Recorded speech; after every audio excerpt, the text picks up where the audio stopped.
next time we get to the event music, I'd really like to hear him talk about... The stream already was able to hear that. I don't really know a lot of it. Hi, everyone. Hi. I can see it. Hopefully Owen will show up, but so far we have us three here. It's me, Bresci, and Liam. Day number 4. You're hearing a lot of whoop whoops from Crota. What, you mean this one? I did actually play that sound on stream, yeah. Oh, nice. Welcome back, everybody. Welcome, Cloud. Welcome, Hyper. Thank you for showing up early. It is time for Destiny 2 Year 3 and Year 4. And then we'll also do the event and holiday music right at the end, because that's a short hour 15-minute excursion of like 41 1.5 minute long tracks. That one's going to be really, really fun. But until then, quick public service announcement before we get started. 2 things, actually. Number 1, Bungie has sent me a code for the final shape that I can either use myself or give away. I have already pre-ordered Final Shape, so I'm not gonna like refund that and then use that code. So instead, during the music guessing game, instead of just giving away 1 copy of the Final Shape, we'll be giving away 2. Because I do still want to give that one out of my own pocket to kind of give back to people, but hey, extra copy of Final Shape, so you have a chance to win that if you participate in the music guessing game. Second thing, I have added a couple more donation goals because yesterday went a little bit faster than I expected, and now this donathon has to continue until like the Wednesday after the raid, so we're basically like almost a week in, and I have another 2 weeks to go, so who knows how high we could reach, which is why I've added a few new donation goals, which I need to actually open up. Here it is. So, for 500, I will be doing a full Destiny music tier list. I'll be going through all of these 500 tracks, and I'll be ranking them individually. That'll be a very long stream, but it'll be fun. 600, I'm gonna do a live music production stream. Not the usual stuff as like me doing piano covers and all that live on stream for members, but we're talking like me doing commissions for other VTubers, doing vocal mixing and all that. People have been asking, like, how I do that. I've even been helping some people with it, so I'm gonna just do that on stream. 700, this is a not Destiny-related goal, but I thought it'd be fun. A Pokemon Nuzlocke, but chat gets to release Pokemon. I've done this once before, and it was hell, and people like to make my life hell. So, there's another donation goal there for that. And then lastly, obviously, the sequel to Ever-looming Darkness spanning the entire Light and Dark saga, which would take me months to make, if I even survive it. But people do really, really want it. So, so yeah. With that being said, and with that all out of the way, remember also we do still have our top donator rewards. I haven't added anything to them, but I might. Who knows? Depends on if I can come up with something. Anyway, let's go to Shadowkeep. This is our first Josh Mosser title screen track that we've ever gotten. So here we go.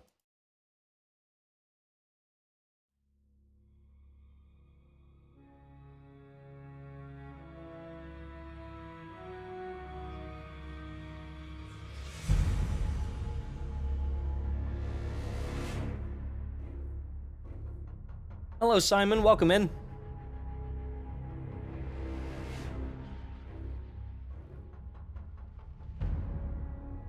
So, the Shadowkeep soundtrack is one of the shortest soundtracks that Destiny ever got. We only have 36 tracks for Shadowkeep. Beyond Light has 38. Technically, with the mixes that we made, Beyond Light is about 5 minutes shorter, but that is mainly just due to how we have mixed these. Shadowkeep is definitely the least amount of music we've ever gotten for a new release, and that's mainly because this brought back the Moon to Destiny 2.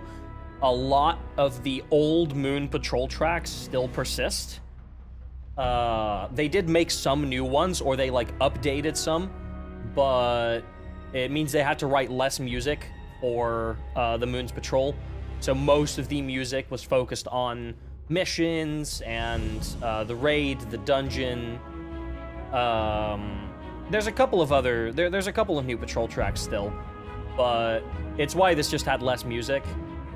Personally, I think if I really had to pick a least favorite, Shadowkeep would be my least favorite. But that is like, you know, if the average grade of that I would give a Destiny expansion would be a 9 out of 10, like this one would be like a 7 out of 10, you know? You acquired a pizza, hell yeah. I do love this main theme though.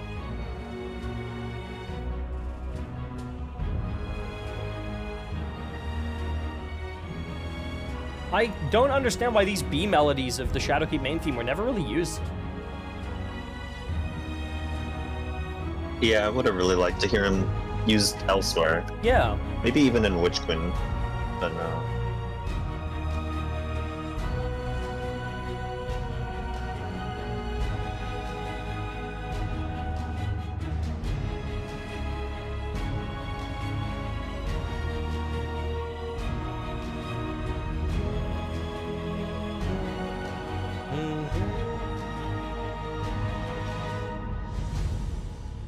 This did mark a turning point for Destiny in so many different ways. This was the first Destiny expansion that Bungie ever released on their own without the help of a publisher, because they split from Activision back in January of 2019, before this expansion came out. So this expansion was mostly developed exclusively by Bungie. And on top of that, this is where we would see the start of a proper, like, the seasonal model as we know it today. Obviously, we did have seasons back in the Forsaken year, but I would argue those are slightly different because you'd have to buy all of them in one go. And they focused a lot more on also adding stuff like raids and things like that. Whereas these seasons were a lot more focused on a narrative that would flow between seasons to create like one cohesive story, and this is where that started. So if it wasn't for Shadowkeep and the Shadowkeep seasons, Destiny would have looked very different today. It's also changed probably some of the... I'd say Shadowkeep, outside of adding a new Darkness subclass, has been one of the most important expansions for the Destiny endgame. It added Armor 2.0, it added the Artifact, we started getting like special custom mods in this year that would radically change how you played the game. Think of Charged with Light, think of Warmind cells, and we also got finishers. We also got finishers in Shadowkeep, yeah. So this expansion did mean a lot for the end game of Destiny, and I think ultimately was a pretty good expansion if you judge it by that. If you judge it purely by the content in Shadowkeep itself, which is the Moon, the Shadowkeep campaign, the Garden of Salvation raid, and the Pit of Heresy dungeon, I would say this is probably one of the worst expansions that Bungie has ever released. But it's definitely Destiny 2's like Rise of Iron size expansion. I think that's how we should look at it. Yeah, but I mean, Rise of Iron's content was at least good. I think the Rise of Iron, especially like the raid, some of the new missions that we got in Rise of Iron were significantly better than what we ended up getting in Shadowkeep. That may just be personal preference. It probably is. A lot of people probably disagree with me. No, I definitely liked Wrath and the kind of the Rise of Iron tone of that story. Yeah. And those missions more. Good morning, Pup Oryx. Happy Pride Month. The stream is still gay as f***, as you can see. Nothing has changed there. Ooh, fun fact about this one. This is Call to Arms, and originally, when this soundtrack was being made, Michael Salvatore came up with this track, and this melody here was originally going to be the main Shadowkeep theme. This was going to be the title screen track. And that changed when Josh Mosser came up with the Shadowkeep theme as we know it today. But if it wasn't for that, this was going to be the title screen for Shadowkeep. And instead, because they did still really like this, and this is still a motif that gets not used a whole lot, but you hear it in a couple of tracks, they decided to just include this in Orbit, and we'll have a version in like literally 5-6 minutes that is just a very short cue of this that played in the tower as well. Hey Atlas, welcome in. You'll hear Call to Arms referenced all over Shadowkeep soundtrack, and a couple times after. Yeah, I think there was one in... Not too many. I think there was one in Stay Down and Beyond Light has a Call to Arms reference, I believe. Yeah. Oh yeah, Beyond Light had a couple too. Yeah. So, Call to Arms was essentially side-graded from Shadowkeep's main theme just to like a general use motif. But it is used significantly less than things like Rise and Be Brave.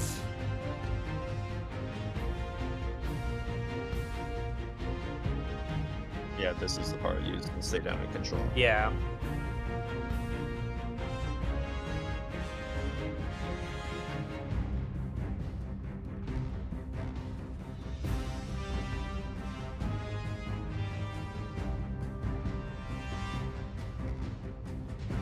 I do genuinely wonder who will get to write the title screen track for Final Shape. So we don't know yet. I'm personally betting it is going to be either Salvatore or Lewin, but it could be anyone. We've had a pretty wide range of title screens. Forsaken was Salvatore, Shadowkeep was Mosser, Beyond Light was Lewin, Witch Queen was Seacrest, and Lightfall was Lewin again.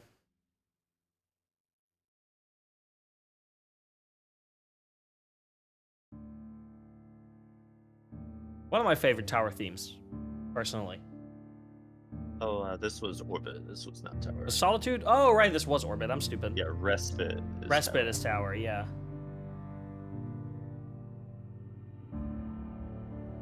Still, one of my favorite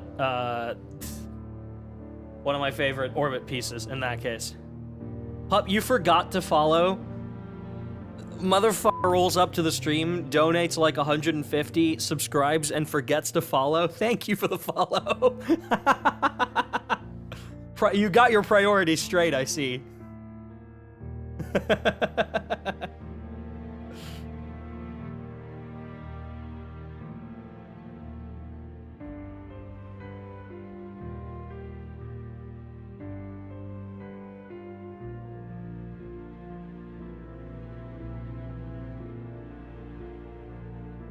Want to know one thing I love about Holland? Cannabis is kinda legal. What do you mean kinda? It just is. There is no kind of there.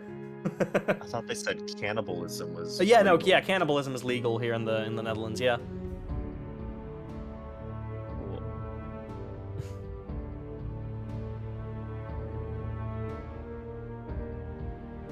Yeah, no, that's not kind of legal. That's just I could walk down a couple streets and just get some, just from a normal shop.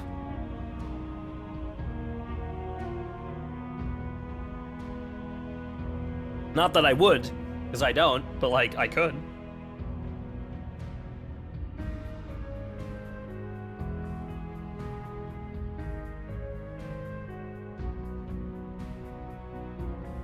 Nothing straight on this stream? There are some people that hop into the VC that are not gay.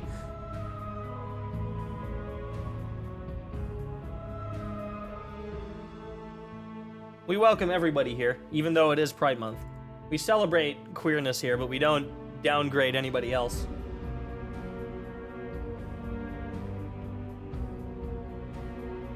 Damn, we have 5 Salvatore tracks in a row right now. We gonna storm the keep? No, On the Hunt is before Storm the Keep. It's Dark Horizons, Call to Arms in the Tower, Respite, and we just had Solitude, and then before that was Call to Arms. Yeah, we hate people who spread hate. True.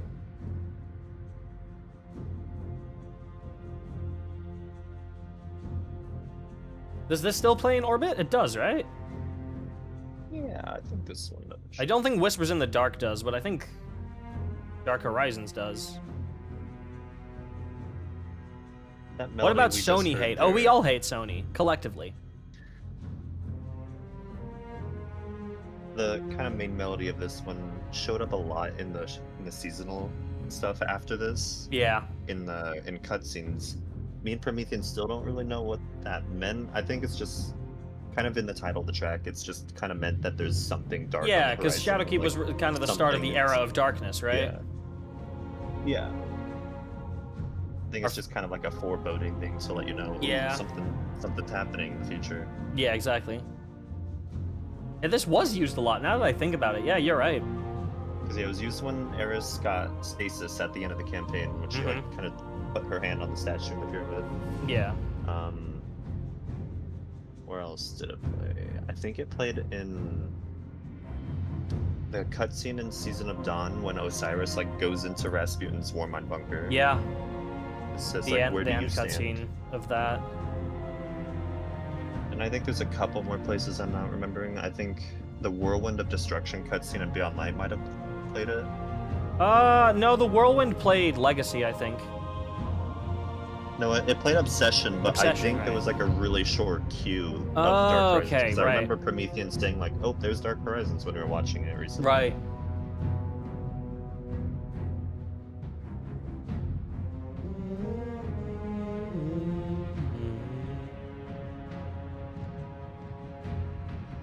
A little fun fact about this track.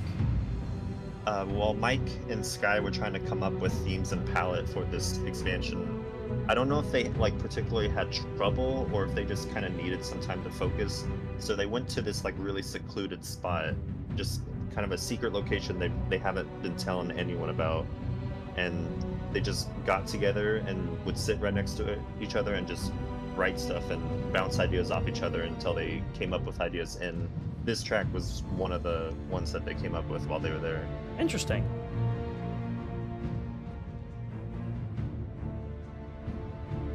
They went into the pale heart of the traveler.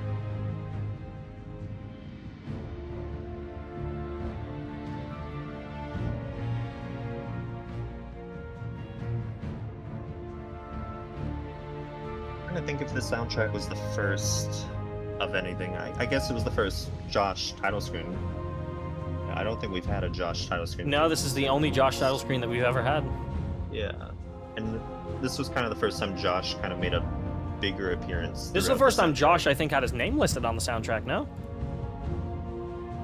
I believe so, yeah. Same with Seacrest. Yeah, for Forsaken didn't have Seacrest or Monster on the album art. This is the first time they were considered part of the main music team. Yeah, they were writing a lot of the stuff that you hear in Patrol, so that does make sense. And then they produce big bangers in the next expansions after. Oh, and here's the tower version. Yeah.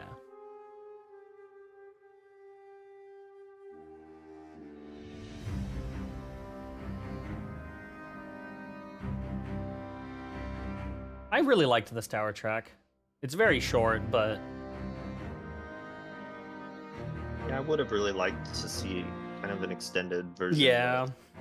It's still a really nice like, intro track. You land in the tower, hear this while you're speaking to the Cryptarch, and then something else will play after.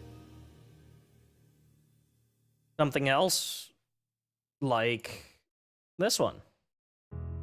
Yeah. One of my favorite tower tracks. Ooh, I need to listen out for the seat palming. I don't actually know what that is. Ooh, I don't know either. I know this is referenced in Eye of the Storm, this track.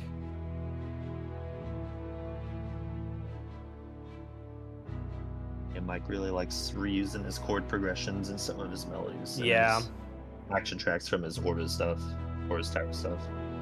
Because Obsession, that stuff is all over Stay Down and Control, I believe. Yeah, and Acceptance is also a big... Wait, is Acceptance Lewin? No, Acceptance was Salvatore. Yeah, Salvatore has used Acceptance quite a bit, that chord progression. Yeah.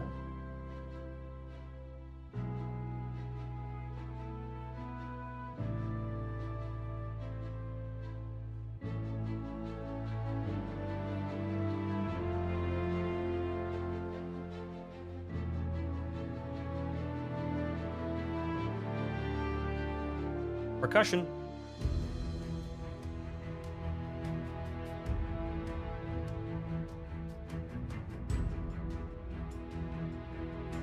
So far, I haven't heard anything that I think was a C. Paul reference.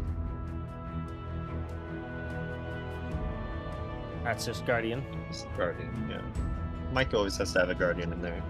Oh yeah. Can't be a Mike track without a Guardian.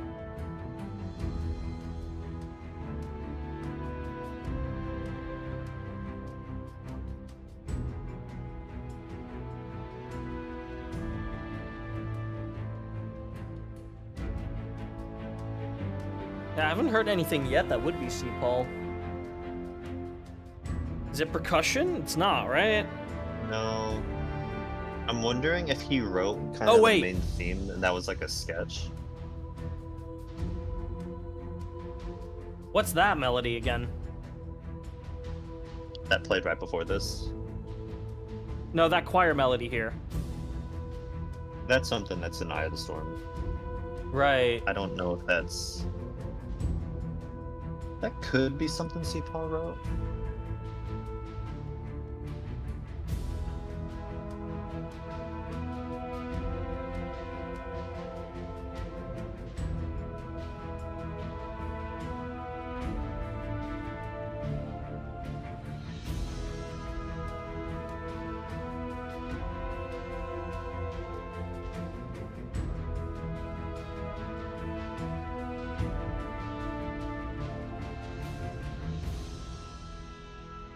Oh, this.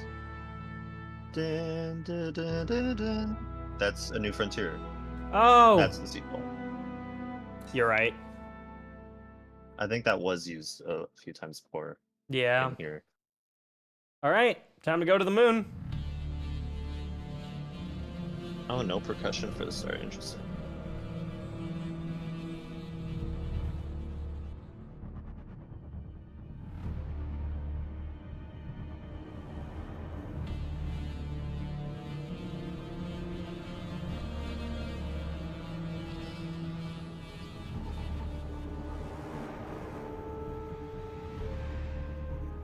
This would be the first moon track that you heard when you first set foot on the destination in D2. Yep.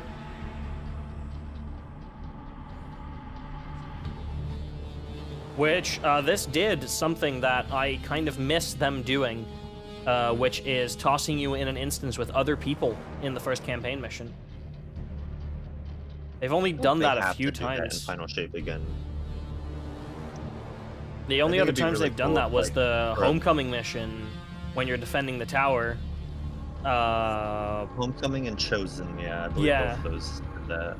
And then this mission, I don't think anyone else did it. Yeah.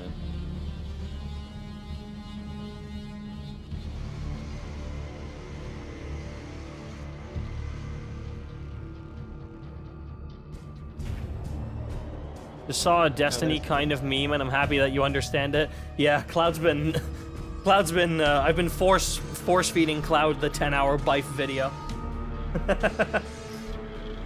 I was like, well, if you're gonna watch the Final Shape campaign stream, you might as well like try to understand what's going on.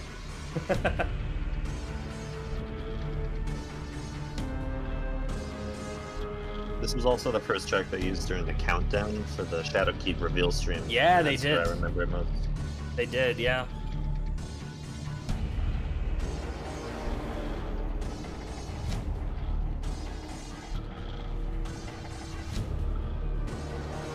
You're gonna understand so hard? Hell yeah. I forgot to call it out when I heard it. Call to Arms is referenced to it. Yeah, it is in here. Action time. Call to Arms will come back in this action, though.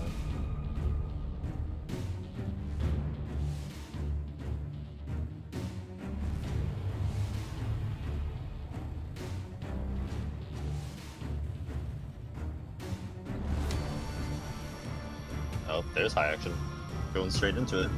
Yeah, because the action and high action aren't unique, and I wanted to include both intros.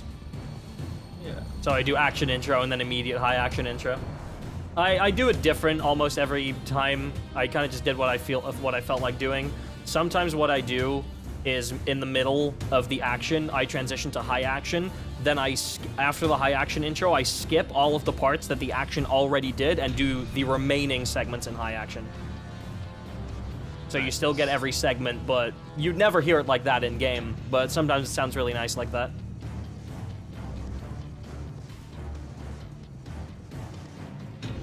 But for this one, I just thought the high action sounded better. So I did it very, very early.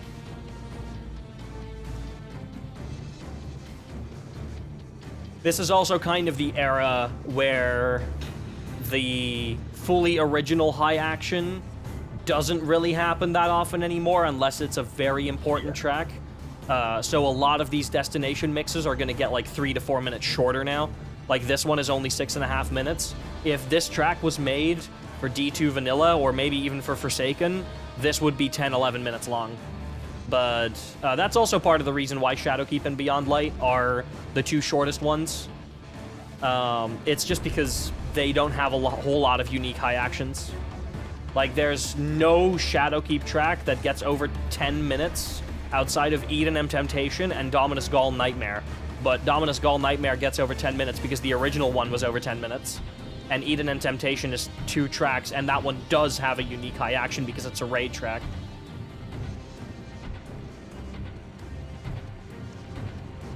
Final Shape is the reason I'm back on Destiny. This better be the best DLC in Destiny history. I'm right there with you. I'm hoping right there with you. I don't think Temptation has a unique high action. Does it not? It doesn't.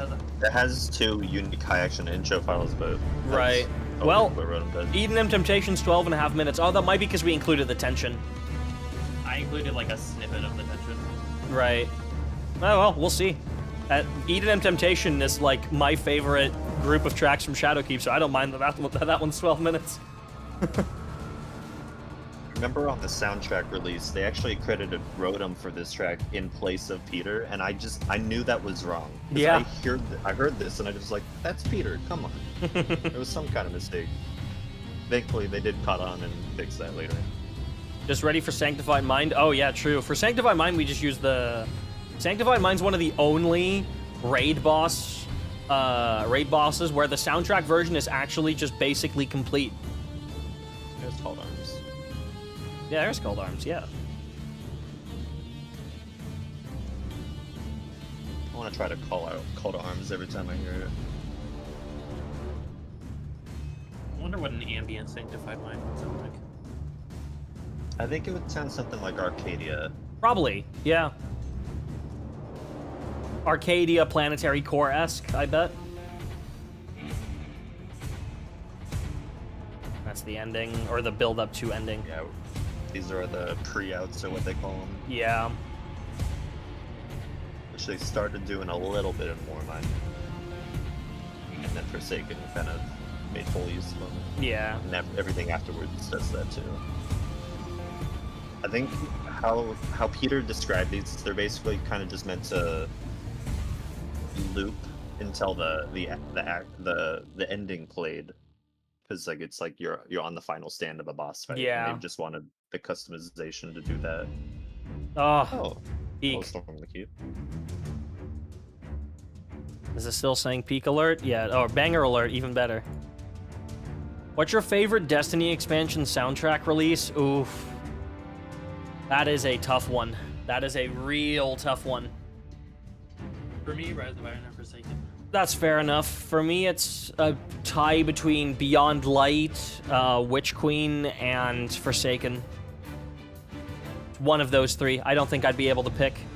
I wouldn't even be able to pick at gunpoint.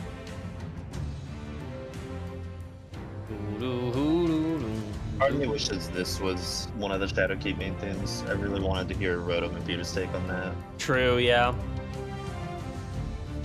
Hey, at least we got Hashaloon's Fall, which is like this, but in 6/8. Yeah.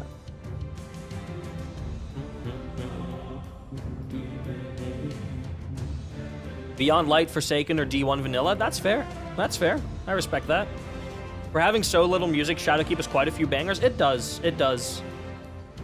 There's some really good tracks on Shadowkeep and some tracks that kind of do nothing for me, but the good ones are really good. This is also the best Shadowkeep motif in the whole expansion. Called Arms. Shadowkeep has some great tracks, but I think it's weighed down heavily by the Moon Patrol tracks. Yeah, exactly. Moon Patrol is just not that interesting. Call to Arms here. My favorite use of Call to Arms. This is Called Arms. Yeah, the previous one was Shadowkeep. Yeah. But yeah, this track is both my favorite use of the Shadowkeep motif and favorite use of the Call to Arms motif. Now we get the climbing chord progression that Mike does so often.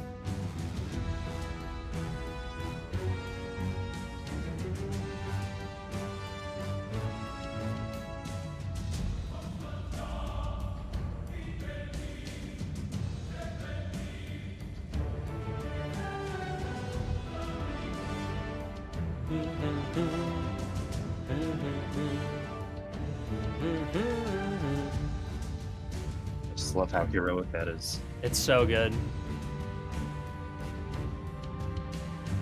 And we got a little inner light. It's Yeah. very rare for Mike to use.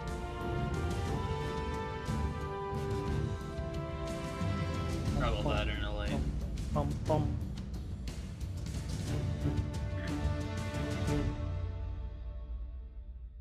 All right. And now we go to the end of the first mission. Terrorists? You're right. Yeah. Which I believe the Latin translation of that is like bad dream or something. Like that. It is, yeah, sleeping terror, essentially.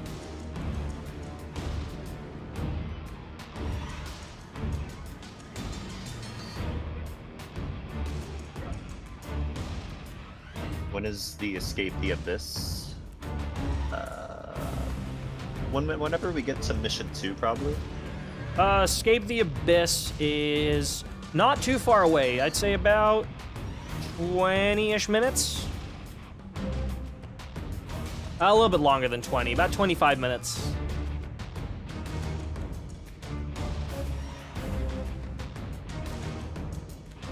We have to get past the strike first, and the Omnigol Nightmare Hunt.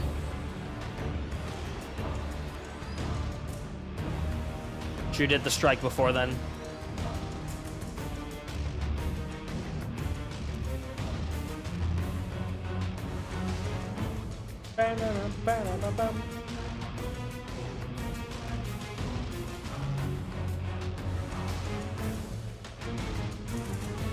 Yeah, this was campaign exclusive, right? This didn't play anywhere else. Yeah, only played in the very first campaign mission. Yeah, this plays in the first campaign mission when you've just seen the pyramid for the first time, and you're fighting the nightmare of Crota, and then Gaul and Fnatic also show up.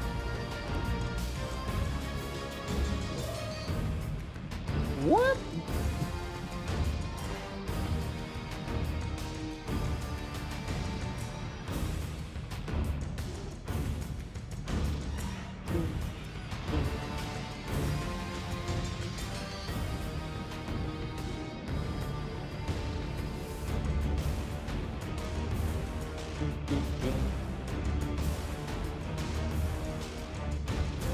I do like this track a lot. It's definitely one of the ones I listen to the least. Probably same. I don't think it's bad at all. Yeah, no, I like it. It fits. Perfectly It fits where it needed to play really, really well. Yeah. And that Shadowkeep And I do motif like is this gorgeous. section.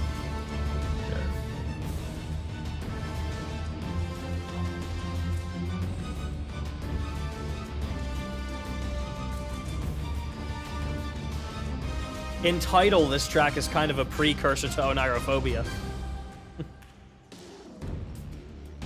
Because this is Sleeping Terror, Oneirophobia's Fear of Dreams.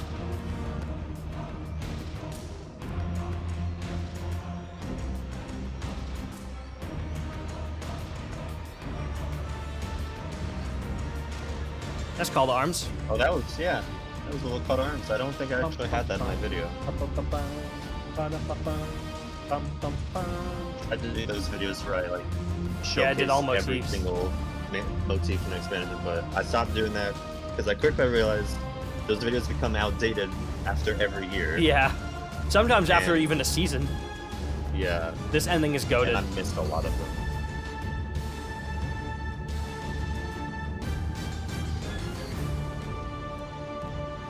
Love that ending. All right, next up, the Omnigul Nightmare Hunt. Oh, well, this is we're just back. a patrol track. Yeah, this is just a D1 track. But this is just This the one wasn't that changed happened at to all. play in the Omnigul Nightmare Hunt, so it's why I put it here. Yeah. With patrol tracks, I try to put them in the order that you would hear them in the campaign missions.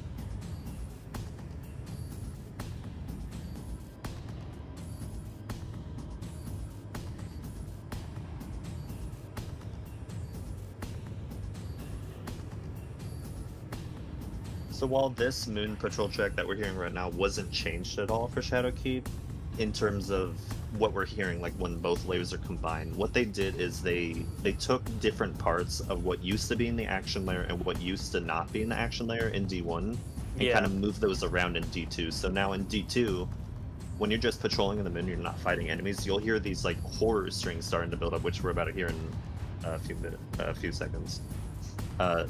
In D1, you could only hear those if you were in combat. Yeah. But in D2, they changed it. There they are. Those strings. Yeah. I believe you'll hear these strings used again in like a bunch of other D1 tracks. Oh, yeah, no, we heard these a lot back in D1. Yeah. Also in Taken King a couple times. Yeah, I believe Exfiltrate might have Yeah. used them like really quickly. Yeah.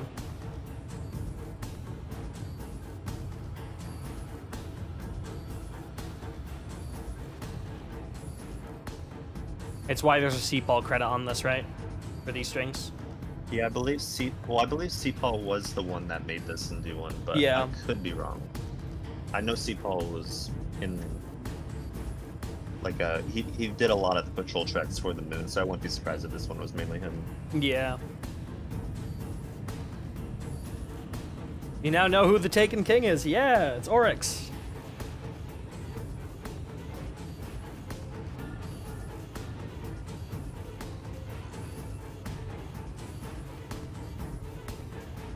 I do really like that they tried to keep the destination feeling like how it did in D1 in terms of patrol music. Yeah.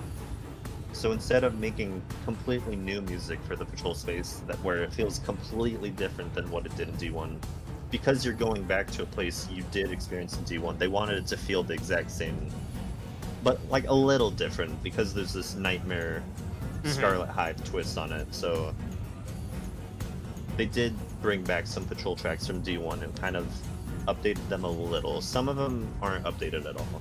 This one is kind of one of the ones that wasn't too different, but we'll hear it going on. There's some Moon Patrol tracks that have like some new synths or Yeah. kind of guitars added.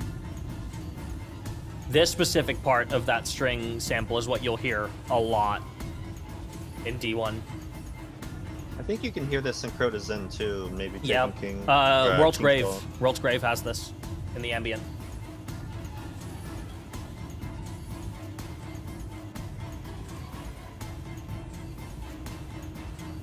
Temple of Crota remix again, but we just got that. Well, we always get Temple of Crota stuff. Yeah, I was gonna say, if there's any Hive track in Final Shape, there's like an 80% chance that there will be a Temple of Crota reference in there at least. Yeah. Unless it's like a Lucent Hive track, in which case maybe not. But even a lot of Witch Queen reference Temple of Crota, so...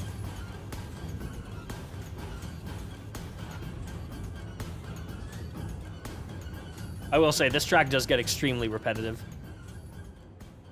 Indeed. It heard you, now it's fading out. Yeah. Already.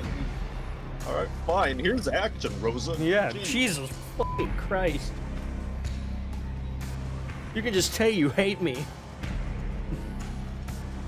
Sorry, Josh Mosser, I didn't mean it. I love your stuff. Mwah.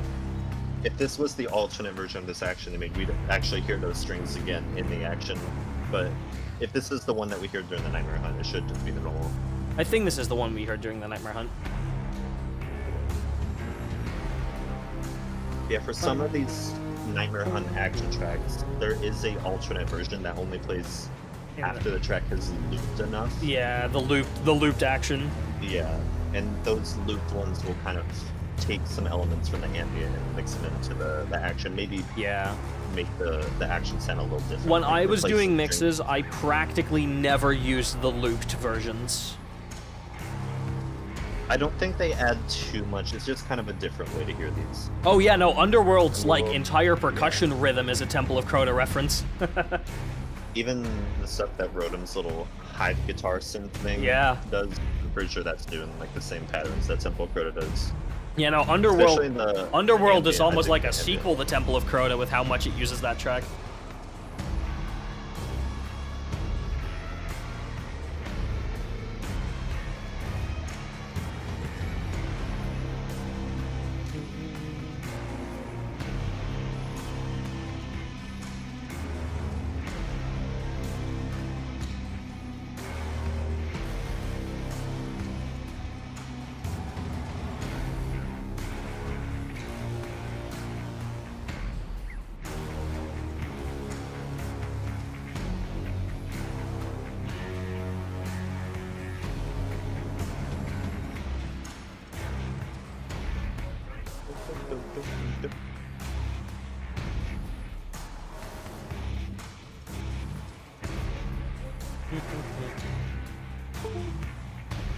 Oh yeah, another cool thing.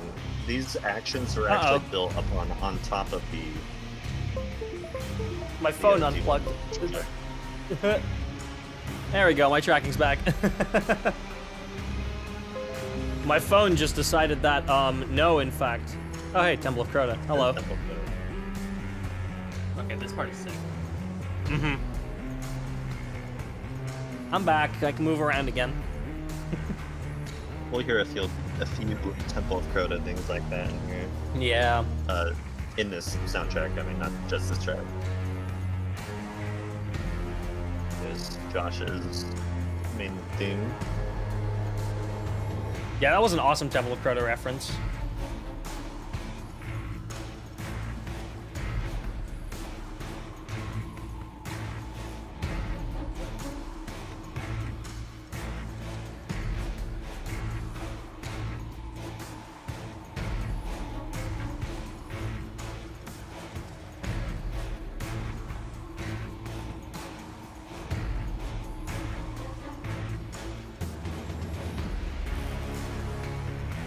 I think this is like one of the longest patrol tracks this destination has. The only longer one is that's a lot Fear. of like 4 to 5 minute ones. Yeah.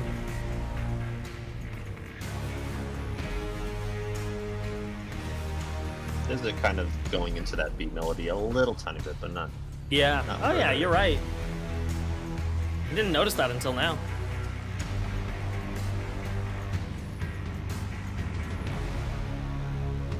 And there's the ending. Omnigul has been defeated.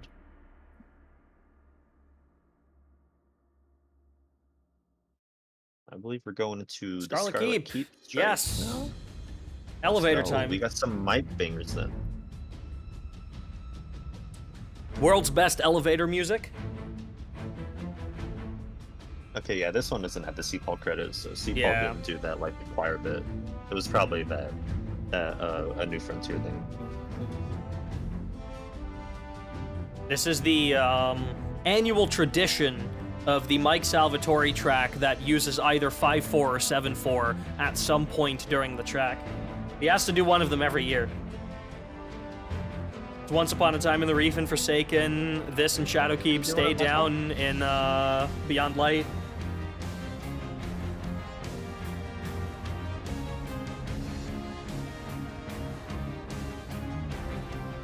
I might be misremembering. I thought all Mike's Lightfall tracks are 4/4. I don't think he did one in Lightfall, yeah. 1, 2, Hopefully he brings it back in which or Final 1, 2, Show. 3, 4, 5, 6, 7. Is it like a pact he signed? I mean, he certainly signed a pact with some sort of demon to make this many bangers. Surely that's not just something you can do. I know a lot of people think Mike intentionally does 7-4 because 7's like the Bungie favorite number. No, but it's Mike just said a that cool that's time not actually a signature. thing. Yeah, he Yeah. didn't know that was the thing that the fans thought. Which, by the way, Mike does read the comments on the Bungie uploads of the soundtracks. Yeah, on like the first day or two, Yeah, he goes out of his way to read comments. I don't know if he reads them after the first week, but Yeah, no, it's typically just when it's releasing. So if you are listening to the Final Shape soundtrack and you like what you're listening to, please like leave a comment. There's a chance that Mike might read it.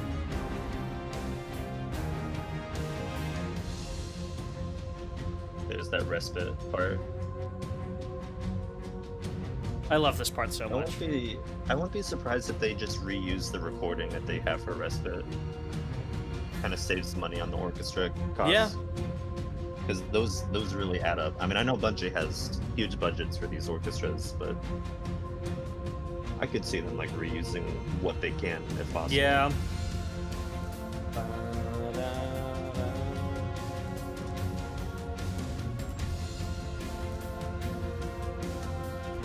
Yeah, I wonder if you could say respite is an ambient to this then. I would kind of say Mike's so. tracks don't exactly work like that, but they're kind of related. Yeah, I would say they're related. Because this is the only track on Shadowkeep that really references that, at least to the full extent of that. Are we already at the ending? Yeah. Yeah, I guess because it does loop there in the game. Yeah, it's just the soundtrack version of Eye of the Storm is complete. Same with this next track. Which is, I still have no clue what the Peter credit in this. This is just, Storm the Keep, but Yarhar. And we got some of those Union Warmind drums again. Yep.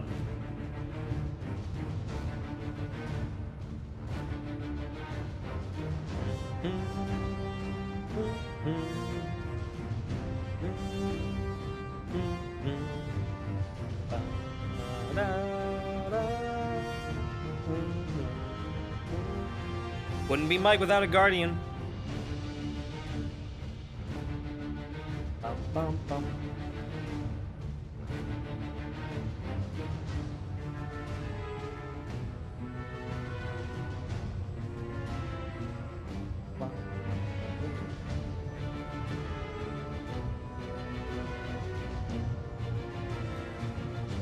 Shadowkeep.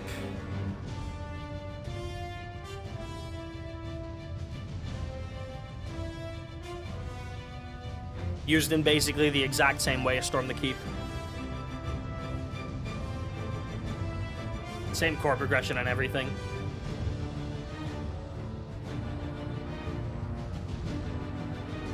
And there's that Warmind chord progression as well. Called Arms. It's called Arms again, yep.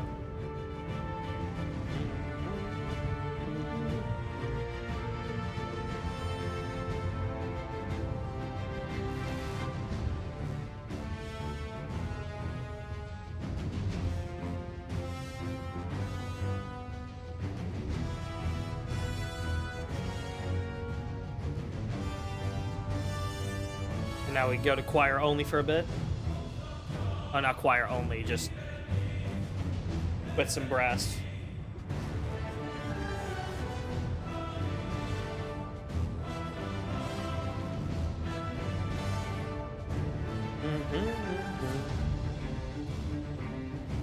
I love this string section. Yeah.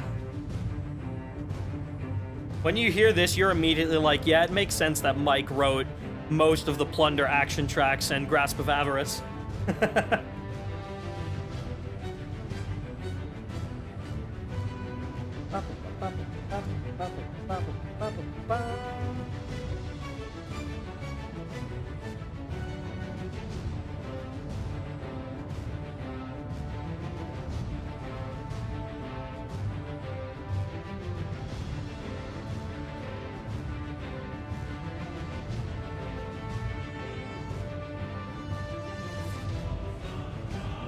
Now we're already heading into the ending. And the choir's doing that Storm the Keep thing again. Mm-hmm.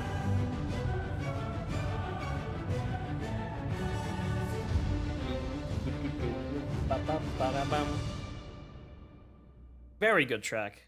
I like that one a lot. Banger. Oh. Insanity. Yeah, this is an instance of them taking a track that was in D1 Yeah. in Patrol and And adding kind stuff of, to it. yeah, making it fit the new context of the new Nightmare Moon.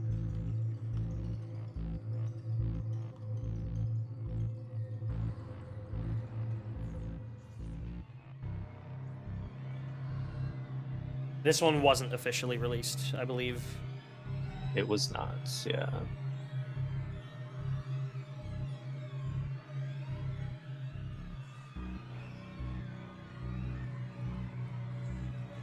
It was kind of D1's Patrol version of the World's Grave. Yeah. You'll recognize these drones from that track.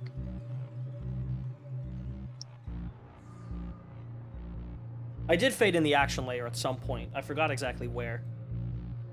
But I did add it in at some point.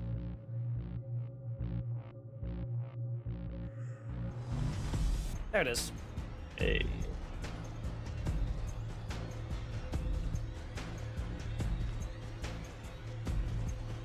The World's Grave, more like the World's Rave. Rave. That joke hasn't been made before, right? Bro, that joke gets made every time I make it to the fucking bridge building at the end of Abyss in Crota.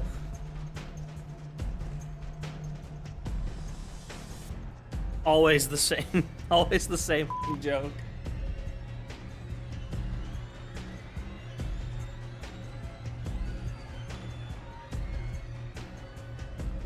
Some of those like horror strings just sound like screaming kids. Yeah.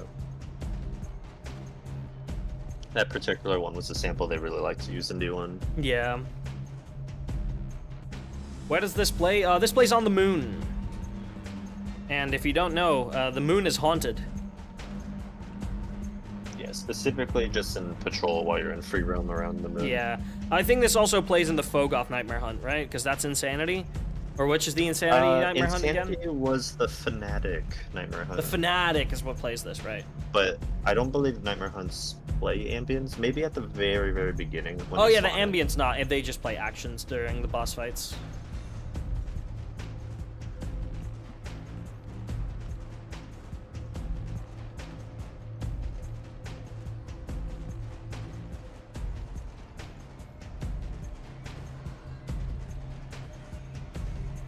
Bum, bum.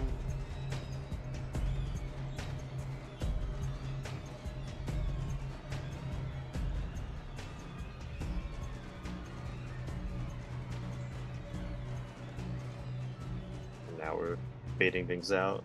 Only drums and piano. I like that And then action transition.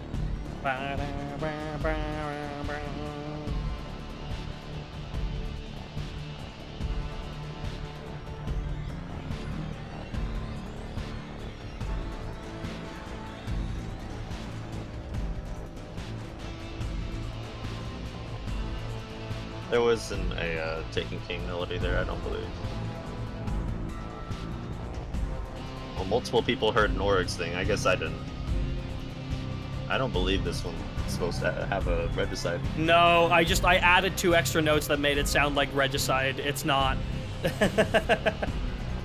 It's the instead of ba ba ba ba ba ba, it was just ba ba ba ba. I added those first 2 notes in, like while I was humming it.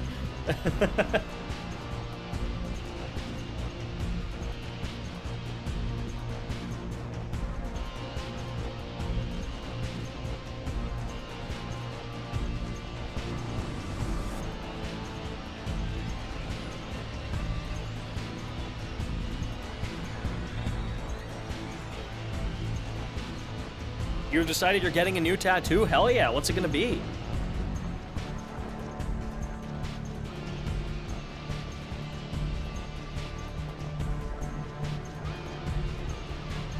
How's Bife's 10-hour video doing, by the way? Last I saw it, it's like number 30 something in trending. Oh, it hit trending? Oh shit. Yeah. Titan Hammer on your left shoulder? Hell yeah. 1,000 views. Oh yeah, it's got 1/3 views already. Holy damn, okay.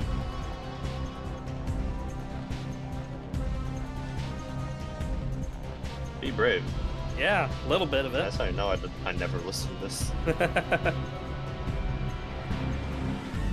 Another video essay is at the trending page, true.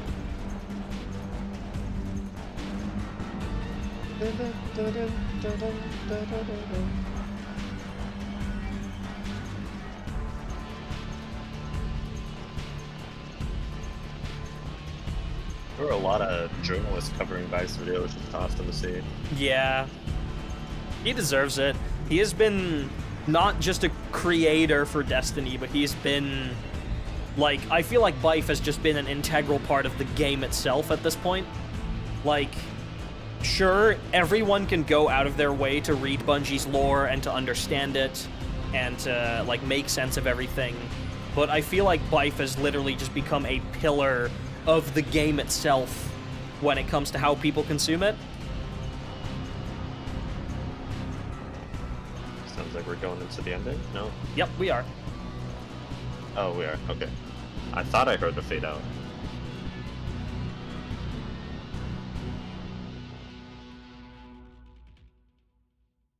All right.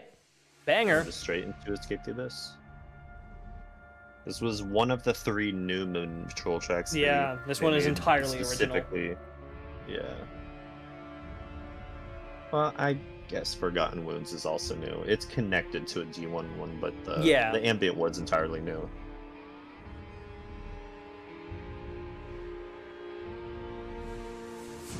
Yeah, Destiny always, like, gets really, really big right before an expansion launch, and every single news outlet is covering it, and everyone is talking about it, and then 2 weeks later, it's just back to, like, the usual community inner circle.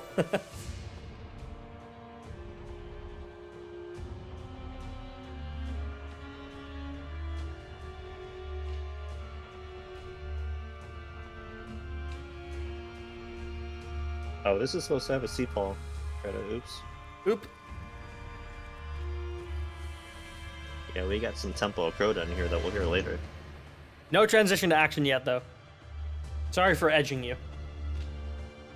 I do really like how the soundtrack does that transition to action, though.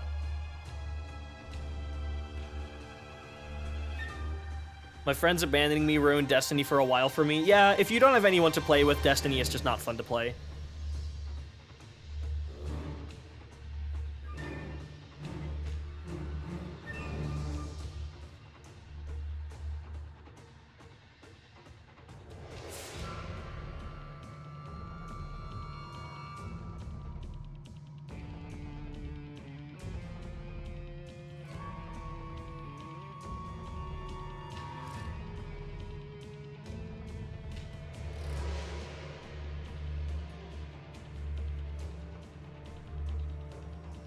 I really like the drum loops in this.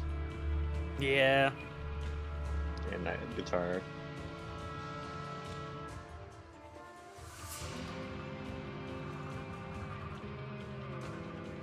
Part of me does really wish they had composed an entirely new score for the Moon for like the entire patrol space and didn't just reuse D1 patrol tracks. But I do see why they did. Like, I really would have liked to hear a Sky Patrol track that was entirely new. Yeah.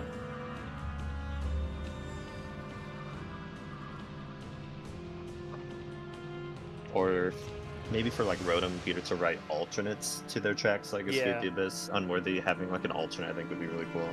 Thank you for sticking around, pup. I hope you have a good rest of your day. Oh, there's the action. Wow, wow, wow.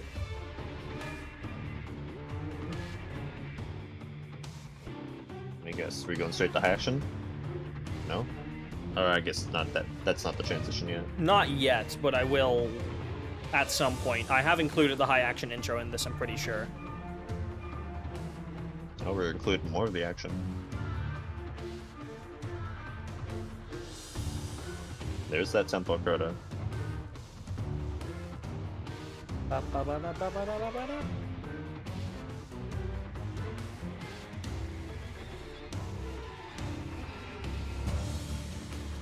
There's high action. Guess I didn't include the high action intro for this one.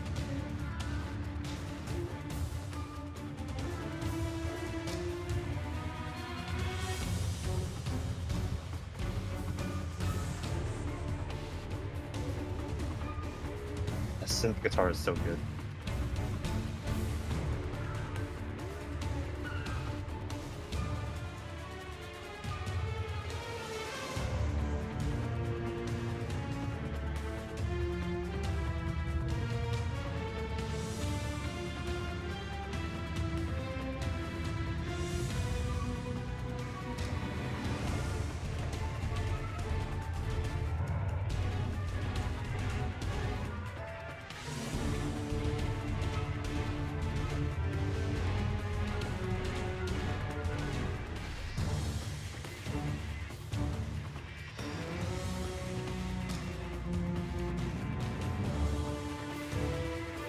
Rise. So Rise would also be super long. Yeah.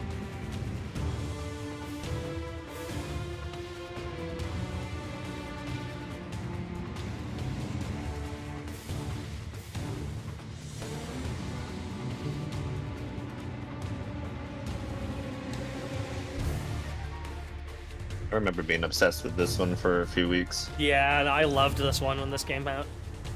I still really like it.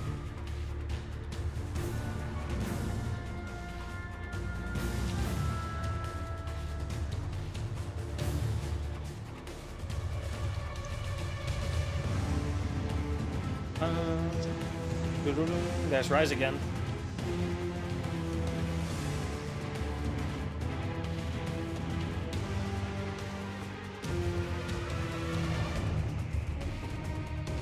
Now in our pre-outs.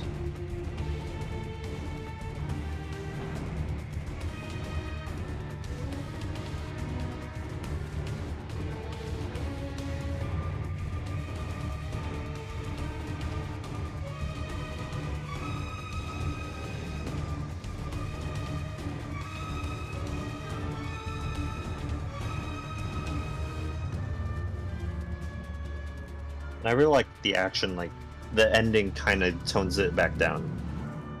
Yeah. Like it gets kind of quiet. And that's Escape the Abyss. And we have the Cryptolith now. Oh, this one. Kogoth.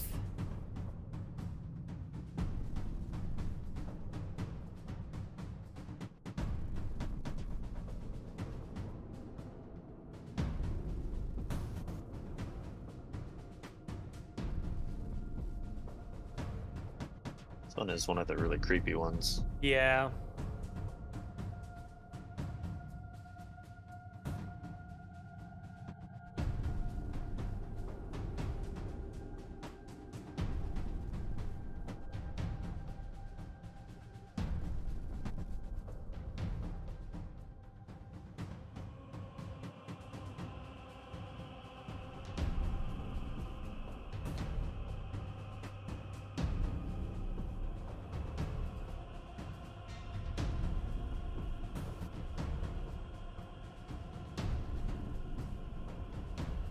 That like really creepy choir in the background that was reused in the Black Garden mission in a track I think I Right. called the Soul Divisive or something like that. Yeah. And this track just always reminds me of the Black Garden now whenever I hear it in the moon. And it has those same synth bass boom hit things that were in that one Venus track. Yeah, I think it's like of over Venus when all I over hear like this. Ishtar Sync, yeah. Venus and Black Garden, mostly because Black Garden. It can do also- the shade thing. Yeah, and it also has the glitchy drums, which Venus has a lot of.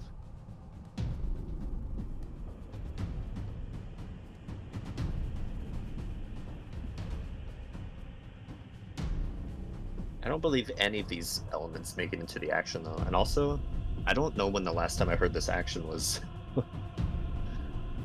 It's It's gonna been be almost like a blind ages listen for me again. Yeah.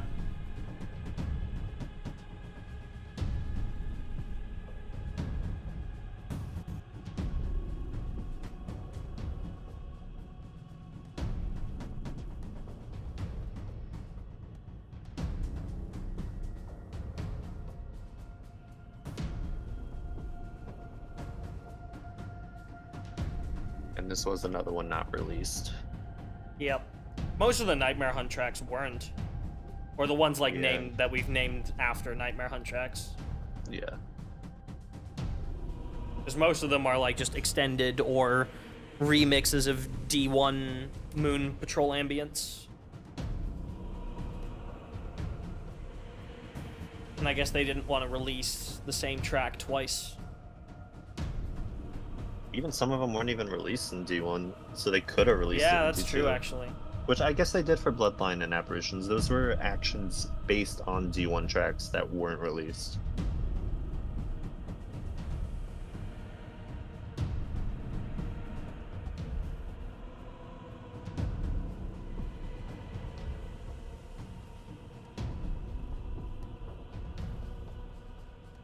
I forgot how long this one was.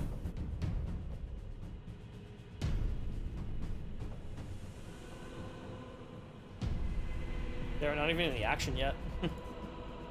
Yeah.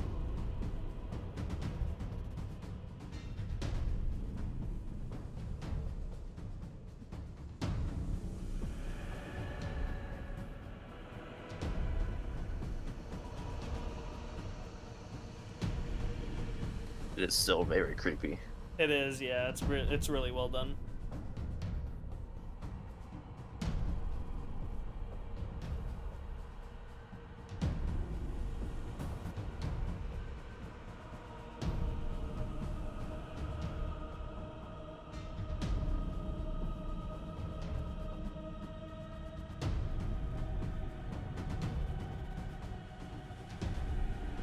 I don't remember the choir doing this. It's part like actually is creepy.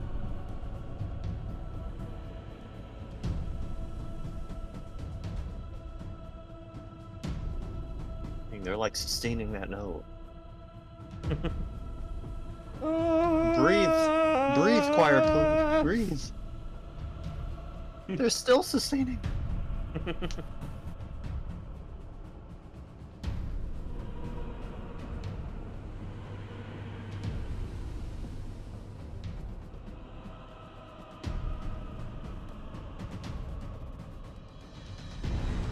Now we're going There's to the action.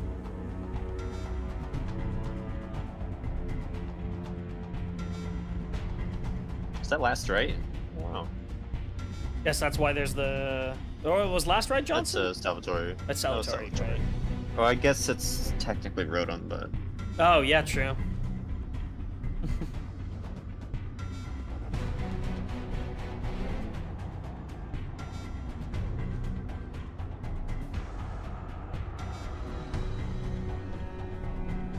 for this they actually reused Chris Dirksen percussion and Nicola Jeremic percussion from Titan and IO. So you'll hear like bits of Yeah. Chris Dirksen's Saturn track, Shadow of Saturn track, I think Shadow we of called Saturn, it, and yeah. Nicola's Wraithmind's drums you'll hear too. Bum, bum, bum, bum, bum, bum, bum, bum, bum.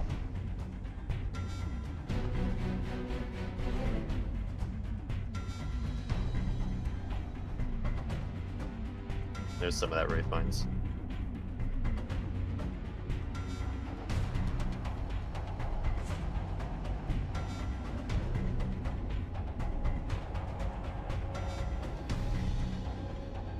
I guess it's also possible Josh just had the same library.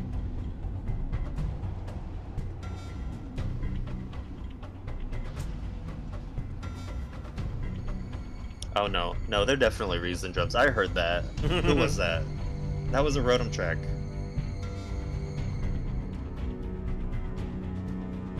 I forgot the name of it. Yeah, I definitely hear Rotom percussion under there, Josh. I hear that. I've actually never noticed that. Yeah, neither. It sounds like something I've heard in the EZ though. It was probably like House of Dusk, maybe.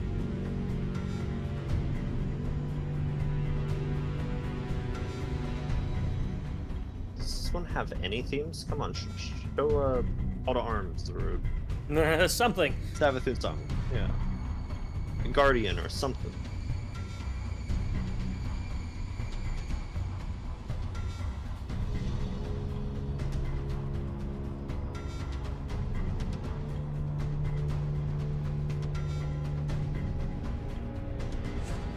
is very ambient for being in action. Come on, do something. Oh, the strings did something. Oh my god. Dun, dun, dun, dun, dun, dun, dun. Bum, bum, bum, bum, bum, bum, bum, bum.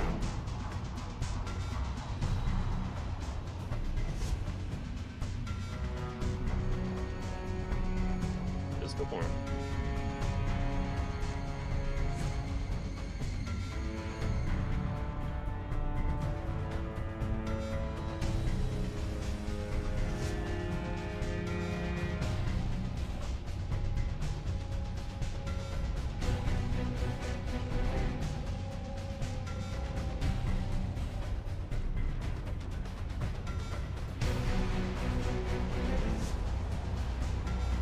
Hey, Arcs, welcome in.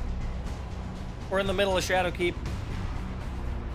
Actually, I think we're already past the halfway point of Shadowkeep. Oh, no, not yet. Barely not.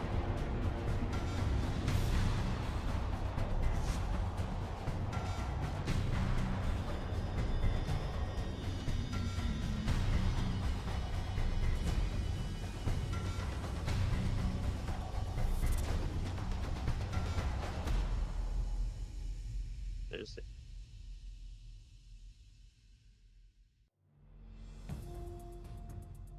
Hey, hello, Chris.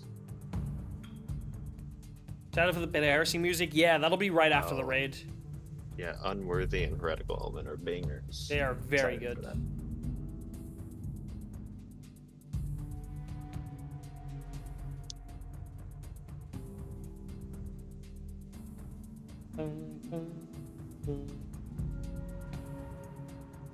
So fun fact, this is technically connected to Salvation, because Salvation is the tension for this track.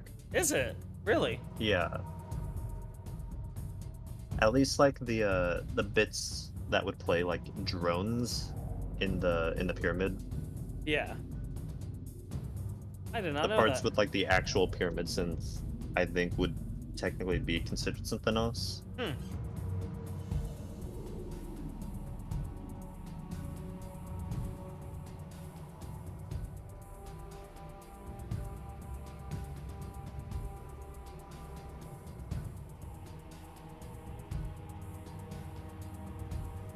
I really like the drums in this one.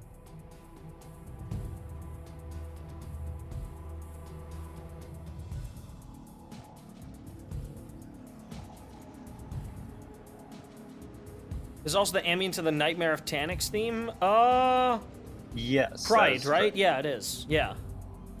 Forgotten Winds is the Tanix track. That's what we call it, or just Forgotten Winds action, I think. Oh, right. Got it. Oh, Pride is should Skolas, be right? Skolas, yeah. Yeah, it's because Pride is right after this. Oh, hey, the Pride track, and we're playing it on June 1st. How typical. It was planned. Of course it was. I named that track specifically for this listen. For this moment, yeah. Sadly, the Pride track is mostly like horror stuff, just like the rest of Shadowkeep. It's like the epitome of that image that conservatives always post when Pride Month starts, which is like the letters Pride Month, but then some letters fall away and it spells out demon in like rainbow font. It's like the epitome of that. I should have renamed it to Demon. I always love it when people draw like anti-Pride Month art and it then ends up And it being actually just goes hard. yeah, it ends up being like some of the hardest fucking like gay pride art ever. Like someone drew a transgender Hydra to like symbolize how satanic it all is, and I'm like, no, that goes hard as fuck actually.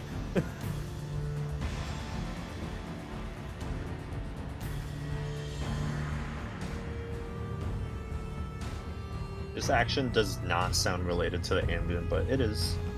The drums kind of reuse some of the same stuff. Yeah. But everything else sounds very different to me.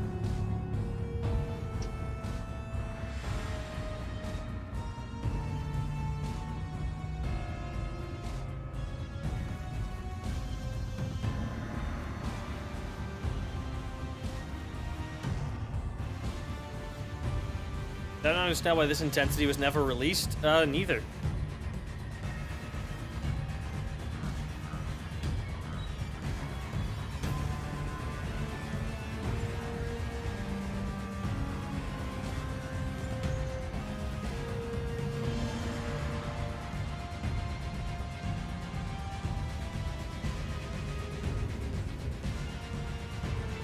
This is their favorite moon track to use in hybrid mixes.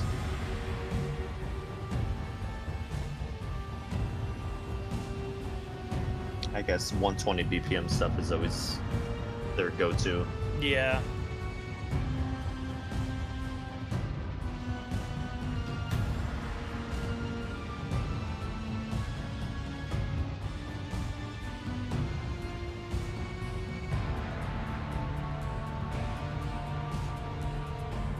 Oh, there's some synths from the ambient. I guess it does sound related in some bits. Yeah.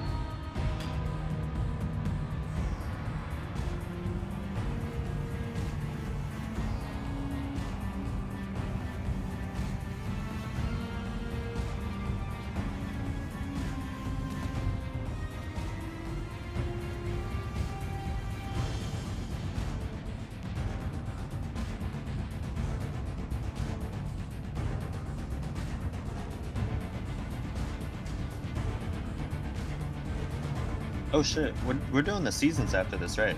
Yeah, we are. I was about to say, like, we're gonna hear Vex Offensive. Yep. Prophecy, we're gonna hear Yep. Interference. Oh, I'm Yep. looking forward to that. We are doing all music I from the almost- Shadowkeep year. Yeah, I almost forgot the seasons existed. I just thought right after, like, Heretical Omen, we just went straight to Beyond Light. Holy shit, it's Pride. Happy Pride, everybody. Oh, this one's not supposed to be Very just C-Paul, Mike. C-Paul did not work on Shadowkeep, to be clear.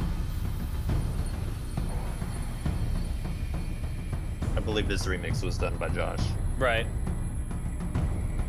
And Not what we're tagged hearing all right of now. these in What like we're hearing a day. right now literally is C-Paul's track from D1. Yeah.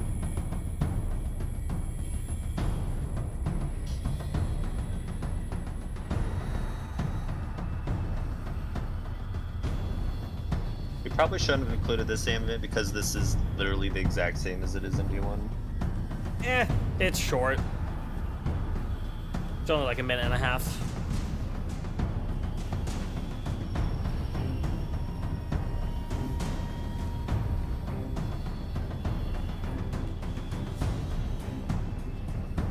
I guess it kind of also works as a build-up to like the action, like Yeah. keep note of all of the sounds, the little bass strings that you're hearing right here, the drums, those are all going to be in the action, so I guess this also works as getting you familiar with what to listen out for in the action.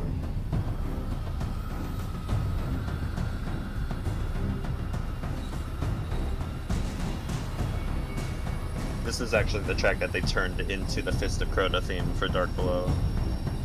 By putting the brass, the path, music, the sphere layers and stuff everywhere.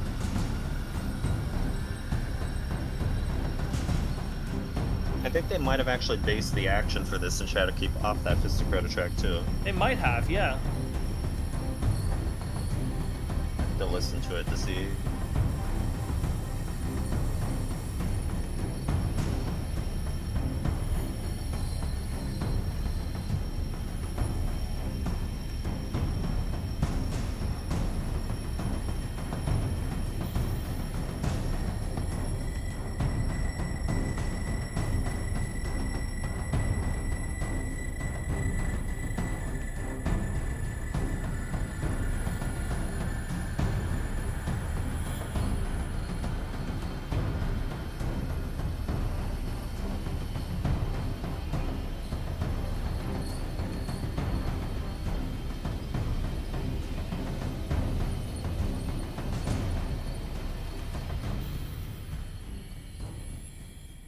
Oh, is it just faded out?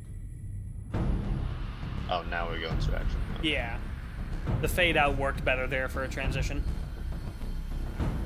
I do not know what the Peter credit is on Ashland's Fallout. I was told it's that they credit just based on a melody, even if it's like only a few seconds of a melody that they took from someone. So I feel like it's just a really, really short, quick thing that Mike really liked that Peter did and kind of expanded on it and credited him.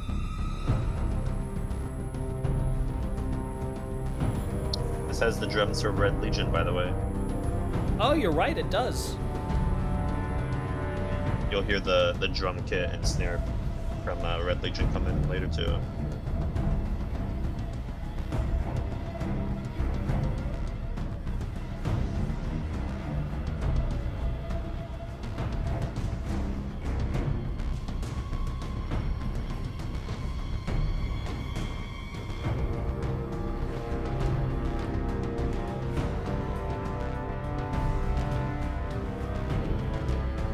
Hey, there's the Shadowkeep theme. Yeah. Yeah, that's supposed to be a Josh. I believe this whole piece was Josh, the action.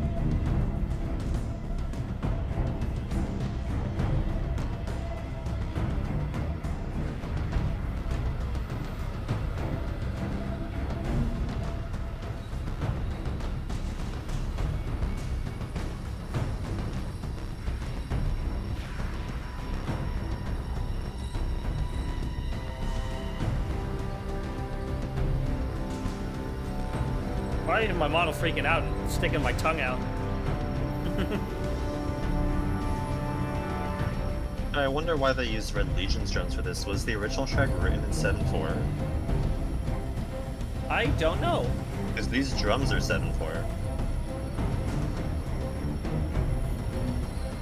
I haven't actually paid attention to see if these drums are in 7/4 here or not. The original I don't track think they are. So.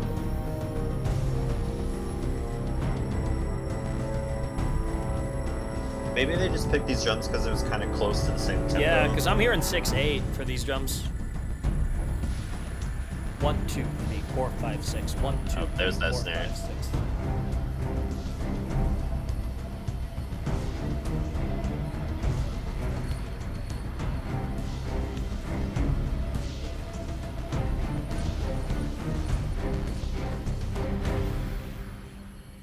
Oh, that was the ending.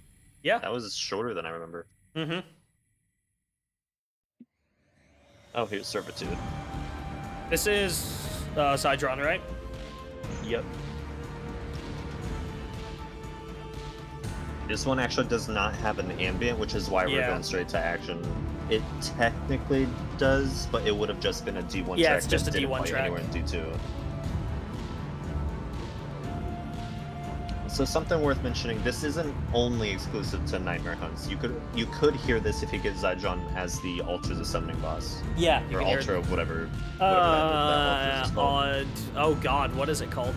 It's not Altars of Summoning, Altars that's of Season of the Sorrow. Witch. Sorry, Altars of Sorrow. Sorrow, that's the Yeah. one. There's a lot of altars in the game, I'm sorry. Yeah. I can't keep track of them all. Altar of Flame, Altar of Sorrow, Altar of Summoning, Altar of Reflection. Those damn Hive.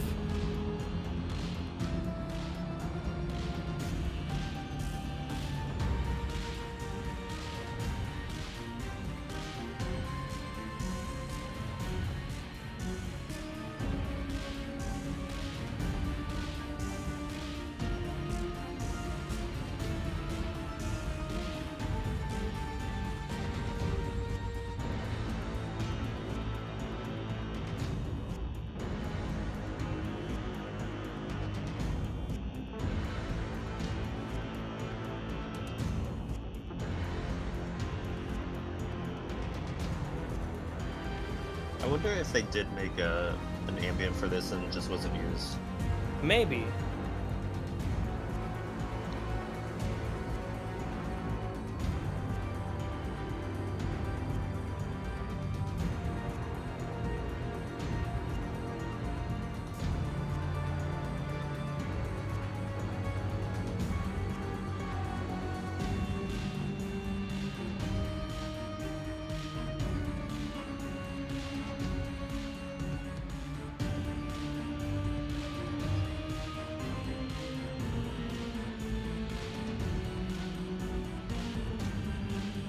I don't know if I heard a Josh Muster credit in this at all.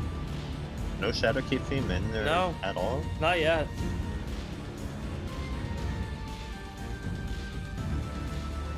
I don't think I've even heard any Destiny melodies, like no Guardian, no Innerlight, no Res.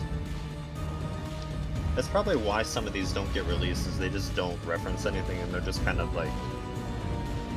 I don't really want to use the word filler because that Yeah. means that there's like nothing interesting happening, but like There's no melodic motif stuff happening.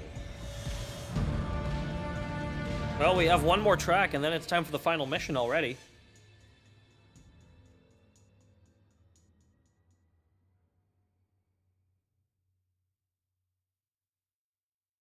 Which one's next?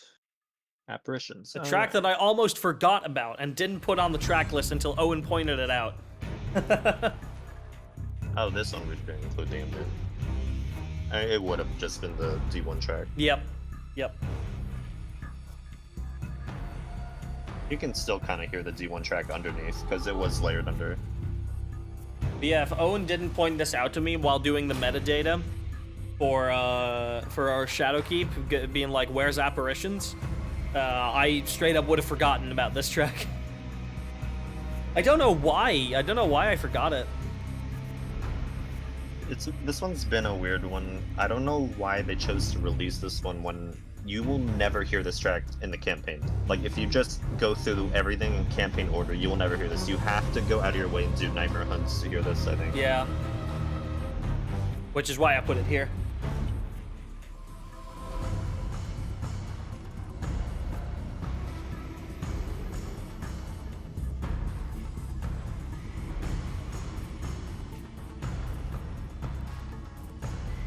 This track technically also has a Paul McCartney credit, because you could just barely make out Paul McCartney's Traveler horns somewhere around the Wait, halfway really? point. Yeah, it's very quiet, though. It's just a result of them layering the original D1 ambient underneath this, and that had that. Yeah.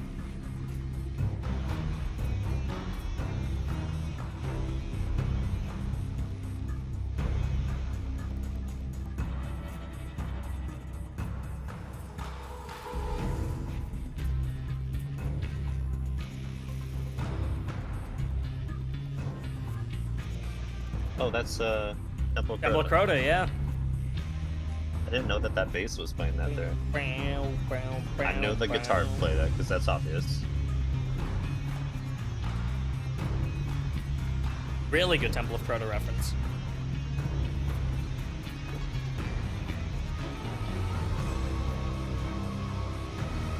Clearly someone hasn't listened to Apparitions SMH Bresci.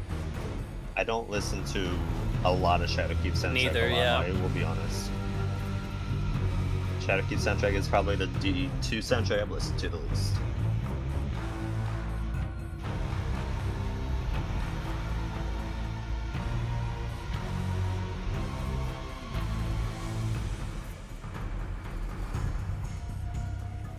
And then the rest of this track is just kind of noise and drums.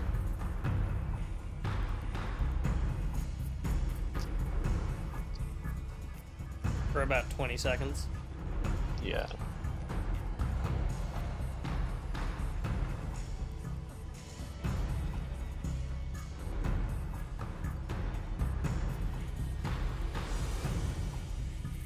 There's the ending.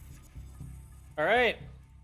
Time for the technically not origin of the pyramid motif, but first time it was ever officially released. I think this actually is Sky's original written version of it. It's just either he pitched it down for the This cutscene was in Red pitched, War, or yeah. this was pitched up Yeah. from the Red War version. This is the first released instance of it. Yeah. And from this point forward, we will be hearing this a lot. Over the next few days.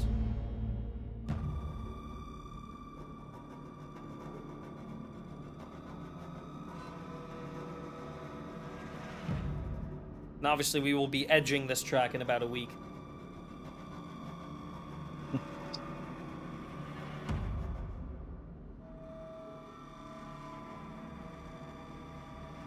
Oh, I get it. It's the Did it take you that long? Yeah, I was like, what does she mean by that? What?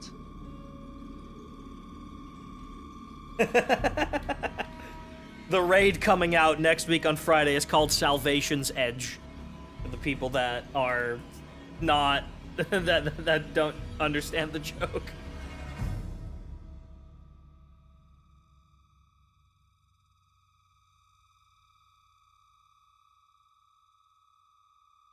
And then what we hear from this point onward is what the game considers Forgotten Wounds tension. Really? Without that feedback noise, though. What if That, you like, heard this late at low night outside? drum. What would you do? Play dead. Stay inside, never go out. No, if you were already outside, I would play dead. Oh. If it's already dead, the witness doesn't care about you. Right? Because then you're already no longer a part of the final shape. You're already wiped out, so just play dead. Just hope the Traveler didn't gift you light. Because the witness will particularly kill you just for that reason. Because just it hates the Traveler. It is petty, So it yeah. kills anyone that the Traveler is gifted just out of spite.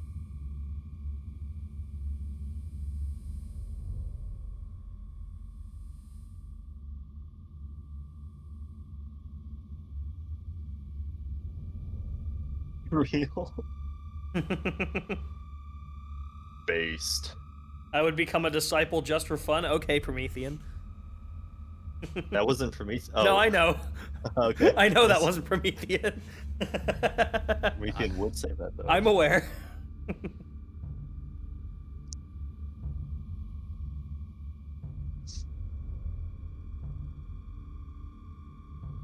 Oh yeah, this track also played in the cutscene where Eris touched the pyramid and woke it up.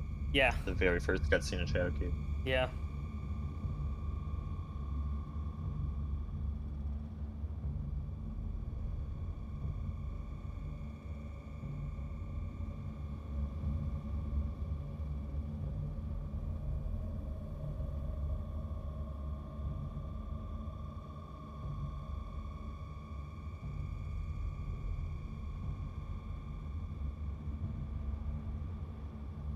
This is very spooky. I love how this whole track is just this. For like 4 minutes.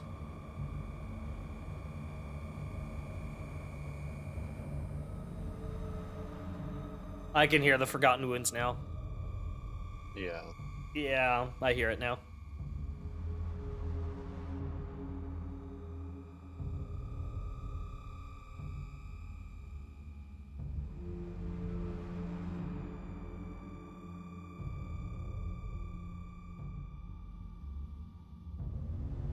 Something I wondered is those 4 notes we just heard, I think that could be a hint of the Witness theme. Really? And that could be a hint that the Witness theme was already figured out by this point. Damn. I Because have if you brainwash from this hum that like franchise. really quickly, it does sound like the Witness theme. Yeah. Oh no, say Marks. There are some words that I will never, like, be able to separate from Destiny anymore. Salvation is for sure one of them.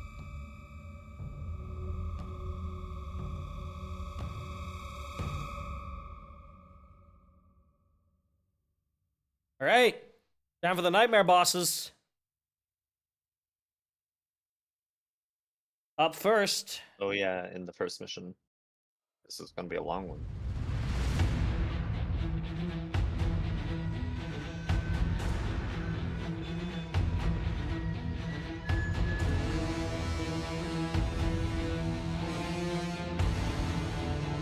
You predict the Lightfall intro cutscene existed around the time of Season of the Chosen? I'm assuming you mean like the story concept of it, not the actual cutscene.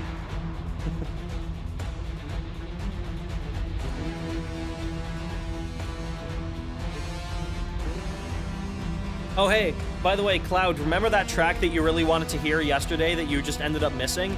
We're about to have a remix of that track in about 10 minutes. The actual cutscene? That's not true. I highly doubt that, yeah. Ordered from. They didn't have that cutscene made with Axis until like. Yeah, those pre-rendered 3 years ago. cutscenes are done with an external studio.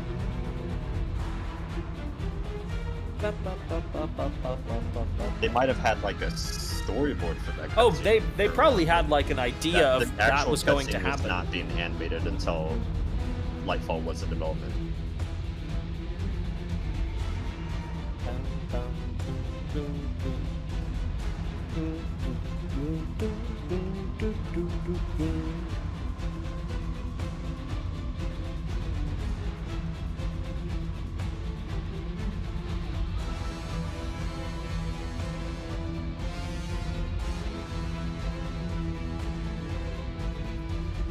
Pretty obvious the intro and ending exists as one cutscene, and the Lightfall final shape split was first announced in Season of the Chosen.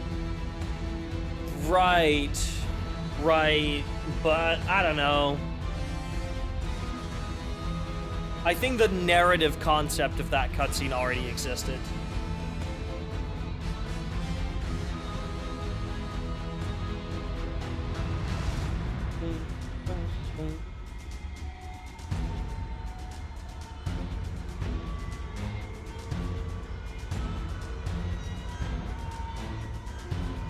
Yeah, I told you. I hummed it one time, like, really quickly, and I was like, wait, is that the witness? Yeah. Quick humming Forgotten Wounds tension. Because if they figured that out way in advance and that was a hint at the witness, that is Either they crazy figured for that out Shadow. way in advance, or they later, when they needed to come up with the motif for the witness, went back to that, to Salvation, and were like, oh, we could use that.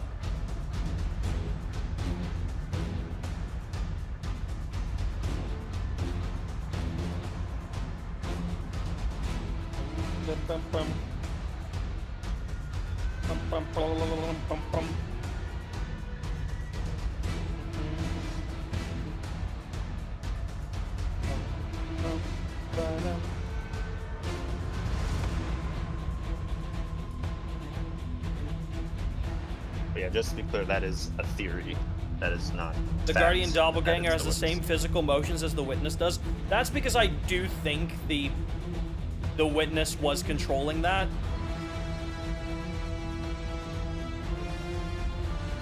I just think they didn't have a design for the Witness yet, so that's just what they used. Now, during Shadowkeep, I don't know if they had the witness fully figured out yet. Yeah, I definitely think they had knew it yet. something, some entity would be the thing we have to fight, controlling the darkness and associated with the pyramids, but I don't know if they knew exactly what it was.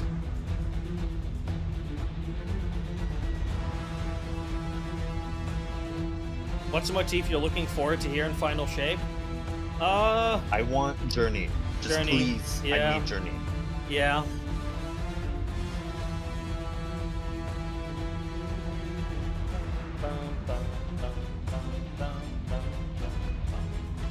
Promethean, do you think back in Shadowkeep, the Witness and the Winnower were the same thing? Or do you think that was planned to be two separate entities? Oh, we're gonna hear Beyond Light. I will guarantee that we will hear Beyond Light. I do not know about Strength. If there is a Strength, that would be cool. Yeah, I would like to have Strength. You think Bungie wanted them to be the same? For a bit, probably. Phase 2.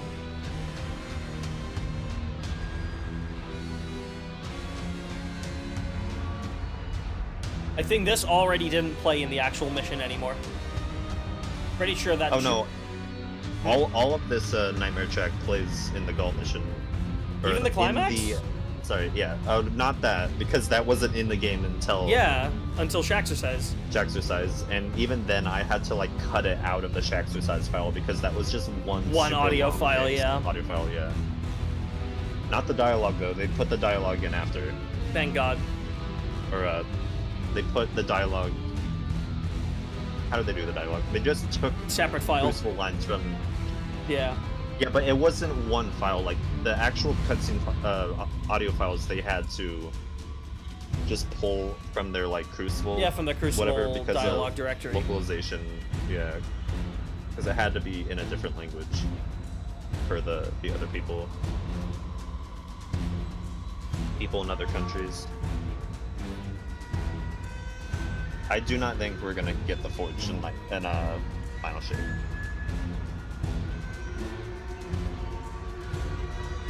It'd be really cool, but I do not see us fighting in the last city at all in Final Shape. I think it's gonna mainly or entirely take place in the Pilheart, Yeah. and I do not see the Forge being in the Pilheart, even if there's a lot of areas based on the last city.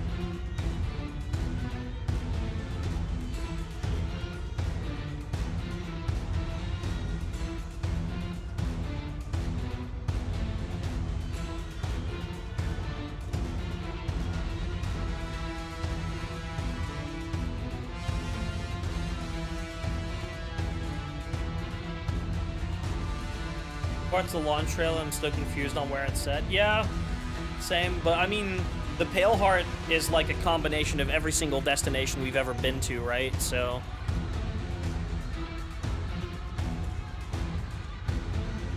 Do we have like Korra and the height? Yeah, that might just be in the last city. I don't know.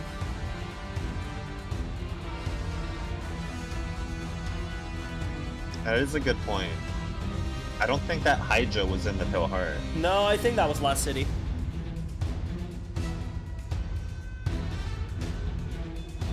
I would really hope to be fighting the last city. Like, that would be amazing. That would be cool, yeah. Bum, bum, bum. Ba-dum, bum, ba-bum.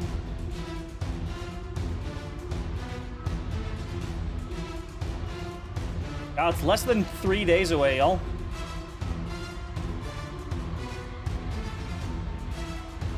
Fancy witness thing. 48 hours from now, we're about to get ready to listen to Final Shape. Onslaught wasn't planned, Chelsea, until the delay, so I don't think... That doesn't really count either, because it's also on, like, existing maps. No new dialogue or anything. For Final Shape's story, they took into account that there was pyramids over the last city. Yeah.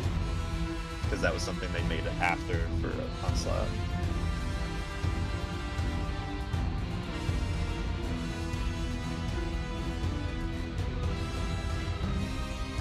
Alright, climax time?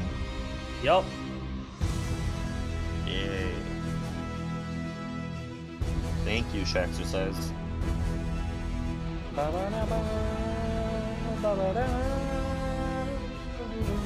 That is true. The soundcheck might drop early because of the international release, but we will not listen until we won't listen to it. None of us will. And I hope you guys do not spoil any. Yeah, no, I don't want to. You can tell us which tracks will be bangers, but do not spoil what's in them. Like, I'm expecting to look in the chat and people are gonna be like, "Oh, I can't wait for you guys to listen to this track." Can't wait for you guys to listen to the first knife.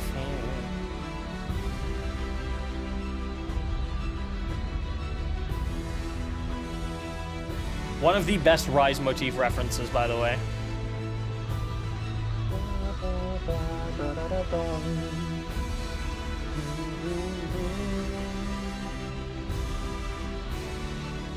Yeah. And now we get the most Halo-sounding drums in the entirety of Destiny. By the way, they did change up the drums for this Nightmare version. It was kind of hard to hear, but there was some like new clacking and sounds added.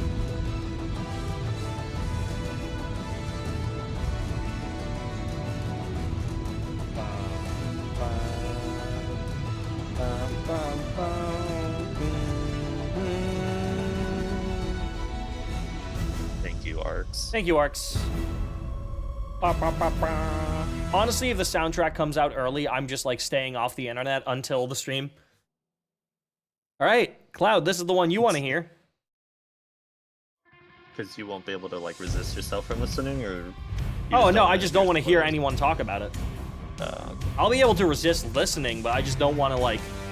I personally don't even want to like see, oh my god, they referenced this motif somewhere, or like, oh, this track is really good. I'm like, I'll see for myself on Monday if this track is really good. This is only high action, right? Yeah, so what they did is they just took the high action and kind of layered these random Nightmare layers underneath. I think of the three Nightmare tracks, this is probably the least interesting one.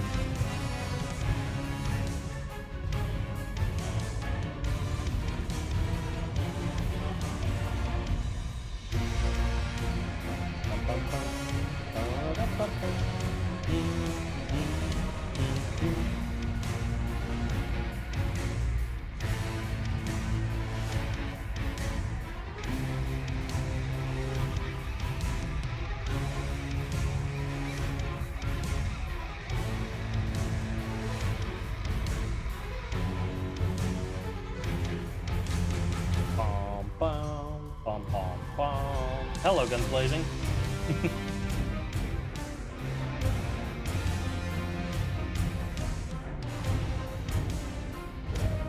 I was a bit disappointed there was no new tracks at all for these boss fights. Yeah. Even if they're like nightmare remixes.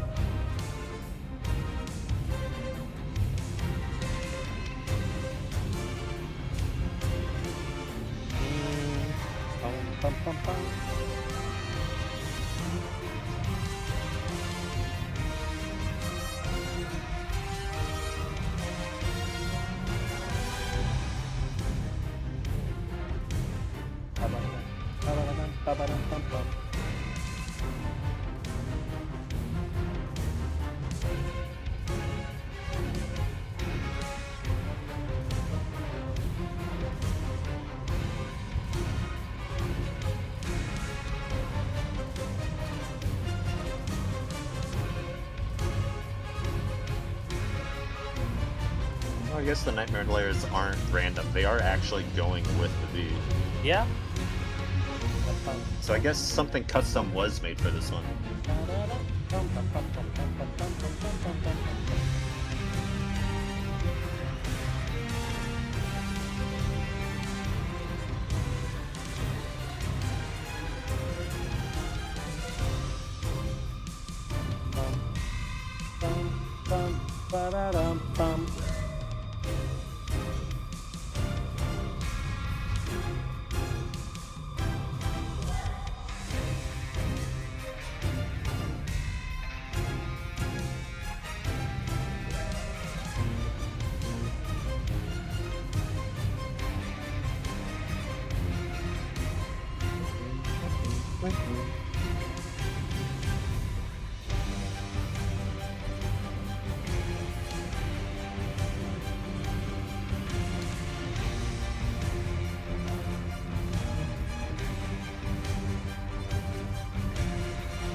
All right, now for the last one. For Crota.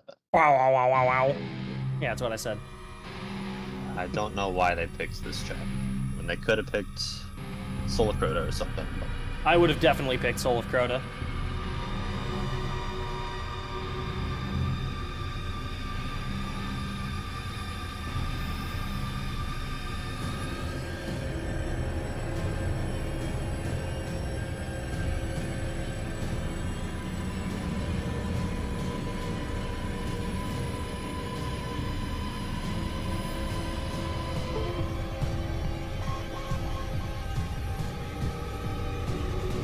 Play the soundboard sound. My soundboard isn't working. I'm currently trying to fix it. Why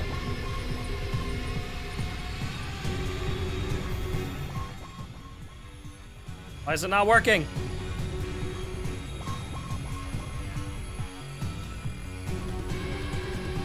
You just spam the button so much they all play at the same time. No, sometimes this thing decides to just not function. And I need to like plug it out, plug it back in, and then it works just fine again. It looks like it needs a full reset, so I'm gonna like plug the cable out. You might hear some computer noises.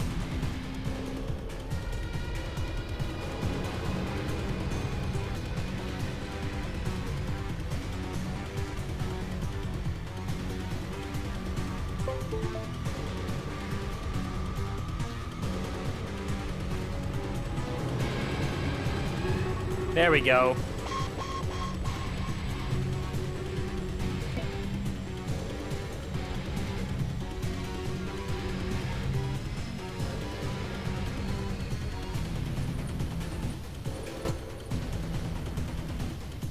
I found Destiny music enjoyers. I will remain here for the foreseeable future. Hell yeah.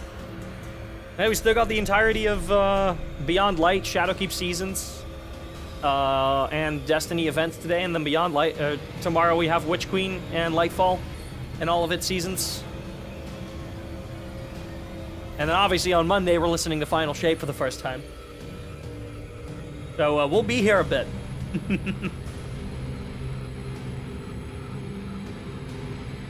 hope Bungie took feedback from the content creators saying the Legendary campaign felt too easy. Oh, I really hope they buff it up. I really want them, just make us like -10 or -15 or something. -15 was already the Legend campaign.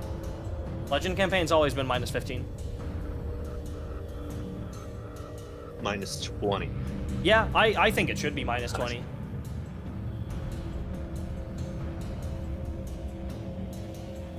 Also, allow people to load into the Legendary campaign that's intended for 2 or 3 players, even as a solo. Because I know it balances based on fireteam size, but I would personally, if I had the option, would click to do the 3-person option on my own. Because that's how I would want to experience it. I want it to be brutal. -30, I think we wouldn't even be doing damage at that point. Onslaught goes up to -30. Waves 40 to 50. Jeez. And that's manageable.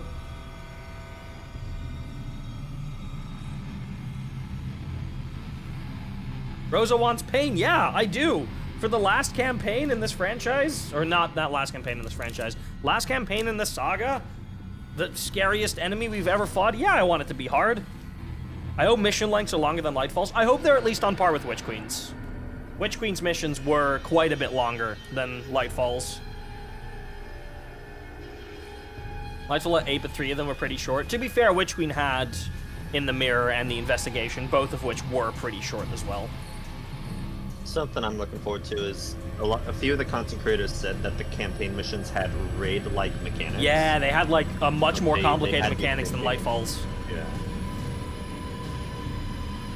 Almost like puzzle-like, so that you had to actually think for every encounter a little bit, which is very good. If that is indeed the case.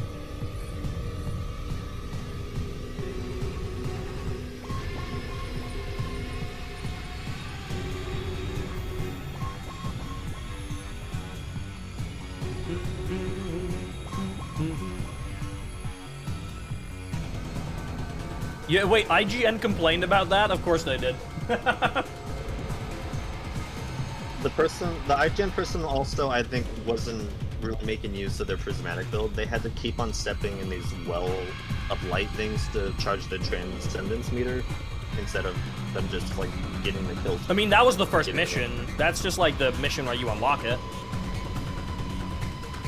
Yeah, but he was saying something like, it kills all momentum in the mission when you have to stop what you're doing to find a well to stand in just to get transcendence because he didn't know how to get it. Oh yeah, no, Destin Ligare is stupid.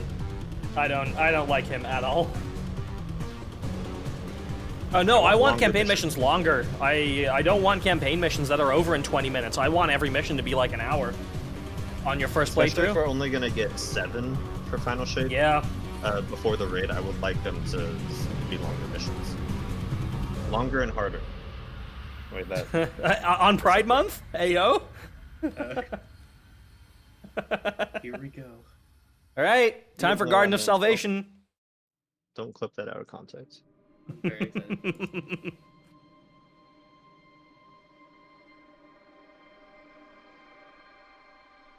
They didn't want to use Prismatic and only use the new super? Yeah. I mean, the new super bit I understand.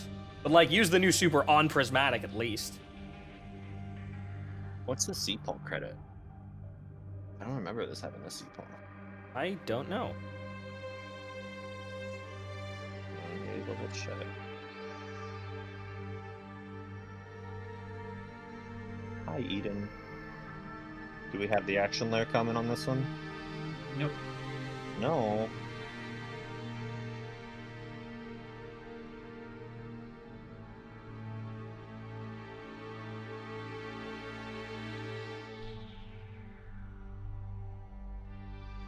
At least we got the inner light part.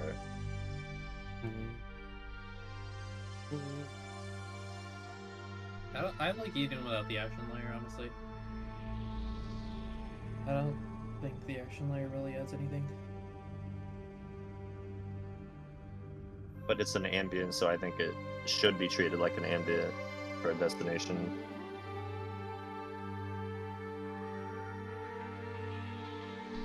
Where is Temptation? Oh, it does have a Johnson. What is the Johnson for? I don't know. Hello. Hello there. Hey guys, Froggy here. Hello. Rocky here. Welcome in, It's Promethean. fine. We'll get an action layer in the other intensities.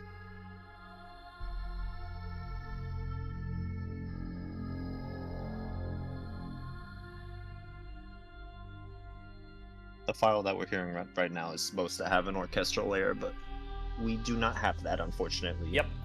So the jump to this next part with the vocals is going to be a little jarring. Yeah, because we don't have what the proper transition is supposed to be.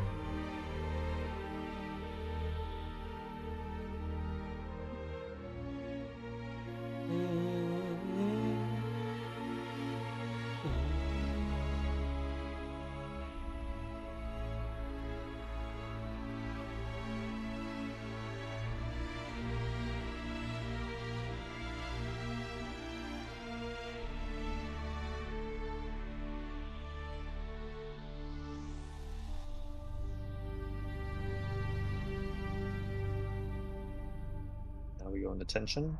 Yep.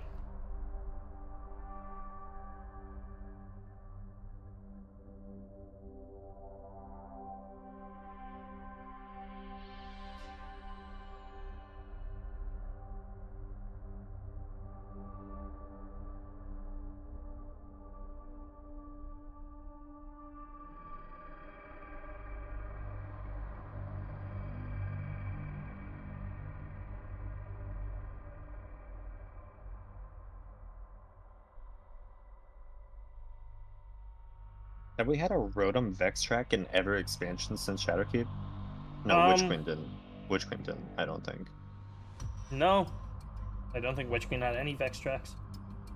Hello, action layer.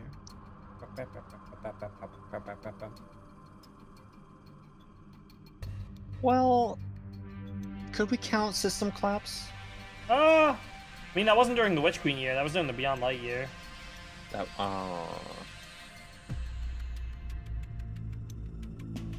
That is a Vex track, so yeah, it would count, but there was more than a year between Season of the Splicer and Lightfall. yeah. Did Rotom do Spyro the Watcher? Yes. Oh, well, then there you go.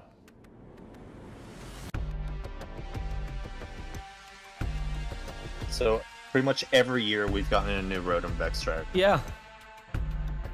Who knows? Maybe for Echoes, we get one this year. Is Echoes gonna have a dungeon? Not to my knowledge. The dungeons are probably going to be episode 2 and 3. But I don't know. There's Really? 2 dungeons released in the final shape year. They haven't said when.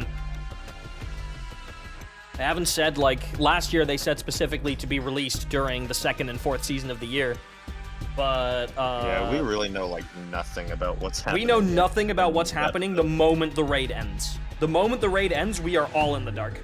And I think it's meant to be that way. I don't think they want to talk about that until the raid is over. Welcome back, Puporex. You are just in time for Garden of Salvation.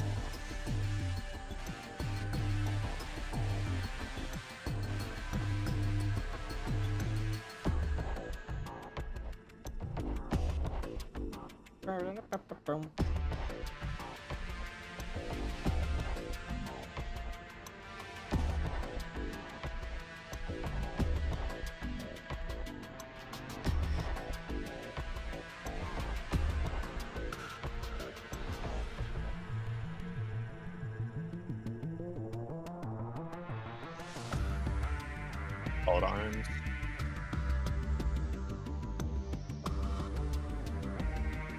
Oh, we're playing full action and then full high action after.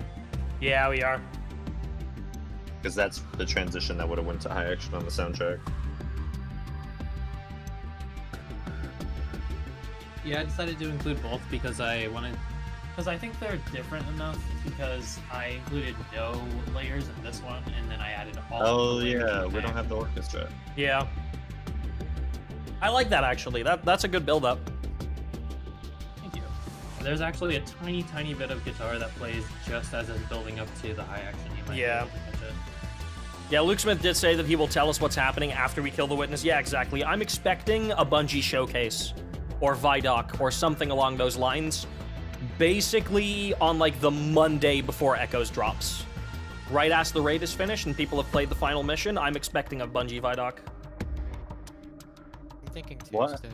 What happens in the case we can't kill the witness? Like the raid is just impossible. I mean, then contest goes off after 48 hours and people do it without contest on, right? And then they reveal and they're like, sorry, no one got the day one emblem. Yeah, no, I mean, if no one gets a day one emblem, no one gets a day one emblem, right? It's never gonna happen, the but... rarest emblem from a raid ever. I mean, Last Wish, only 11 people have that. Yeah, because one got banned. Yeah, one of them got banned. Imagine they just extended it. L. Absolute indica L. For the donation Yeah, I still haven't heard raid the thing, guitar will you player. ramble about the music? What, for the top donators? Yeah, sure, I'll ramble Oh, about the that's raid's good. music.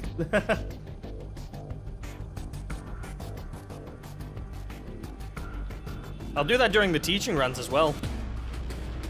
Oh, peak high action. Yeah. I love the high action of this so much. Why are Vex tracks so good? I don't know. Ask Rhoda. Actually, I'll ask Rhoda. Rhoda, why do you produce so many bangers? Do you know what time the Final Shapes soundtrack drops on Monday? There's two possible options, or three technically. Option one is it goes as it always goes, which is that the Bungie store is updated at reset on Monday, and you can purchase the soundtrack there.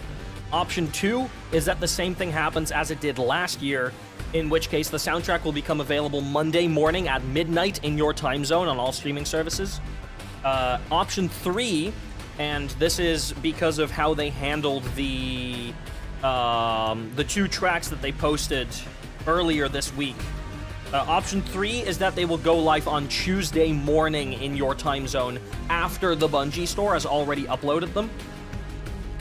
So you will get them a little bit later on Spotify and stuff, but that's to prevent people from getting the soundtrack like a day and a half early. Because what happened last year is people like set a VPN to New Zealand, purchased the soundtrack, and then uploaded it, right?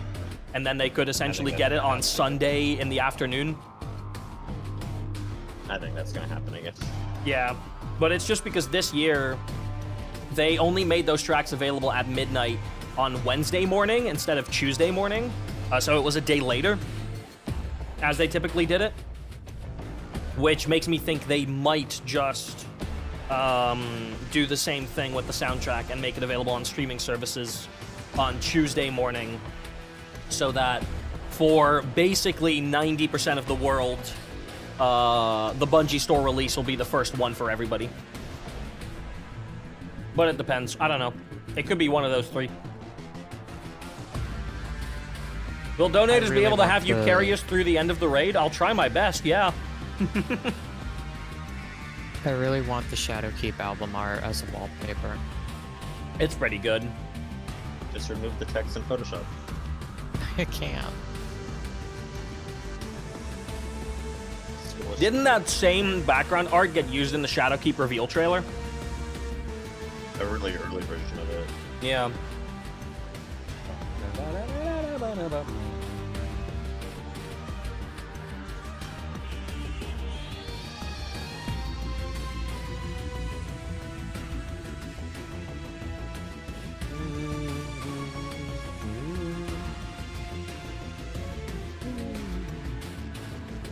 Alright. Time for the Sanctified Mind melody. Or, sorry, the Mercury's Golden Age melody. I think this is my favorite Shadowkeep track. Yeah, honestly, fair enough. It's between this and Unworthy. Unworthy is really good.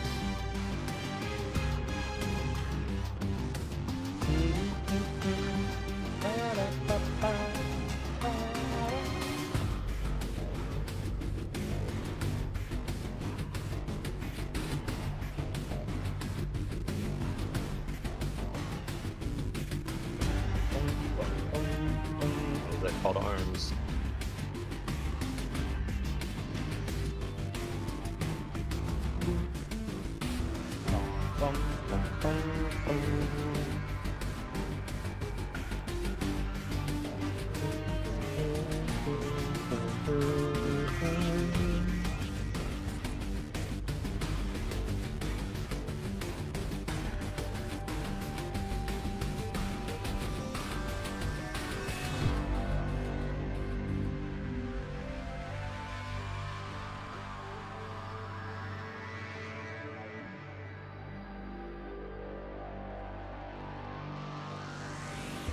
Right, Sanctified Mind time.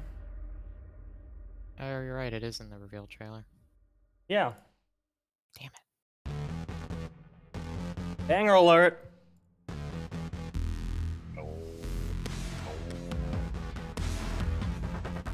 My theory hear is the- that this track was made before Shadowkeep, like even before Chris and Cyrus actually.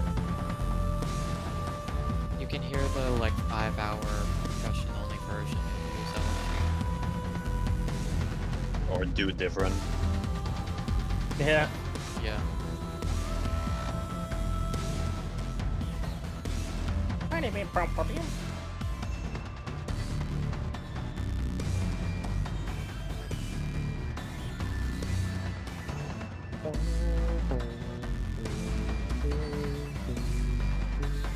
High action.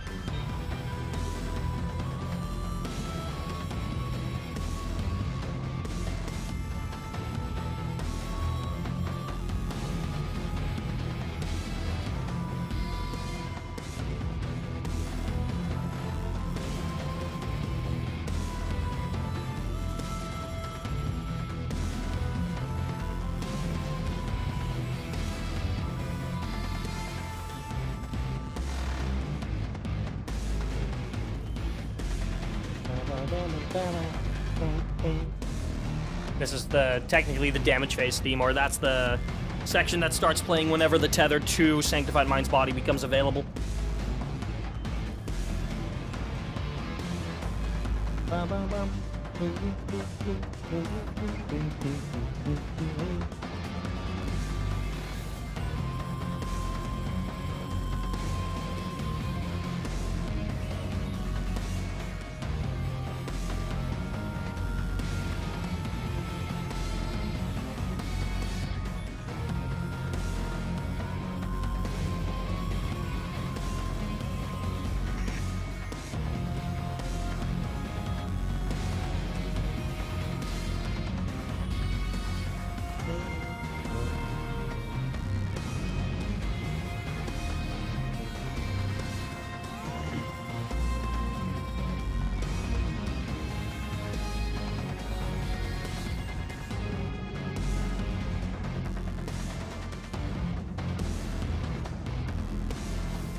BPS. Yep.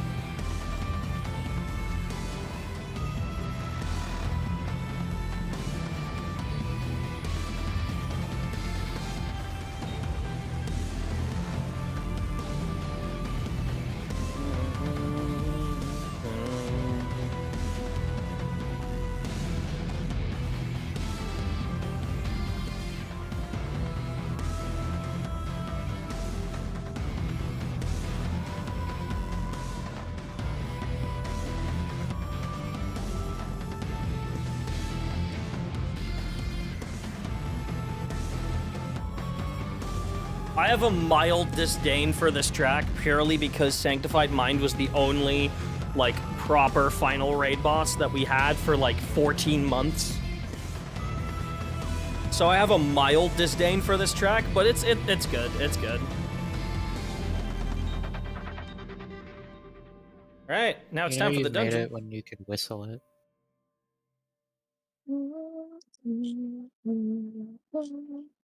Necropolis.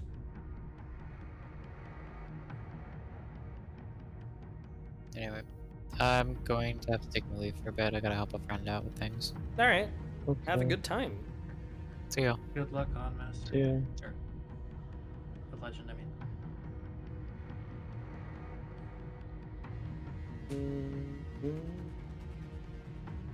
Mm.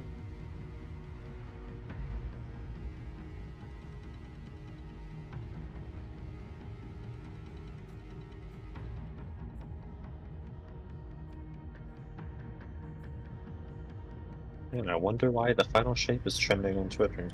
Damn. It's almost like it's less than 3 days away.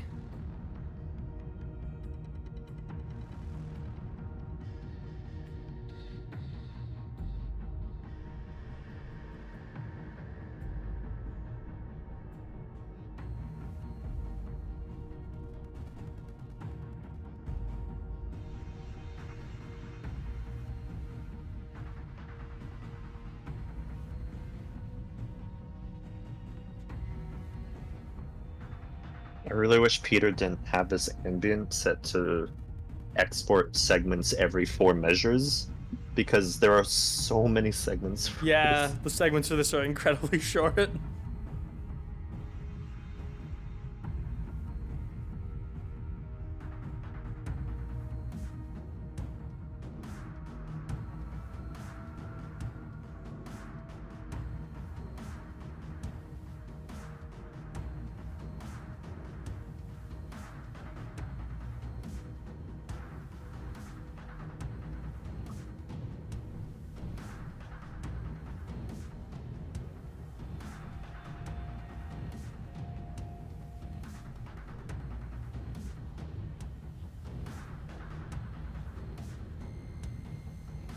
Now it's unworthy time.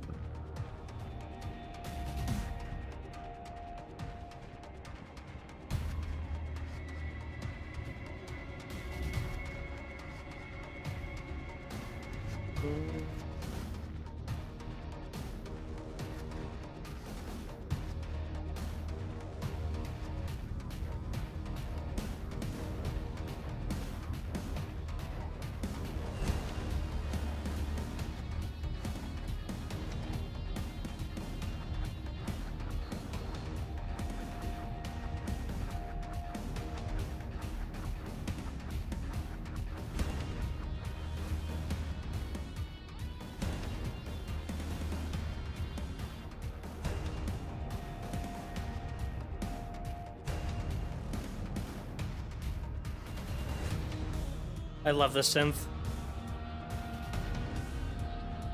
Especially right here. It just sounds so different from like previous Destiny tracks. I Yeah. love it.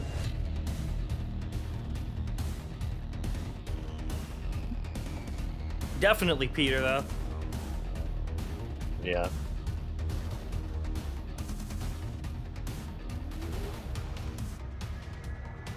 Wait for that high action to kick in still. Seems like we're gonna do the whole action first and then go to it. I don't know. This is 6 minutes in total. There's only 2 minutes left.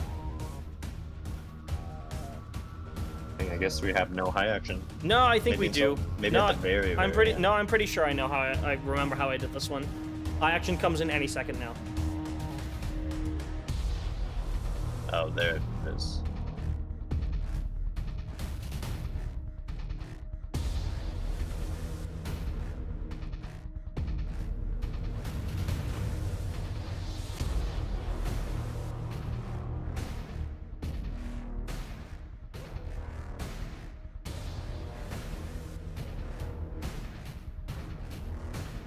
So what is this Here it supposed to comes. mean? You can't preload right now.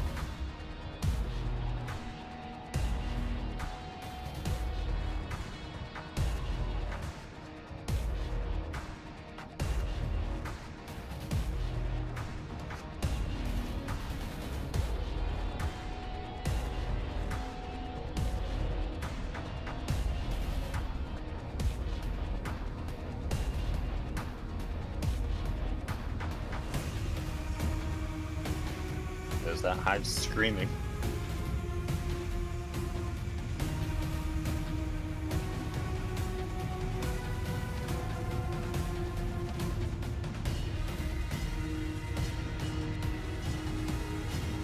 I'm in our light for some reason.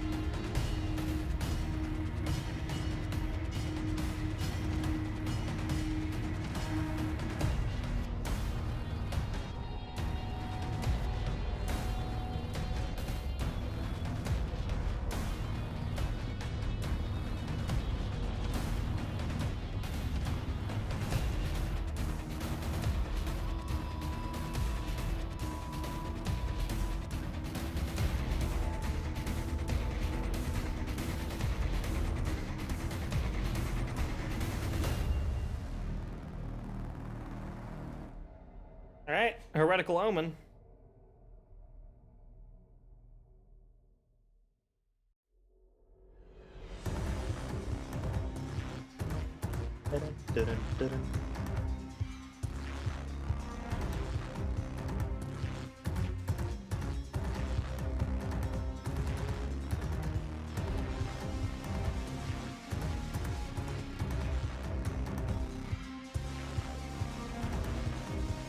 This track and the lore are very similar. They are, yeah.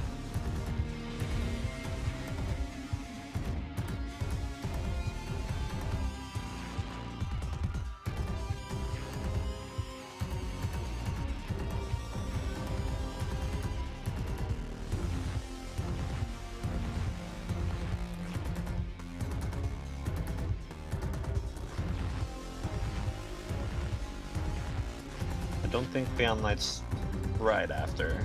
We Uh, gotta get through some seasons. we're gonna go through the seasons there first, might be yeah. a guessing game.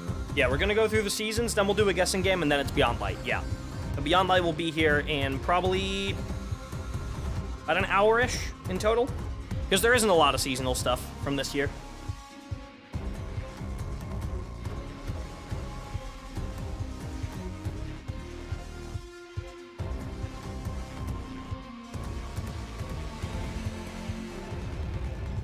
We do have the Trials of Osiris track. Yeah, we do.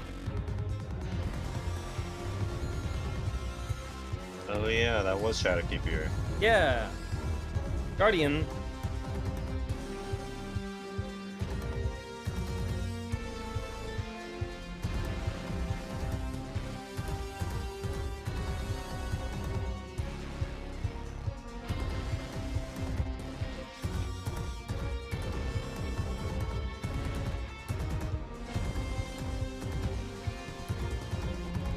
I thought I thought the state of the game during Season of the Worthy was pretty good, but the season itself wasn't very great.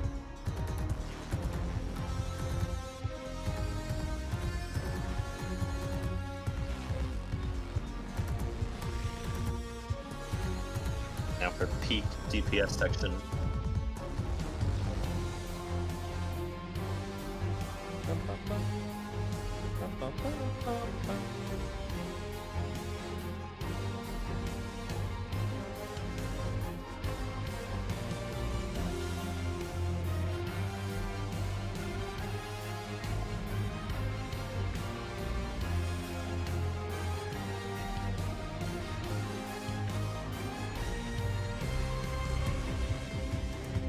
There's a little bit of that resistant legionality there.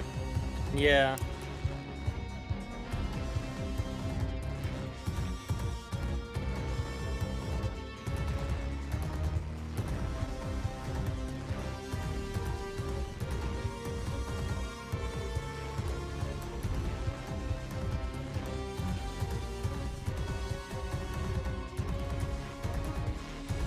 The entire story of Shadowkeep was a plot of Savathun. She wanted us to find the pyramid, so she got the Hive to make the Scarlet Keep and to kill the rest of Oryx's lineage. I think so.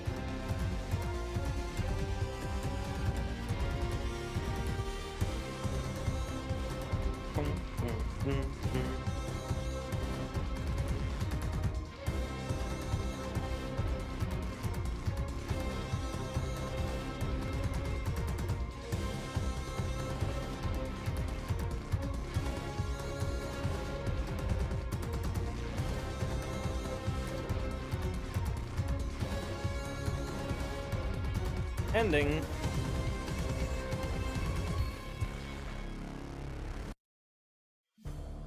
I love how it's just an abrupt end. Yeah.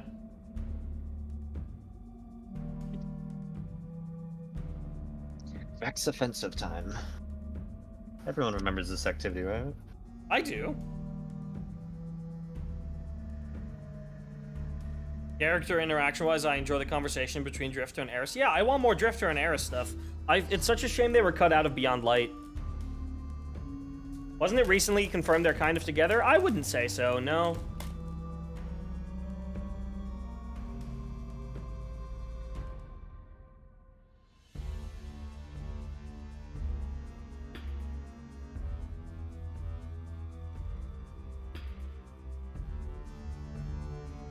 I think for the action here, I only did high action.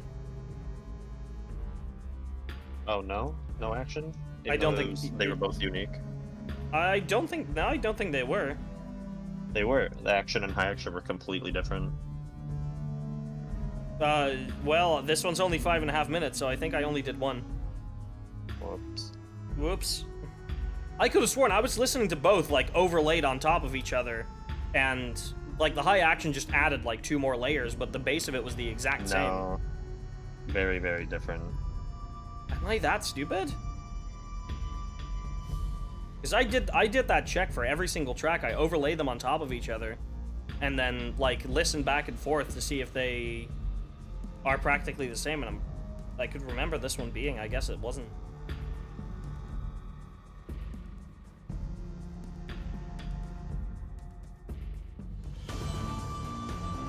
Yeah, just straight to high action. Yeah. Well, sorry, Crotheon, we're skipping you.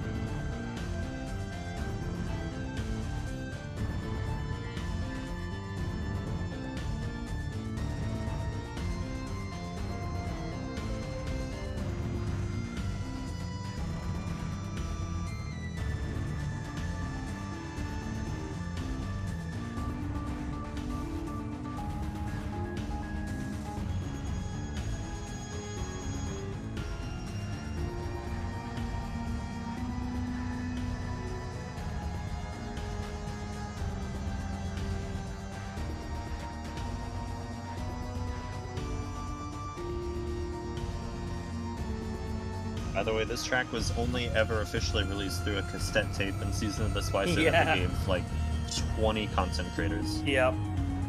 And you had one of them essentially send you a recording of it so that you knew what the official soundtrack edit of it was, right? Yeah. And then you reconstructed and then it. I recreated it. Yeah.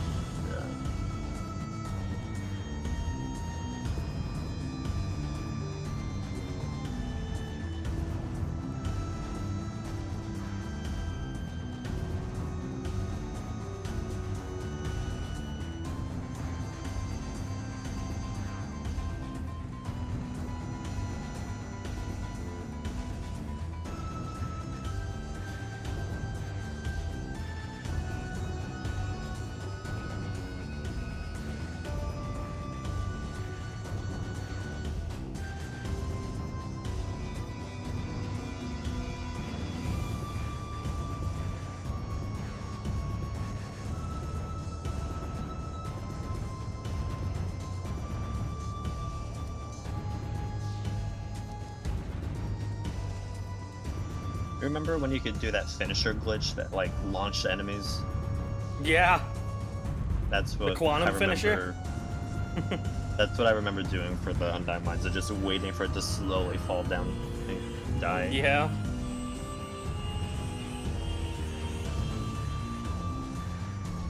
That was also back before we had our Destiny music tool, and that was actually the strat you had to do in order to get certain tracks to play longer.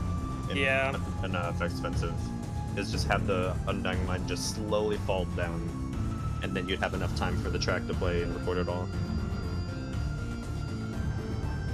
Did that for Atheon day 1? Wait, Atheon could be pushed off the map on day 1? Only if you did the finisher thing, I think, yeah. The Atheon cheese I remember is if players just kept on jumping off the map, they could spawn in the Venus area. No, like no. You wanted to the have future Venus. You wanted to have a couple people in the past Venus area by the time that the Gatekeeper encounter ended, because Atheon's model would suddenly spawn in that place, and then you could just damage it with like grenades and stuff until it died. It took like 10 minutes though. I remember you could force the game to spawn there as long as you were one of the players that went there during the Gatekeeper encounter. Yeah. If you just kept on jumping off the map. Also, Charles Osiris. We only have this track since a few seasons ago, or at least the full version. Yeah, thank you. Season of the Witch. Thank you, person who worked at Bungie in Destiny Music Archive's comment section. And we got this lovely Be Brave. Finally.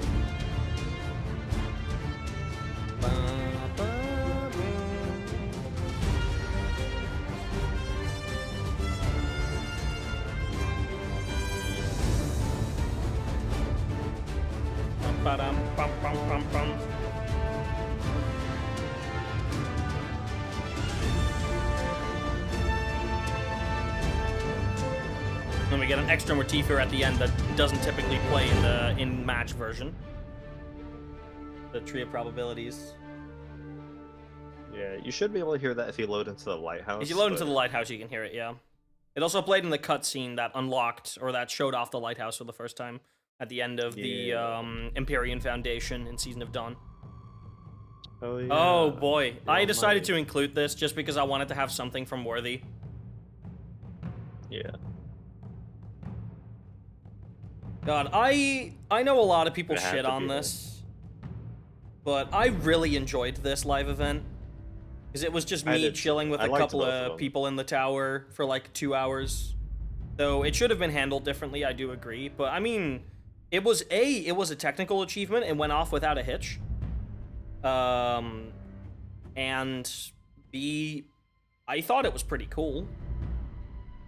I just understand why they never did these live events again after Arrivals. Fortunately, I had work this day, so the only thing I could do was watch updates of live streams on YouTube or Yeah, Twitch watch to a see stream. like how far it was. Yeah. Yeah, I woke up to watch I a don't stream think for I the got to Arrivals watch it event. explode. The Arrivals event happened at like 3 in the morning for me. I couldn't do that.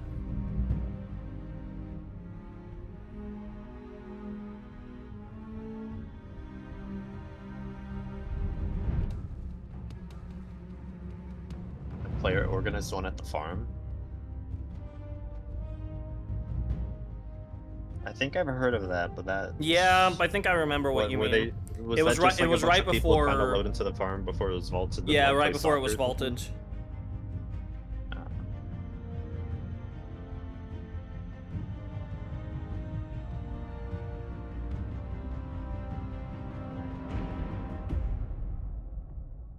And then the Almighty explodes and gave everyone tinnitus. Yep. Ah, peak. Let's go.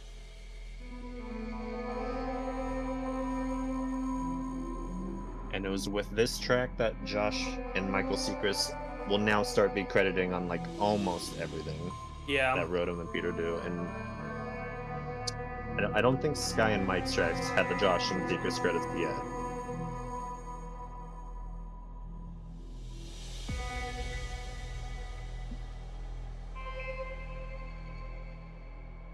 They really should have released this Mm-hmm. as part of the Prophecy soundtrack. Like, just don't call it the Prophecy soundtrack, just call it the Arrivals soundtrack or something. Yeah.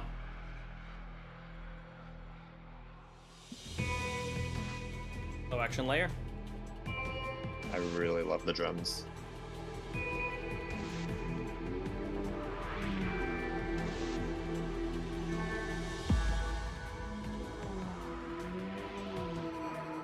Unfortunately, even though Arrivals is a really good season, I have a lot of bad memories of stuff just because it's a low point in my life.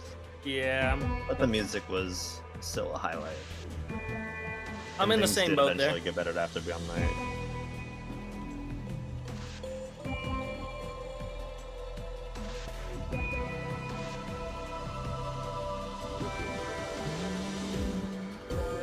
Bum, bum. Now we got the I-Core melody.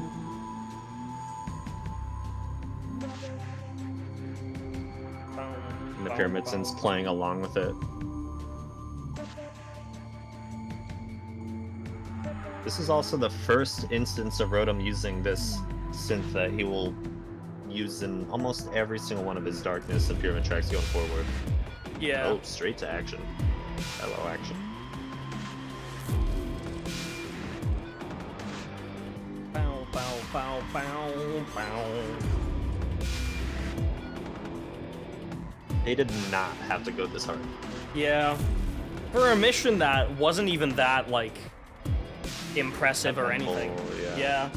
Like, the mission itself, it wasn't a bad mission, but it was just okay. Yeah, I think the music team just realized, hey, we don't really have any music that would perfectly go with Pyramids on IO. Yeah. Let's get something new made. I mean, this is the first, like, Pyramid action track that we ever got, right? Pyramid associated, yeah. Yeah. I mean, the first action track with Pyramid synth that we ever got. Because Shadowkeep didn't have any. I do believe that is true, yes. Yeah.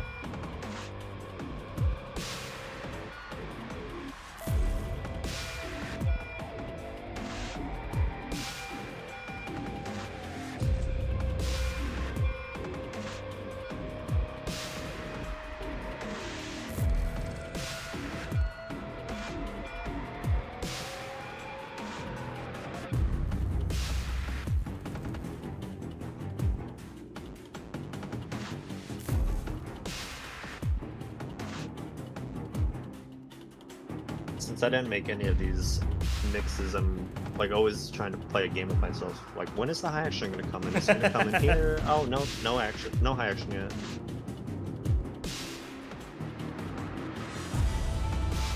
Oh, there it is. Yeah, I wouldn't have guessed that. I'm always trying to guess when the action layer comes into the ambient also.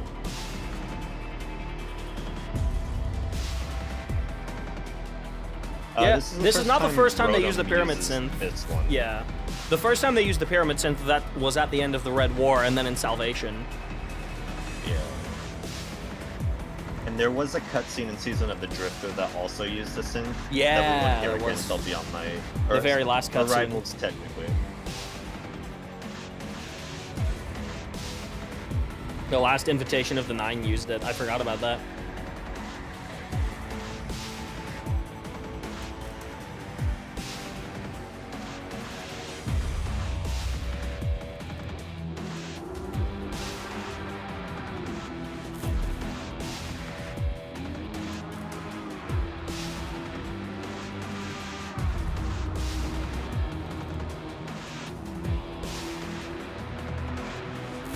Hello, Guardian. Hearing Pyramid synths do Guardian is always really chilling. It's always good. Drown in the Deeps one is the best, though.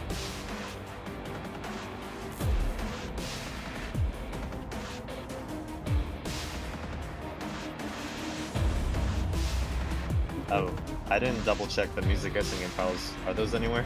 Or are you feeling confident about them? Let's see, how confident do I feel about the first part? No, I'm very confident about those. Okay. I'll listen in on the YouTube chat. Yeah. On the YouTube stream. Yeah, no, I'm pretty confident Arcs. about all of these. In Arcs, you need to let other people go. Yeah, no, Arcs is 10 points. We've made that agreement. Okay.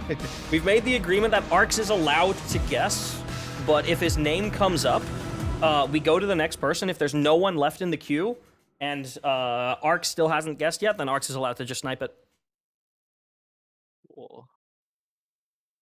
All Oh, right. We have Michael Seacrest's this- magnum opus, The Prophecy Dungeon. I think this is the track group that Seeker said he was like one of the most proud of also. And He said he was really proud of his yeah, prophecy and stuff. fair enough. Like this whole dungeon is fantastic.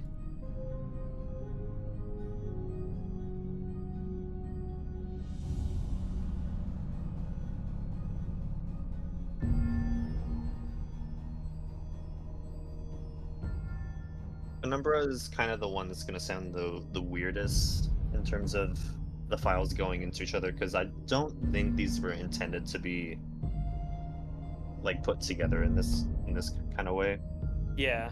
They're kind of like little one-off cues that would play as you go through random parts of the dungeon, which is very different for Destiny. They don't usually write their music in short one-off cues like this.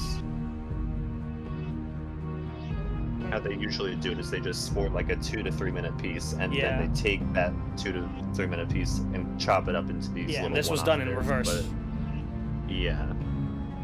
So this one, I had to try to figure out a way to combine all the one-off cues, and that's why it kind of sounds weird. It gets better when we get to like Hexahedron and Prophecy, Yeah. the tracks with those names, because those were actually intended to be played that way.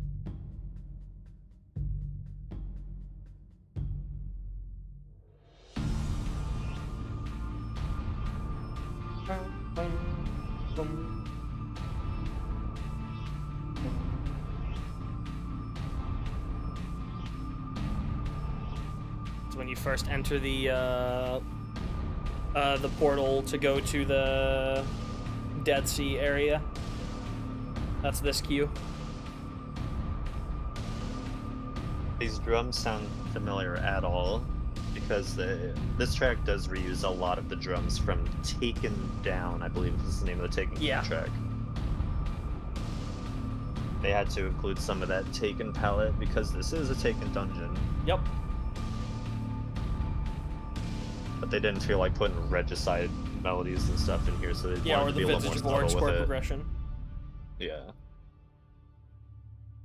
Alright, we got one more cue. Yeah, this one's always been really weird to me.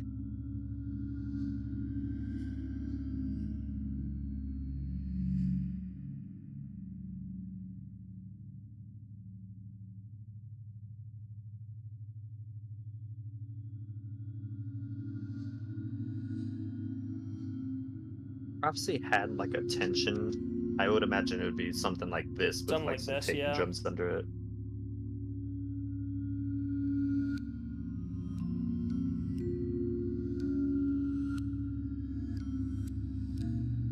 The Unknown Space just consistently has some of the weirdest music in Destiny. Yeah, definitely.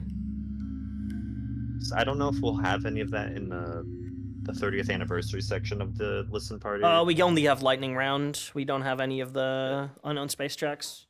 But if you go to DMA to listen to that stuff Yeah. is very, very weird. Hexahedron. Hexahedron. Let's go.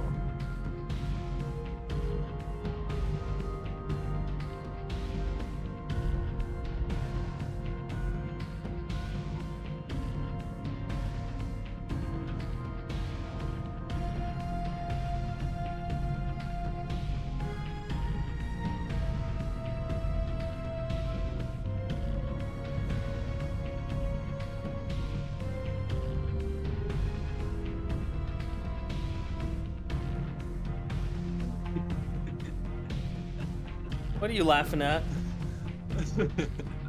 What have you found? I think he found a meme. I think he's dying. Yeah, he It's muted just a up. hexahedron, it's not that funny. Sorry, I thought I was muted. I was laughing. No, you're good.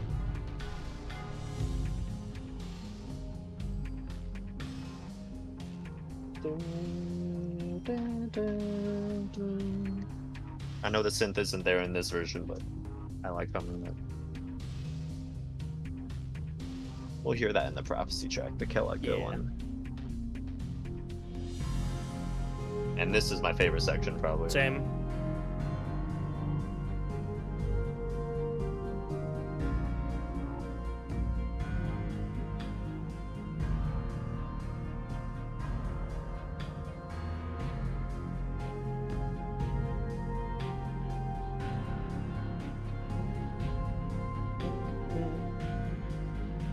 This is like the first of that Secrets track.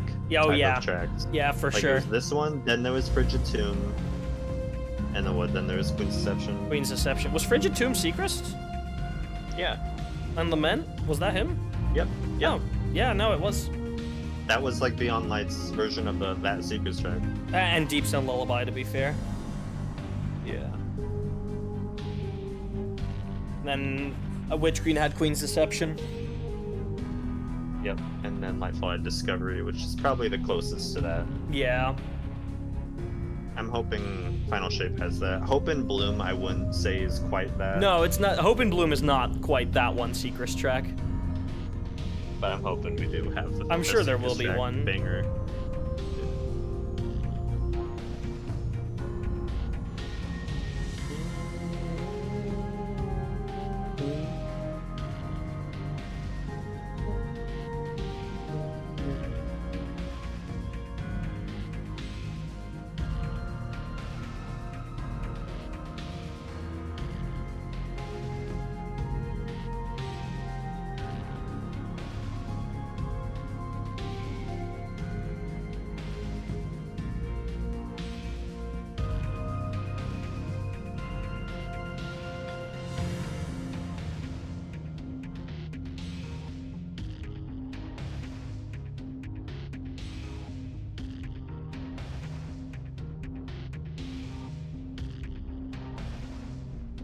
We should have had the Prophecy album art for this one because I really like that one.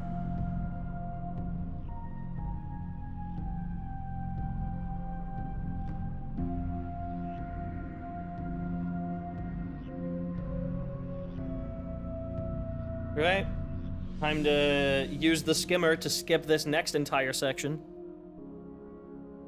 I don't think I've done this dungeon at all since the skimmer released. Is that like the strat is just fly over the whole Rainbow Bridge Yeah, you now? can just fly over the whole thing now.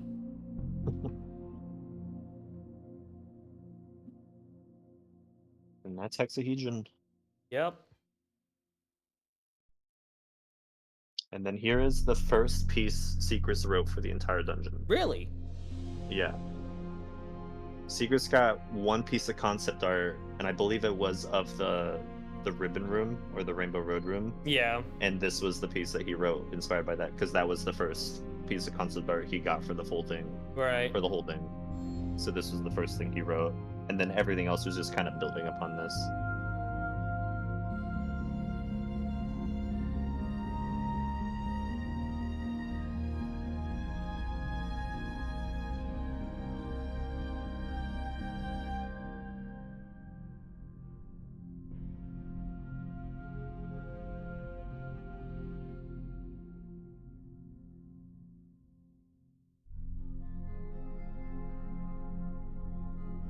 This was what played when you entered the Wasteland room, I believe. Yes.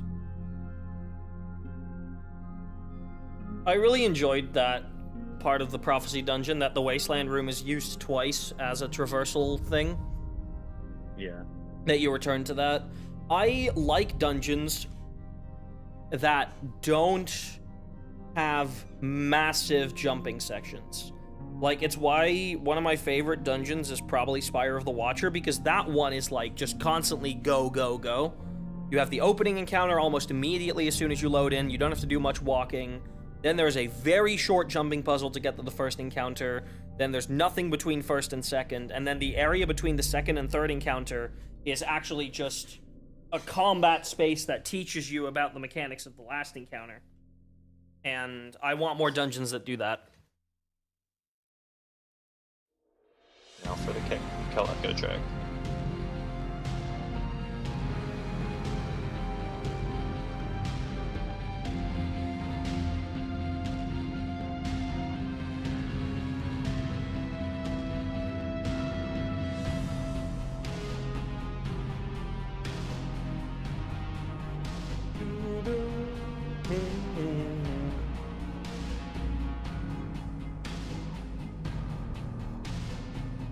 This track is just the Hexahedron track, but built upon, like, as an actual action.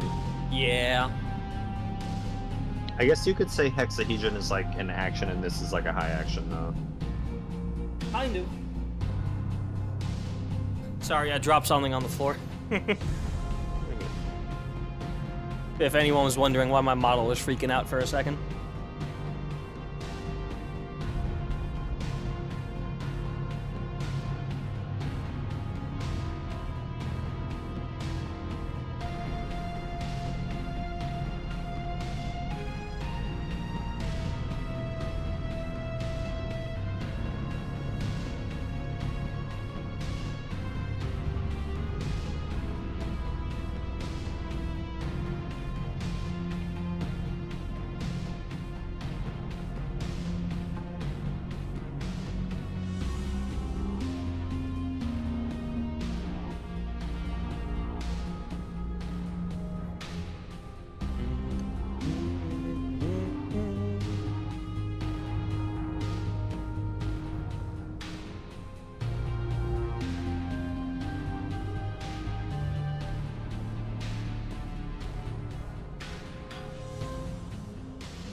Called arms.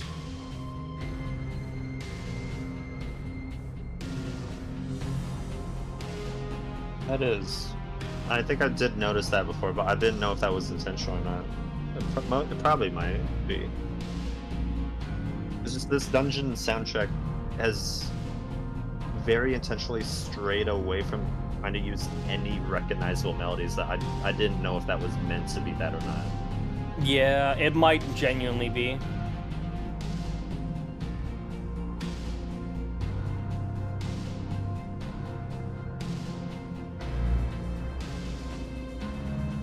Right. In just about a minute and a half, we're gonna go on to another music guessing game chat before we move on to Beyond Light. So remember, don't go anywhere after this.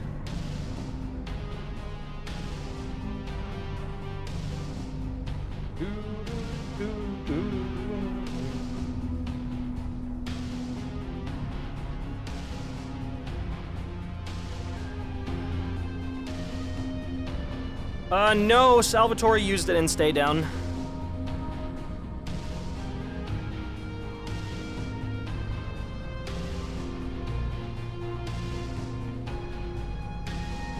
Now for the first section that you hear whenever doing DPS.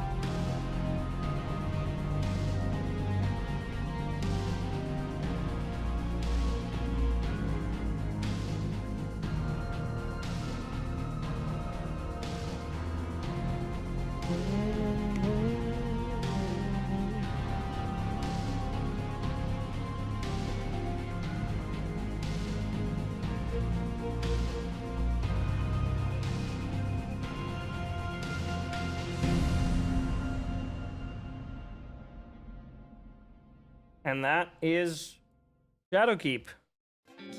And all of the other tracks from that year. Alright, chat. Don't go anywhere. We will have a short intermission for me to set up the music quiz, and we will be back in just a few minutes with 5 more questions, 5 more chances for you to get an entry into the giveaway, which we will be giving away 2 copies of Final Shape now instead of just 1. So please grab your music knowledge, listen very carefully, and maybe you can win something cool. You are at 10 points, Arcs. You are. All right, we will be right back, and then we'll see how good everyone still is at this round of Destiny music. See you in a little bit.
Welcome back, everybody, to what is already round number 7 of the official Destiny Listening Party game show, trademarked, or How Well Do You Really Know Destiny Music?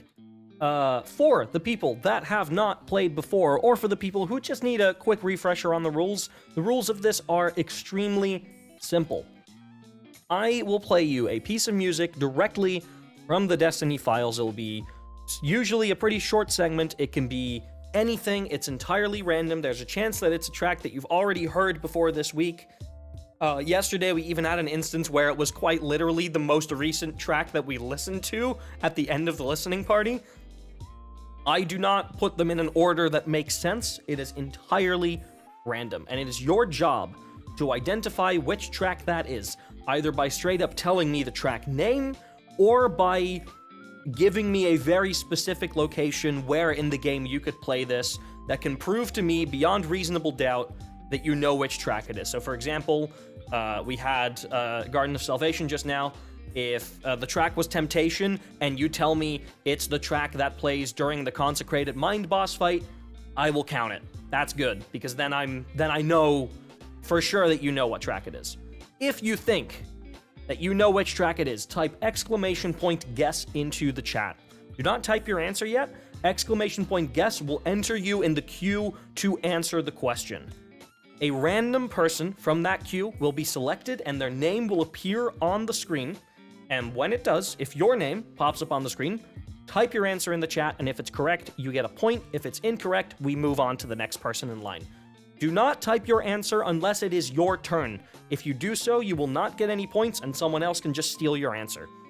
Every correct answer across the entire week gives you 1 entry into the giveaway, which has received a little bit of an upgrade, courtesy of Bungie themselves, who have graciously offered a copy of the Final Shape Digital Deluxe for me to give away. So instead of giving away 1 copy of the Final Shape Digital Deluxe, we're actually going to be giving away 2, because Bungie sent me a copy this morning, which I was not expecting. But if anyone from Bungie is watching, you probably didn't have any influence over that decision, but if you know who did, thank them for me personally, please.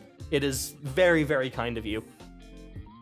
We also have a song cover or remix that whoever wins this can pick, and I will make it and put it on YouTube for you to listen to. Custom art of your Guardian. My partner Atlas has graciously offered to draw 3 people's Guardians. Send over your transmog when you win that, and Atlas will make a little drawing of them. We'll do that for 3 people.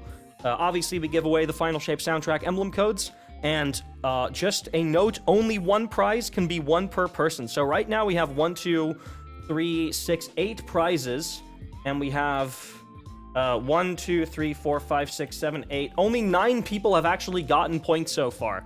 So there's a good chance that, like, a lot of you who currently have a point will win something. So that's pretty fun. All right. With that out of the way, let's start with question 1, shall we? Remember, if you can tell me which track it is, or if you can tell me where this plays, then put exclamation point guess in the chat. Do not put your answer in the chat. Just put exclamation point guess, and I will call on you if it is your turn to answer. Okay, my soundboard thing is still working. I need that to be working for this. Here we go. Track number 1.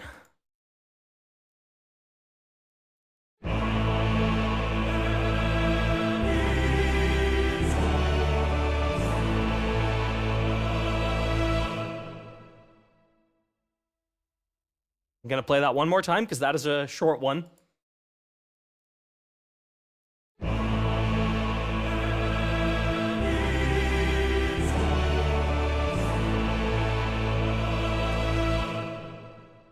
All right.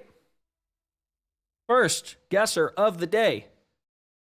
Pup Oryx, what is the answer to this question? Is it a traitor to the Empire from Val Kaor, Spire of Stars? Congratulations, Pup Oryx. That is 1 point for you. Gotta put your name in there. That is a first point on the board for you. You have a chance to now win something. Track number 2. Here we go. Same thing as last time. If you can tell me the name of this track or give me a very specific location where you'd be able to hear it, exclamation point guess in chat. Here we go.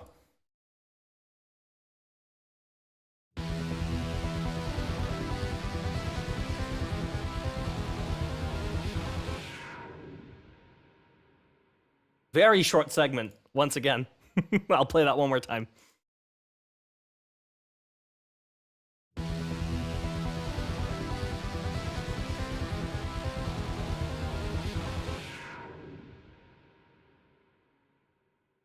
Chelsea, tell me, what is the name of that track that you just heard, or where would you be able to hear it in the game? Queria Blade Transform Fight from Season of the Splicer. Is it System Collapse? No, it is not System Collapse, so that is a very good guess. It does sound very Vexy. JC, could you tell me what the name of this track is?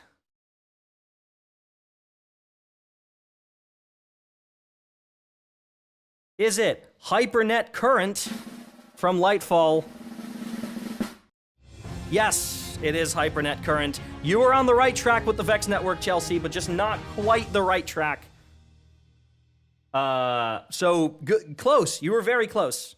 But it is indeed HyperNet Current, JC. That is a point for you, bringing you up to 7 already. Once again, same thing as with Arcs. Once you reach 10 points, I am going to nerf you a little bit. Just to make it a little bit more fair for everybody else. But you're not there yet. You still have 3 points to gain before that moment. All right. Next track. Oh, this one's fun. All right. Once again, what is the name of the track, or where would you be able to hear this? If you're telling me where you would be able to hear this, I do want a very specific answer. But otherwise, the name of this will do. Here we go.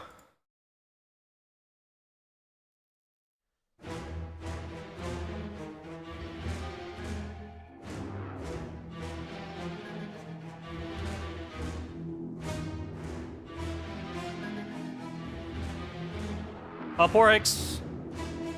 I am assuming you didn't mean to put your answer in the chat. I'll play that one more time.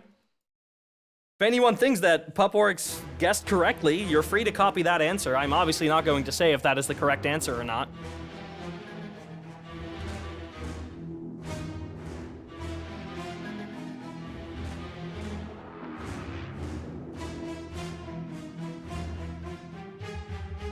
But yeah, anyone is free to copy that answer if they think it's correct. But who will be the one who gets to answer?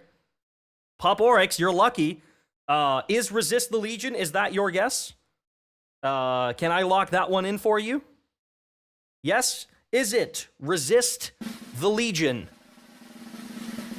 It is not Resist the Legion, so don't worry. No one else would have stolen those points from you anyway if they copied that answer. Next person in line. Hypersonically, what was the name of that track? I need to pull my Who Wants to Be a Millionaire back up. Hold up. There you are.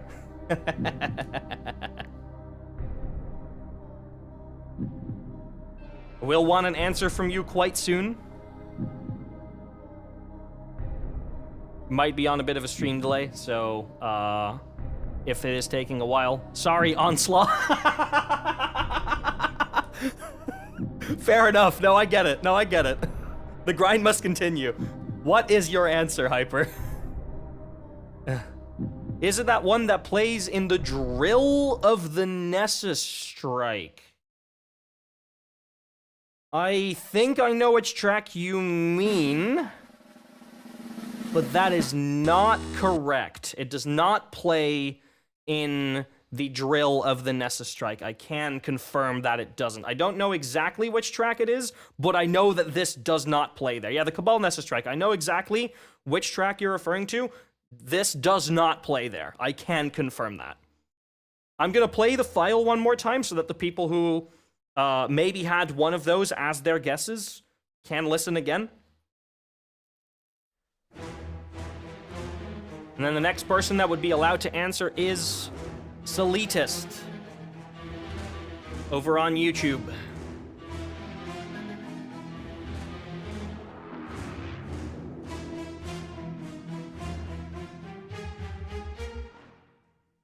All right, Solitist, what is your guess? Which track do you think this is? You don't have any points on the board yet. This could be your first one. This could be your first entry. Is it Red Legion from the Red War? It is not Red Legion. I am sorry. We are moving on to the next person in line. Chelsea, could you tell me which track that is?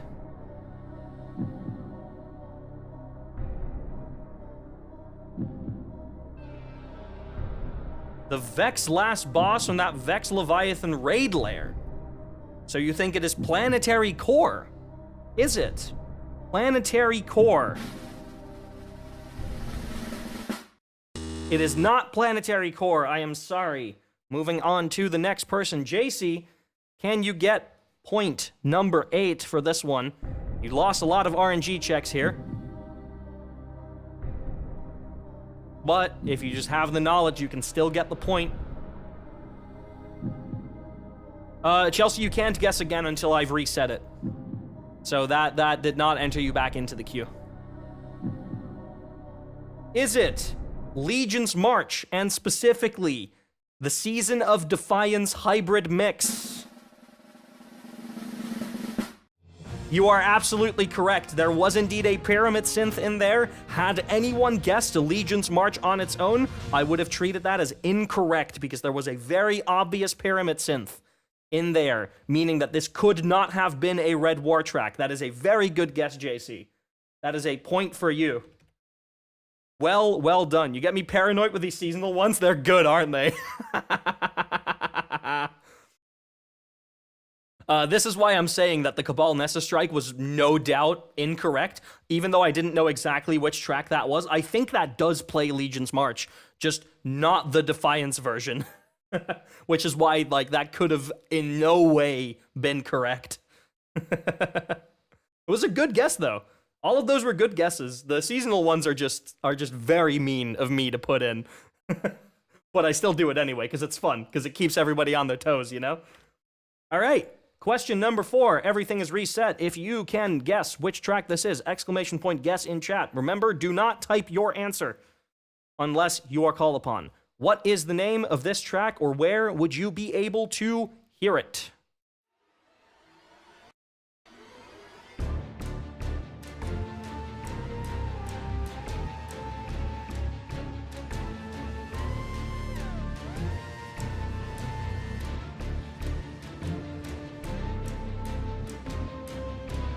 Hello, Guardian.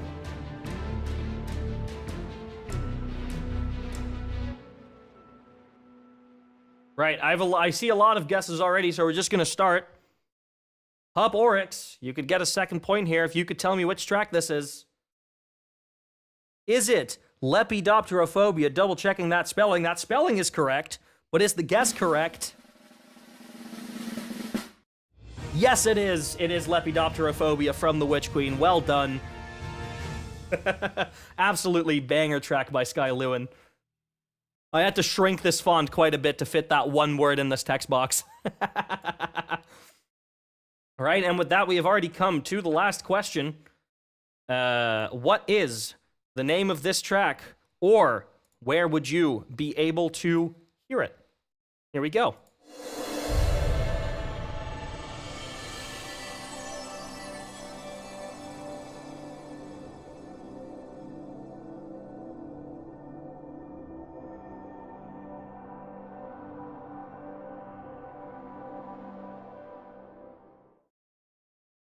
I already have a lot of guests coming in as well, so we're just gonna go. Pup, you are lucky. You are winning the RNG today.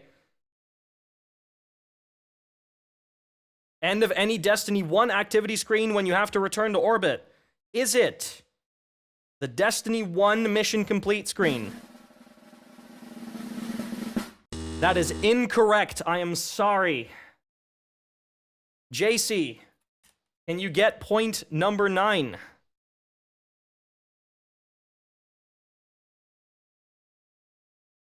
No, this was not the Destiny 1 mission complete screen, Bresci. I can confirm that it is not. Pub did not get that correct.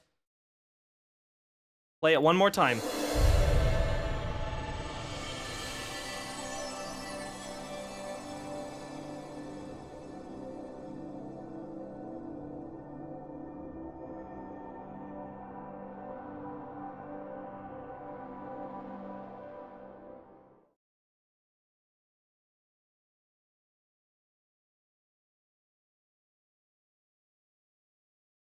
Passage. I mean, that's the same track. That is the Destiny 1 end of activity screen. Isn't this not... Bresci, are you sure this is not the Destiny 2 one? Because this, I'm pretty sure this is the D2 activity summary, not the D1 activity summary. I'm like 99% sure, which is why Destiny 1 would be incorrect. Yes, are you sure? Yeah, D2 is Voyage. Yeah, that's what I'm saying. I was very sure this was Voyage, but you didn't. No, don't look at the bottom one. No, it's fuck. It's not there. No, it's mission complete. It's mission complete. Oops. All right. Puporix, that's point number 3 for you.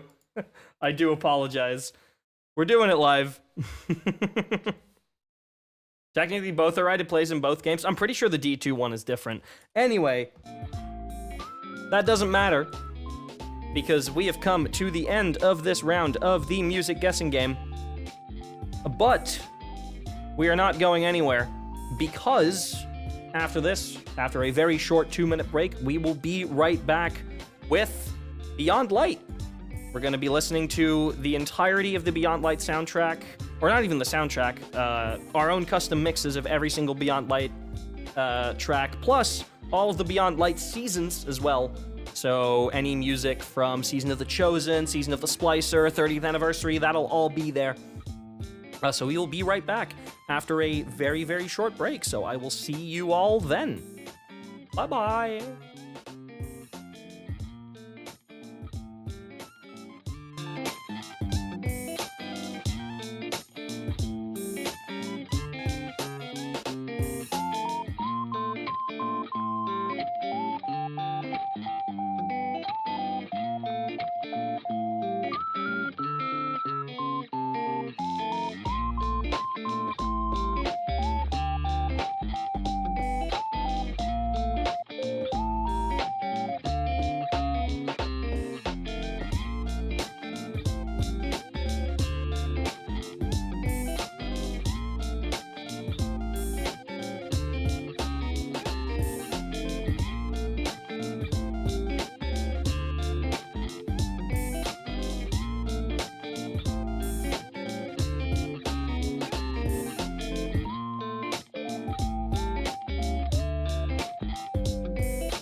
Welcome back, everybody, to the listening party.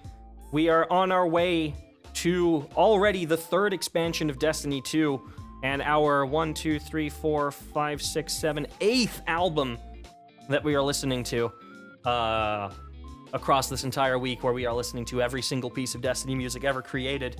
And it's time for Beyond Light. This is slightly shorter than Shadowkeep, about 5 minutes shorter, but it also includes all of the Beyond Light seasons, so any music from Season of the Chosen, Season of the Splicer, 30th Anniversary. We have all of it here. Let's not waste any more time and just go straight into Beyond Light. It's time to look within, Guardians. Focus your power. Let it grow. Boing. I hope you enjoy that bell, because we'll be hearing those a lot. This is still probably my favorite title screen track ever. That's fair enough, honestly. I think mine might be Forsaken.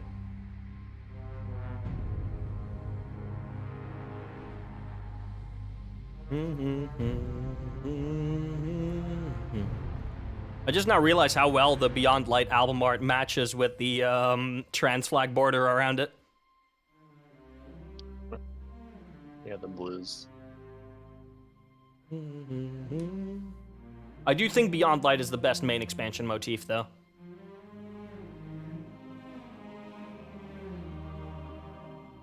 I'm so glad we're gonna hear it again.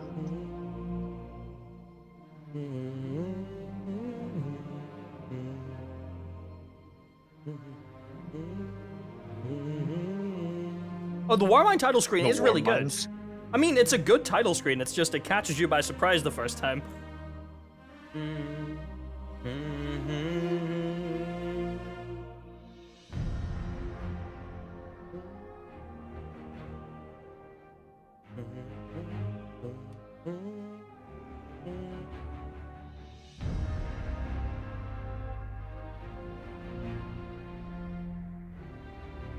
Oh right, there was no Peter Schlosser on the album art for this one. That's probably why they were able to fit all the names in one line. Oh, yeah. Why was that? Did Schlosser just not really work on Beyond Light? So Peter was just really busy with another project at the time, and he couldn't Right. write a lot of music for. Yeah, he did Destiny at the Disquiet, time. Frigus Vero, and that's That kind of was it. it, Yeah.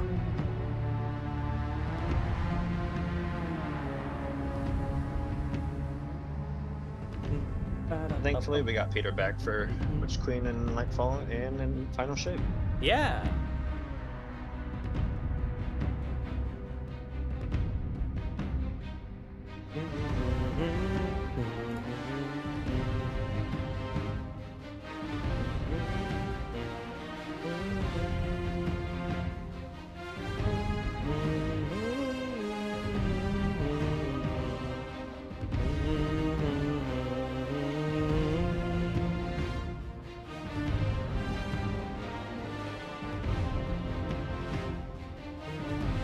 Yeah, I'm sorry we don't have the Eris Ascending emote in the chat. I know everyone would be spamming it right now.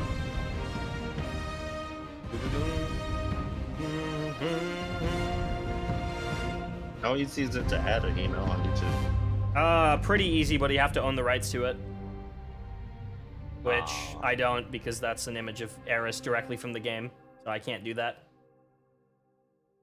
Certified banger indeed. Certified banger indeed. Oh, hello, policeman. Hello, best main orbit track ever made.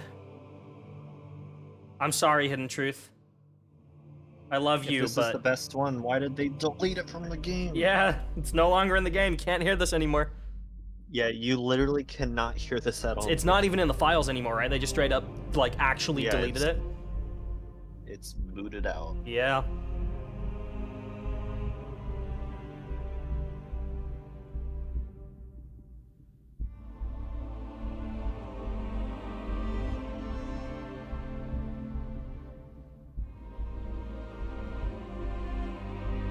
Yeah, I miss this track a lot. Yeah, someone made the conscious decision to remove this track, yep. It wasn't an accident. I don't think they didn't do it intentionally. They just... The way that they do orbit playlists is when something isn't in the orbit playlist, the game doesn't put that in the packages when they repackage the orbit stuff. Yeah, but they consciously took it out of the orbit playlist then. I think they just forgot to put it in the randomized playlist is what happened. Because they put everything else in Beyond Light there, they just forgot to take the main track out of the first slot and put it in the randomized place underneath. Maybe, yeah. If it was in that randomized place, they would have remembered to do that.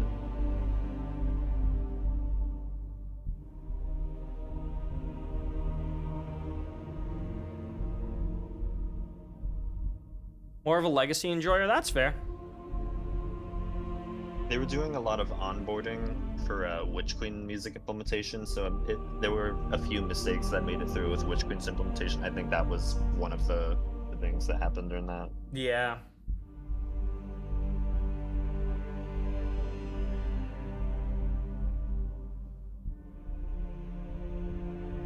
Because for all I know, the music team most likely think that it is still in there. They wouldn't have a reason to just gut a orbit track like that.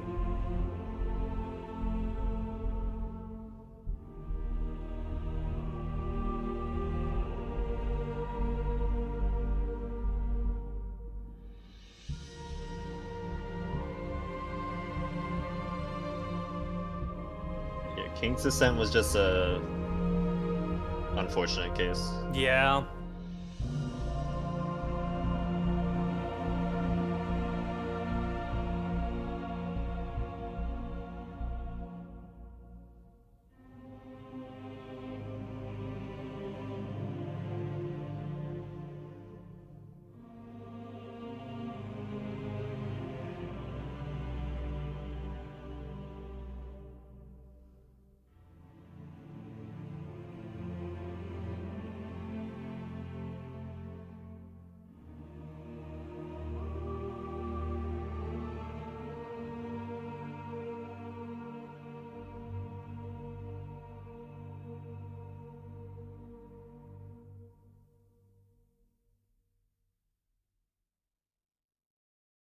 Hey everyone, where are we at? Just as the start of Beyond Light. This was one of the first Beyond Light tracks we ever heard.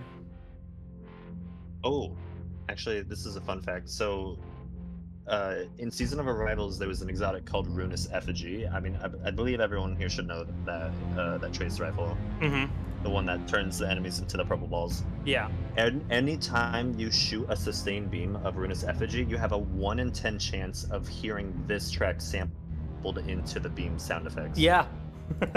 If you have Ruinous Effigy, I want you to go into game right now, load up into a patrol zone, keep on shooting Ruinous Effigy, and just listen out for that pulsing, because you will hear it, and it's really, really cool that they did that.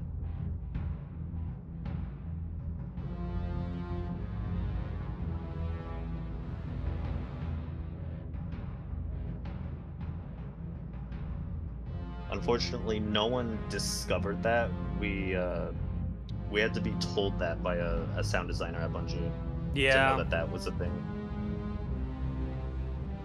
It's just one of those Easter eggs that I guess they wanted people to find, but no one ever said anything. So just like, all right, well, I guess I'll just make it public on Twitter that happened. Yeah. Yes, you did miss the guessing game. I'm sorry. You did. I'm sorry. We will have another one later. Yep, we'll have another one in about 2.5 hours when Beyond Light is over.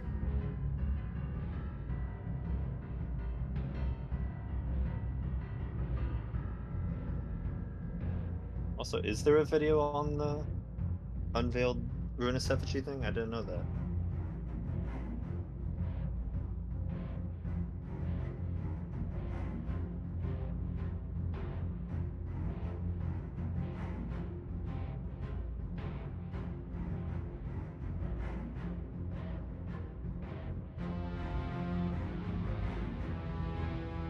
Oh, maybe it was the video I linked, because I do remember bringing that up in the server.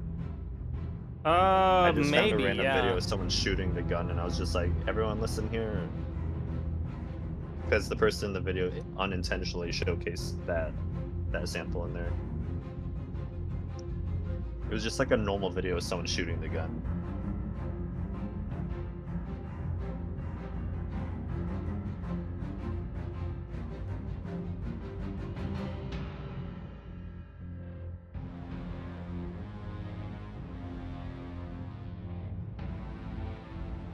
I will say, not too much of a fan of this one. Yeah. It's probably one of my least favorite of the like Darkness Sea tracks. It's alright. There's a track in Final Shape soundtrack called Just Veiled. So like Yeah. this is unveiled. In Yeah. Final Shape we're getting veiled. I'm hoping Sequel. Veiled is different. Like different enough to where I actually do enjoy that one. Yeah. It's played Yep, during the section. Whirlwind cutscene in Beyond Light. One of the better cutscenes of that expansion. Yeah. One of the first times that, like, they took something from the lore and actually visualized it and made dialogue about it in the game. There's a track called Veiled. Yeah, there is. Yeah, I don't want to spoil a lot of the names in case there's like spoilers and Yeah, some, and but- some people don't want to hear that. But I think Veiled is like a pretty vague one that doesn't really reveal anything. Yeah, Sony did put the track names out there themselves. Yeah, and anyone can go to the YouTube uploads of Return to a Dream and Hope and Bloom, look at the description, and all the names are listed there. Yeah. If you do not want to see them, though, do not look in the description for those videos. But if you're curious what all the names of the Final Shape tracks are, go open up Sony Soundtracks Vivo YouTube channel, find one of the Final Shape tracks they uploaded, and check the description. Yep.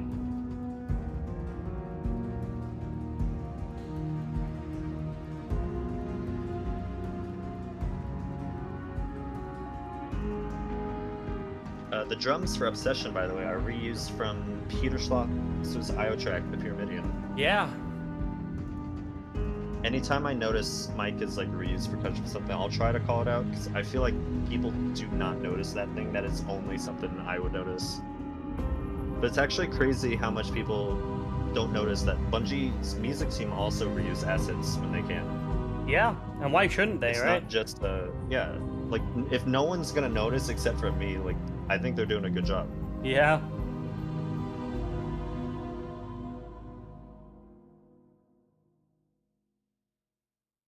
I think the downside is it does take me out of the track sometimes, hearing drums from another track. Oh, Reflection. I love this one. One of the better non-main orbit tracks. Yeah.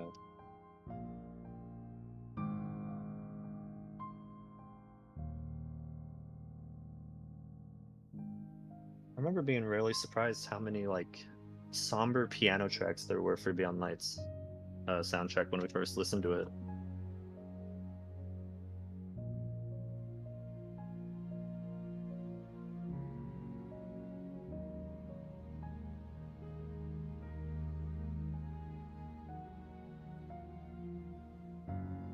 And I'm not sure why, but they did mix a little bit of Reflection, the serif version of Athanasian in Disquiet Yeah. for the Serif Station exotic mission. The piano that all of the Bungie composers use is the same thing, so it will sound very similar between all the composers because of that. Yeah. I do agree, like the way Sky is playing this piano does kind of give off Seacrest vibes, especially Hope and Blue of this. Yeah.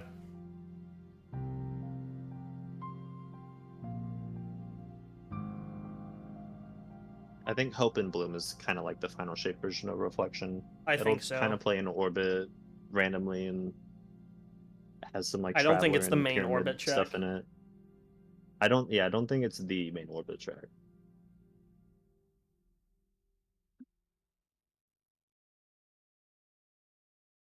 One of the best Oh, main that's a tower lot of tracks of all names. time. Yeah, we're starting to get into 6 credit tracks now. It just barely fits on the stream. If we ever get to a track with 7 credits, it's gonna have to scroll. Which it will. It will do that. You think it's a patrol piece? It might be a patrol piece. I could see I it do being not one. think Hope and Bloom. I do not think so. Whenever I listen to Hope and Bloom, I cannot imagine that being a piece that we hear anywhere outside of orbit. Maybe Tower, but no, I think it's absolutely orbit. If I had to guess. I could be very wrong. Because that happened before.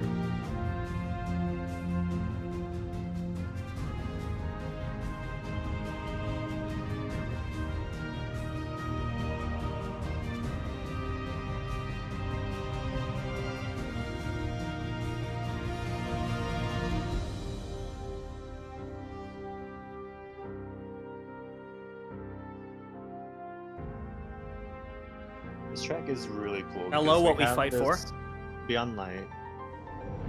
And we have the little What We Fight For piano thing. And then right here we have Rise. Yeah, this cutscene, or this track was played in the cutscene of Zavala speaking to people of the last city after the destinations just disappeared. I think you would was be, getting Chelsea, this- because I'm not dropping any frames, so there shouldn't be any stuttering. second thoughts. Hello, Beyond Light, but calmer. I was about to say, I thought this was Orbit. No, I think this was a tower. This is one. Tower. This is Tower.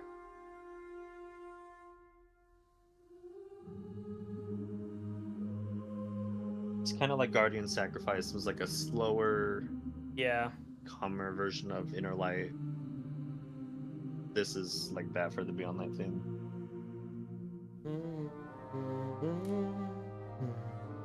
This shouldn't play in Orbit. I don't believe This doesn't play in song Orbit, is no. Ever in Orbit.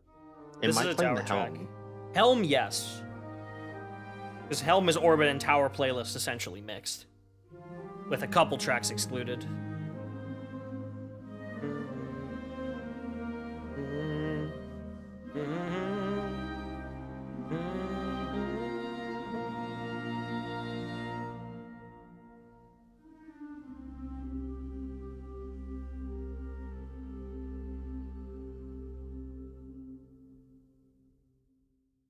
Oh, you're good, pup. You're all good, yeah. I confuse Helm and Orbit playlists all the time. Beyond Light had a lot of Tower and Orbit tracks. Like, for the longest time, I could have sworn Solace, which was a Lightfall track, played in Orbit, but no. Nope. I think it only ever played in Helm in the title screen. Yeah, Helm and Bootflow. And then there's Service and Sacrifice, which plays nowhere. Yeah. Outside Other of the than, one like, 2 cutscene. cutscenes. Yeah.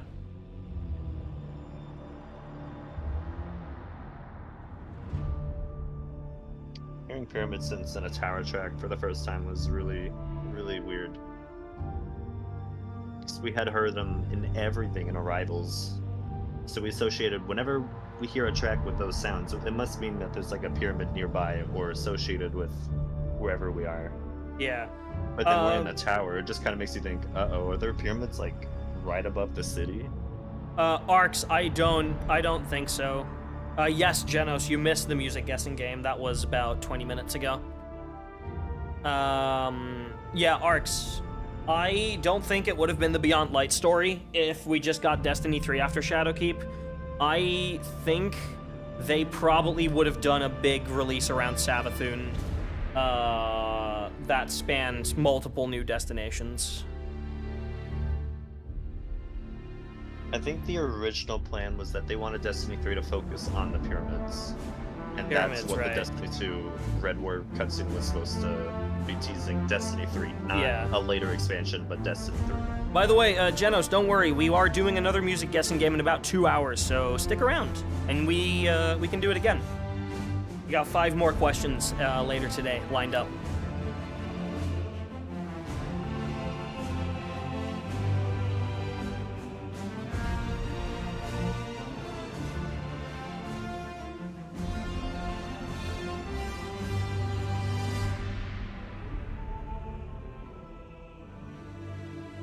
Every time Beyond Light theme hits hard.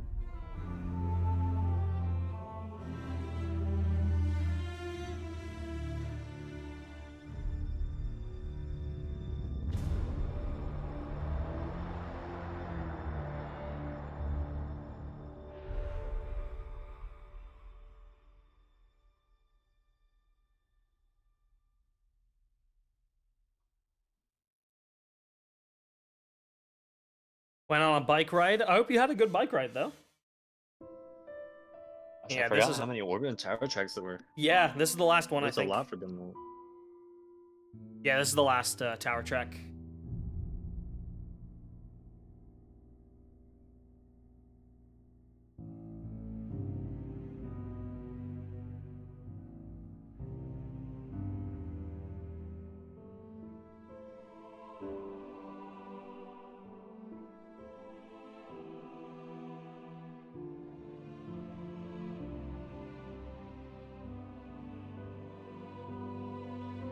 I don't think Legacy plays in Orbit, no.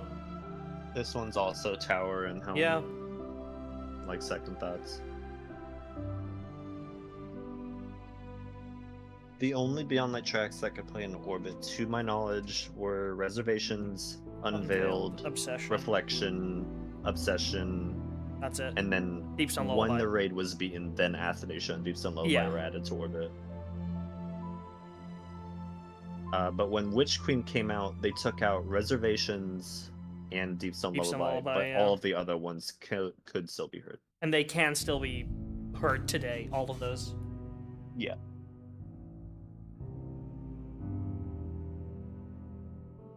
Is it the Beyond Light or Look Within motif? I would call it the Beyond Light motif, though Beyond Light and Look Within are part of the same group.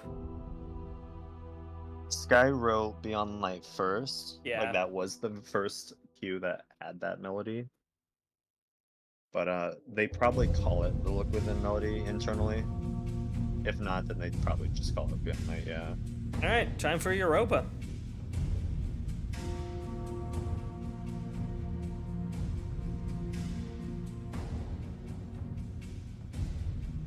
Something that's really cool is this one has a Beyond Light motif reference, but it's like you aren't really paying attention for it.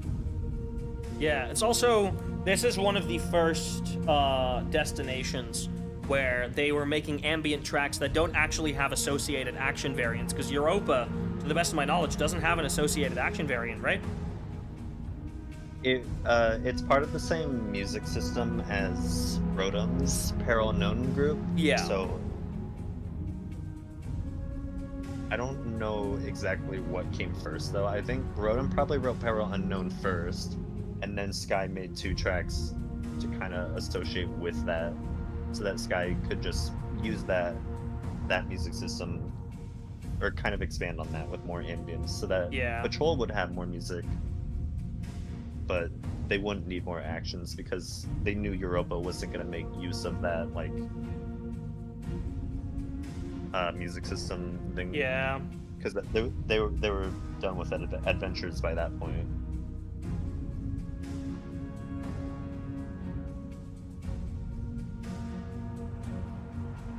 I do think if Europa had like a public event type of activity centered around it, kind of like how Terminal Lightfall Overload has the Terminal Overload, I do think they probably would have did a different approach to the music for Europa. At least, like, for Witch Queen, we had Wellspring, which still plays all of those actions. Yeah. But all that Europa had was the Exo challenges and the hunts, and the hunts played specific pieces rather than just anything. Speaking of the Rotom music system. Yeah, you'll notice the drums are the same as Europa's.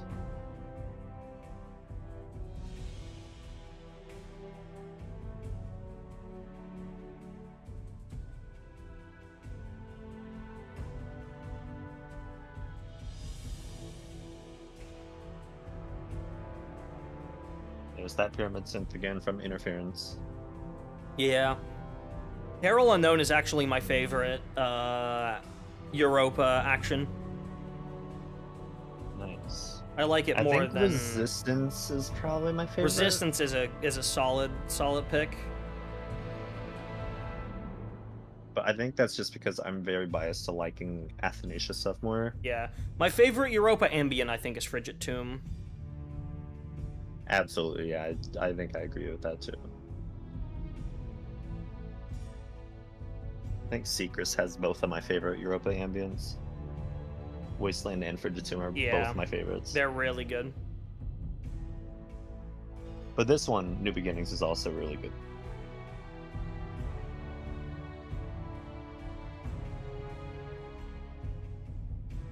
Reckless is your favorite action? Nice. Oh yeah, I forgot Buried Secrets and Forbidden Knowledge.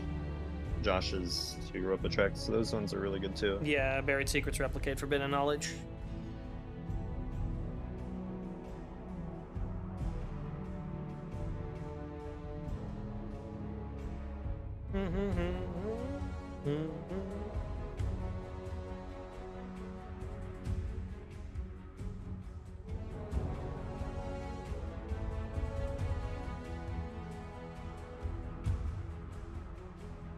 Yeah, so those bells, anytime you hear that in a Beyond Light track, that's because that's kind of part of the palette that they've associated with Stasis. Yeah. That's why it's only heard on Europa, because that's the destination we got Stasis on. And it's not even exclusive to just Europa, like there's other Beyond Light tracks that have that. Yeah. because they're also associated with stasis like Beyond Light and Look Within. Up Oryx. Oh boy. Gambit is love, Gambit is live. Gambit is love, Gambit is life. Well, I guess I'm gonna have to get a full Gambit reset Full Gambit in a single stream. Oh boy. All right. Well, thank you. But also, f you. Oh, I'm gonna suffer. I'm going to suffer so hard.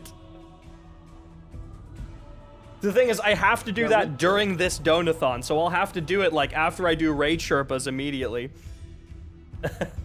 Alright, well, let's update the donathon goal. The next one is... if I'm not mistaken. Yeah, full Destiny music tier list for 500. I have to make a tier list out of every single piece of Destiny music that we have listened to over the past week. Oh, the tubular bells that were there, yeah.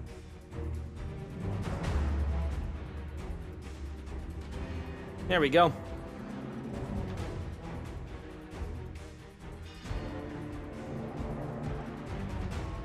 Ba ba bum bum. Bum bum bum. Bum bum bum. Ba da da.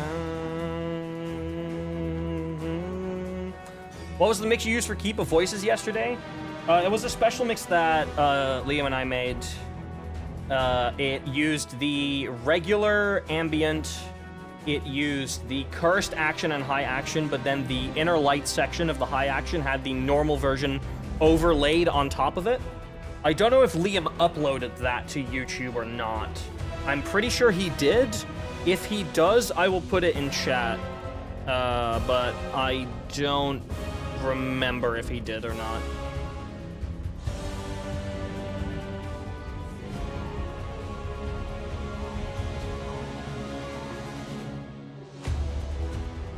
How many tracks does Music of the Spheres D1 and D2 have combined? So for this exact stream, if you don't count Final Shape, we have exactly 500 tracks in total for this event.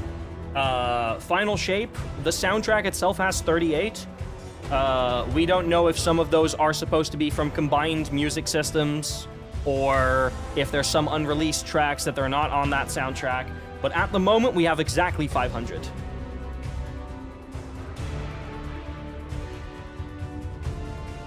Good luck, yeah. Yeah, thank you. Tier list with 500 plus tracks. Yeah.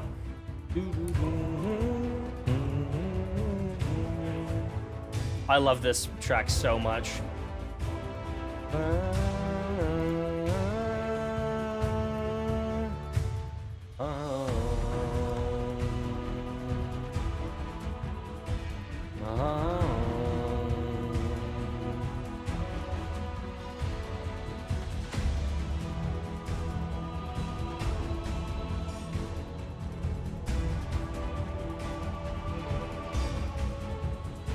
Probably pretty high up there. Yeah, I'd reckon it's pretty high up.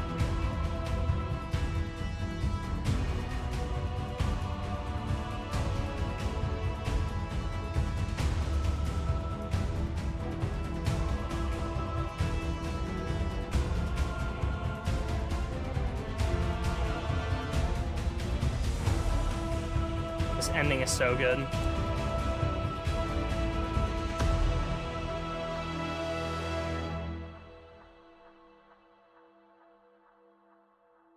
No, Hyper, we're talking about runtime, not quality.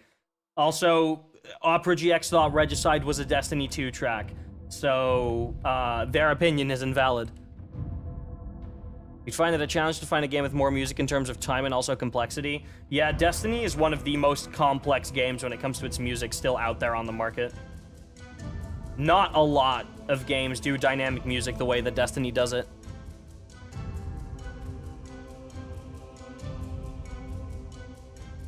Whiteout's a really, really good one. I think this one's underrated. Yeah, it is.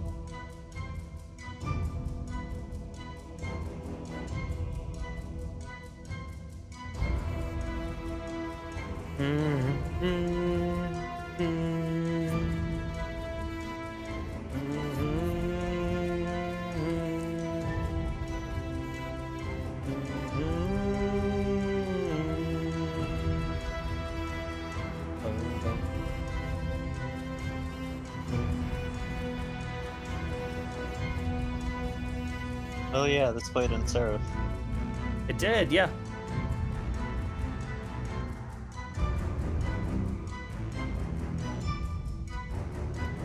I feel like I'm the only one that just didn't care about the Opera GX list. Like, that had no meaning or anything to me. Like, yeah, it was cool to see Destiny, but like, wherever they placed it, I don't care.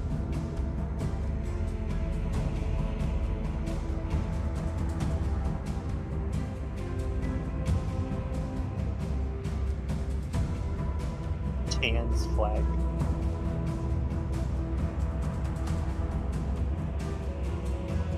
Yeah, the Pride Pack is now out in Call of Duty. You can put a trans flag on your bullet. It's really funny. And of course, once again, people are mad.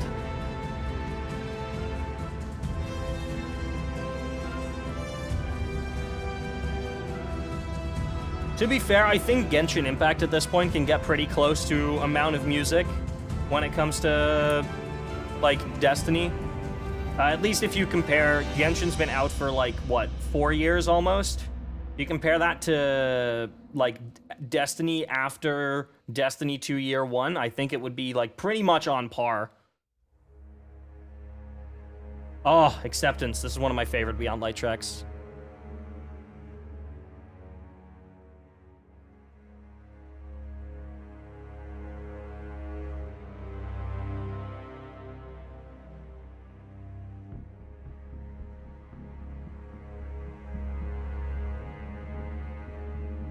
I'm back. Welcome back. Hello.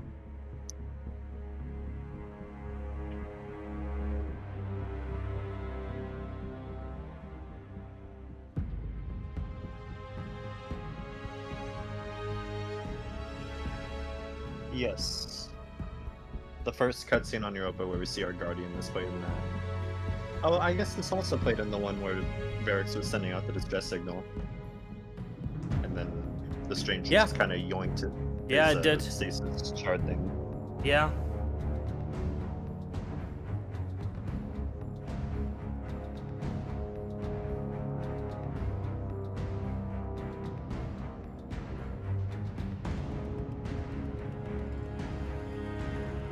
The drums from this are taken from the Lost Sector EDC music system. Oh my god, they are. You're right. If you've ever done the Glimmer Mining Drill public event and you hear those drums, Yeah. that's all over this.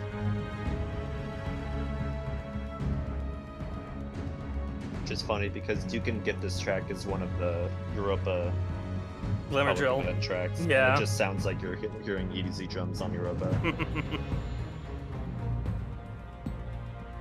Ba-ba-ba-da-ba-ba-ba-bum.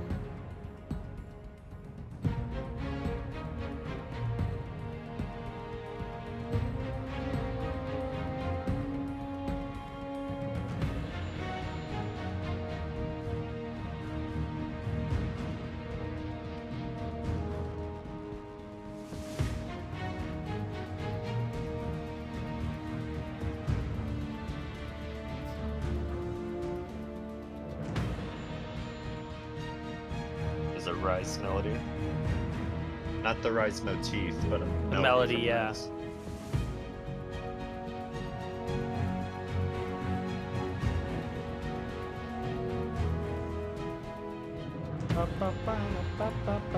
Action time.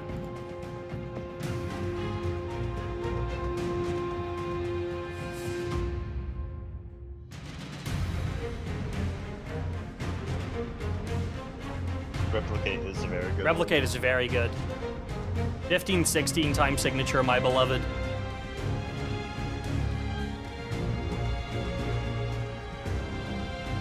Key change.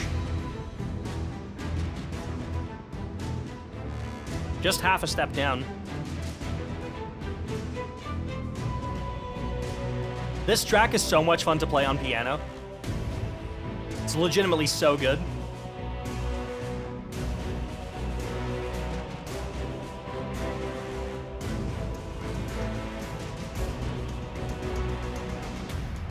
I love this part the most.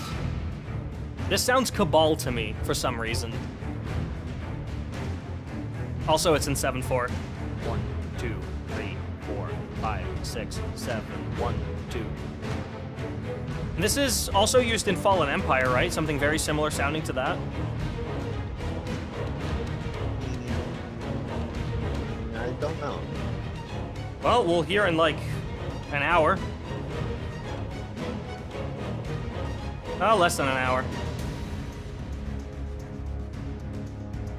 Replicate action over replicate high action. I can respect that. Yeah.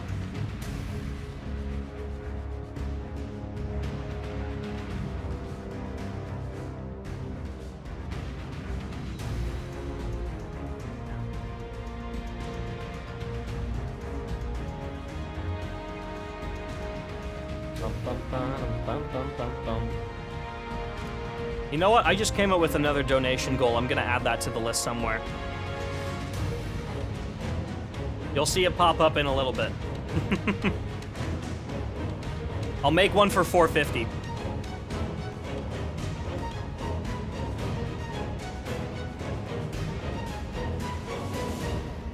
I just randomly thought of another one. It's just I feel like a gap of 100 is a lot. So having something there in between is nice. Yay. Wasteland. Love Wasteland. This one sounds the most like Prophecy to me. Like, you can definitely tell that Seacrest made both this and Prophecy. Yeah. They were just like, what if Deepstone Lullaby played on Europa Patrol?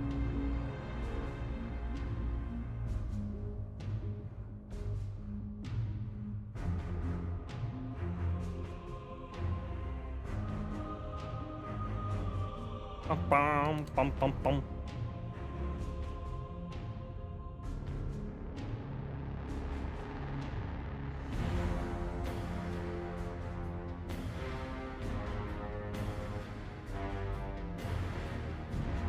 Yeah, the Deepstone Lullaby motif here is great.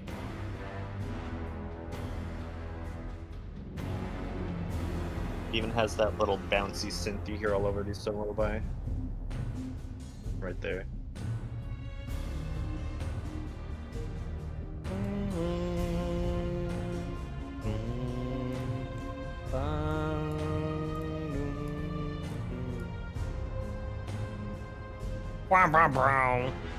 Yeah, that's what I said.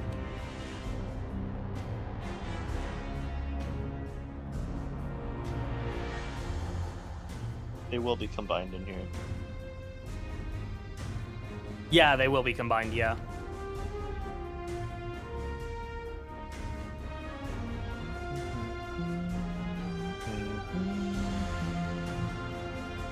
Right.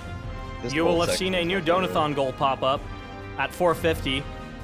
I haven't played this in like almost a year, but I'm down to play the entirety of Ever-looming Darkness live on piano at the end of whatever stream we hit that goal in.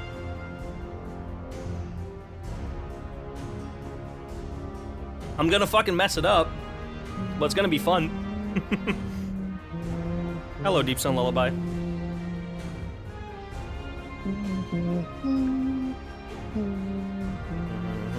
That will be on my note, it's so good.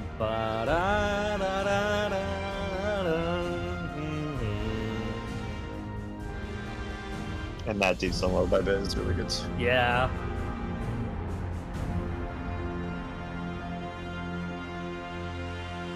Right, y'all motherfuckers ready for another mic action track? That wasn't in the game when Beyond Light launched, because they forgot to add it? This was added then with the update that added the Hawkmoon quest, right? Yeah. You emailed Bungie that this wasn't in the game. Yeah. Yeah, I did. Yeah, I was just like, was this track intentionally not put into the game? Yeah, so And then like an update later, it was in the game. Yeah, this is one of the action tracks that can play during the Stasis Communion sections. But by accident, one of these Stasis Communion sections, I believe it played... God, which action was it that it played instead? I'm pretty sure. Control. No. One was Control, that was accurate. One was Acceptance, that was correct.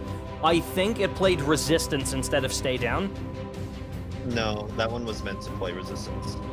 Really? The one that played Control was meant to be a 50-50 which one you would hear. Right, okay.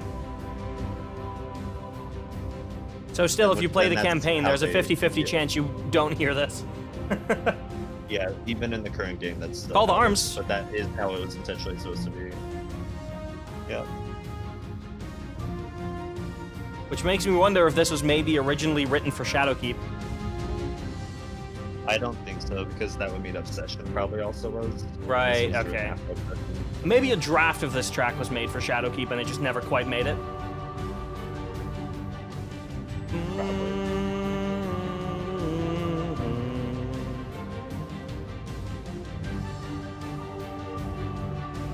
I'm not exactly sure what the Rotom credit on this one is, but that is there on the booklet also for this one and Control.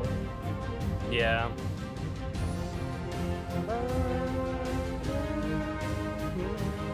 Not quite, Guardian.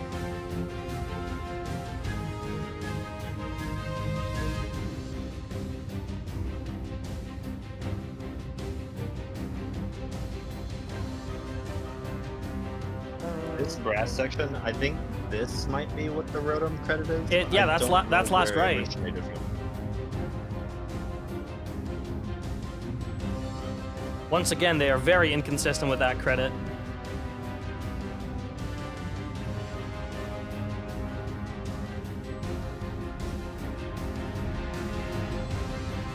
All right, with the end of that track, chat, I'm going on a bathroom break really quick. Don't worry, the music will keep playing and Bresci will keep you company.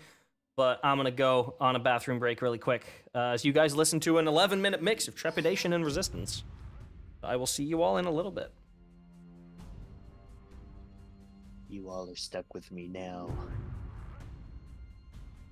I'm still here. I'm going She now. is still here.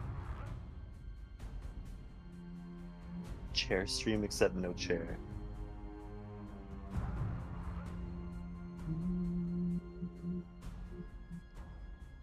I've always thought of this one as like the Europa theme, because this is kind of the first track you ever hear, both when you're loading into Europa and you see like your ship flying to it, and also it's the first track you hear when you spawn into the Europa mission.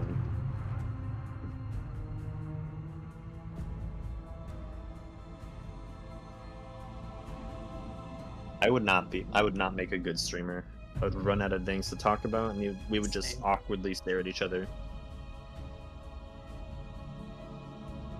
I'd have to have music playing in the background for live stream time and to like actually sound somewhat lively.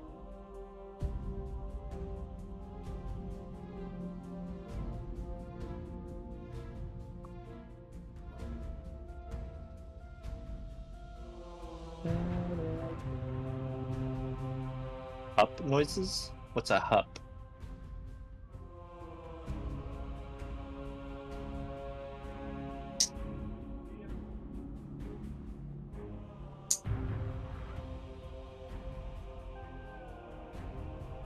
I like that synth. That synth we'll hear again in the action. But pay attention to what it's playing.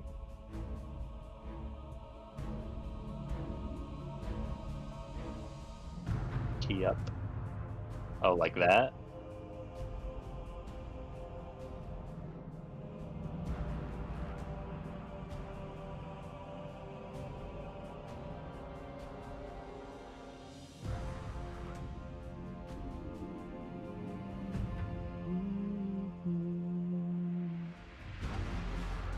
Now we're in action. I absolutely love this action. Also, Nobra, I am not the one that made the lo-fi. That was Rosa, and she is taking a bathroom break real quick. She will be right back. But she is the lo-fi queen.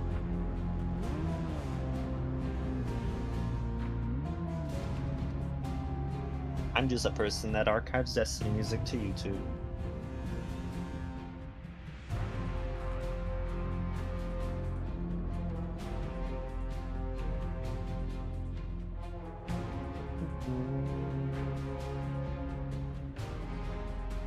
I forgot to mention it. That synth in the background that I was talking about in the Trepidation ambient, that was playing Athanasia there. We'll hear it again.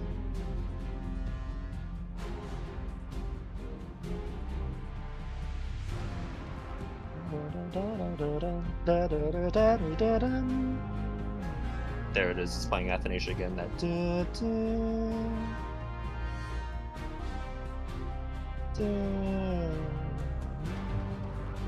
it's very hard to hear, but it is doing. Sony's gonna drop the rest of the Final Shape soundtrack on Monday. Now, whether that's Monday international release, that we're waiting to see that.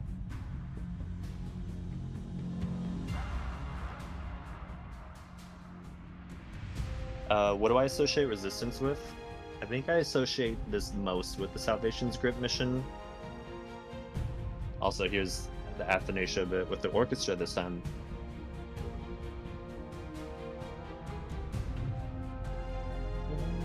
So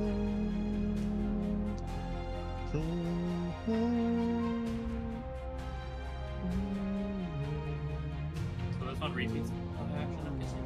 Like, I did not make this mix. I don't actually know if this will go into high action. I think Rosa might have left the full actions then. Alright, thank you, bruh. Did I make this one?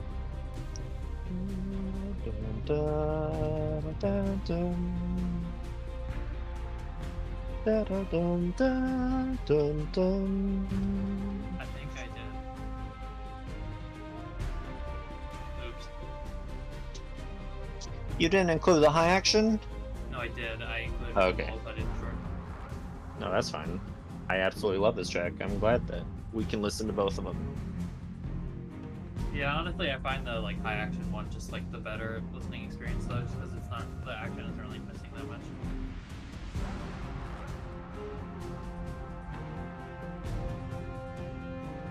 Yeah, they just left. They said they gotta go. Good luck with everything. Enjoy Final Shape. I'm sorry, Hyper. Alright? I'm a Hummer, okay? I don't mean to annoy everyone with my humming.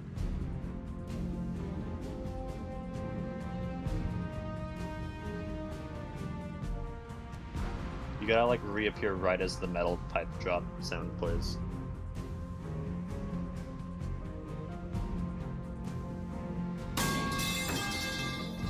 Oh, yeah, that's a jump scare. There's the high action.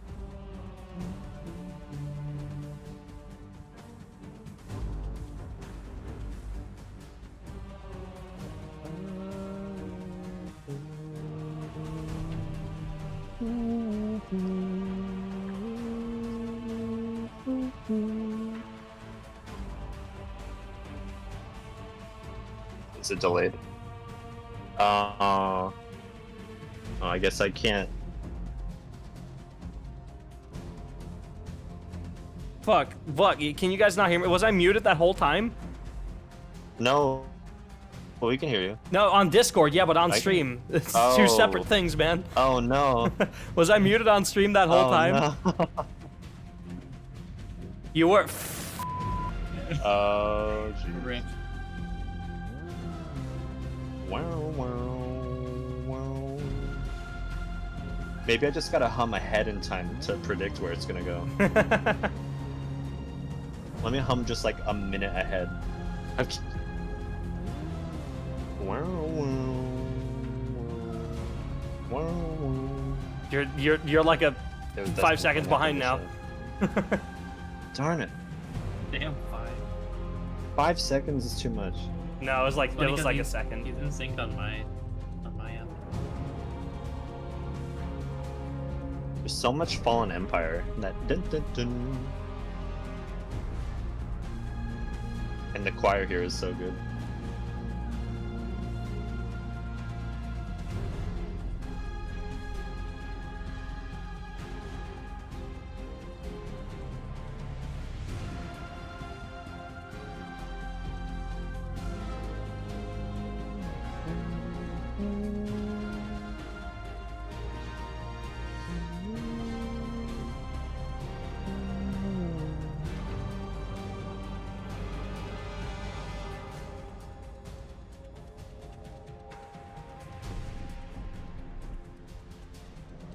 like how the synths are all like, they're always playing a little bit of Athanasia if you listen out for it.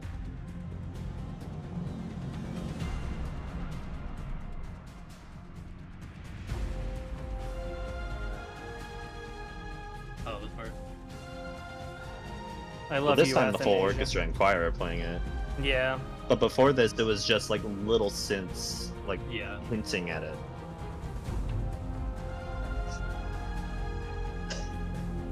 This segment, the action is not nearly as satisfying. I like the string only part with some horns playing chords. I love that pyramid synth coming in at the end.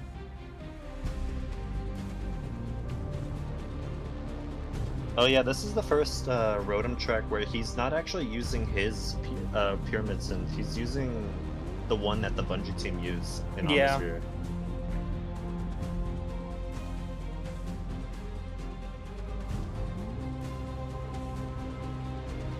He will do this again for Drown in the Deep. Drown in the Deep, he is also using this pyramid synth, but not the one he normally uses.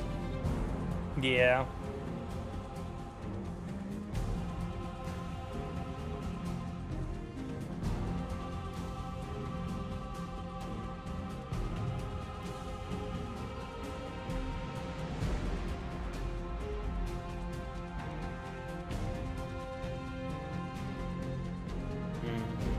Hello, Innerlight.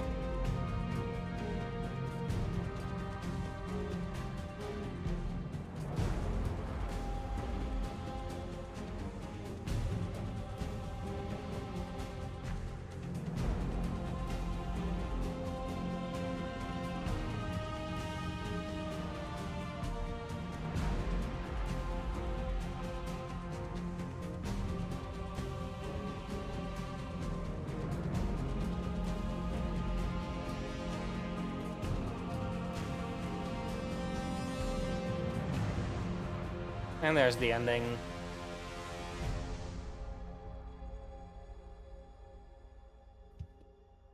Alright, the next one is probably a lot of people's favorite Europa track.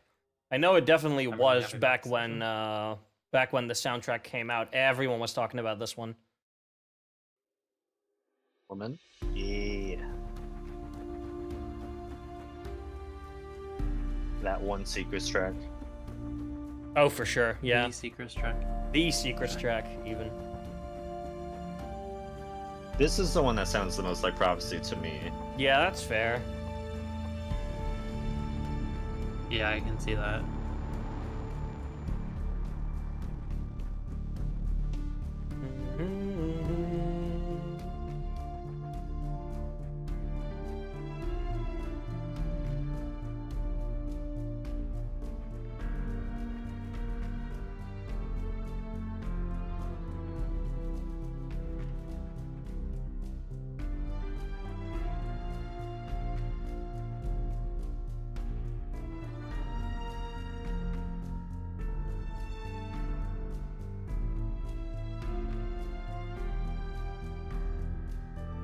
I love that chord.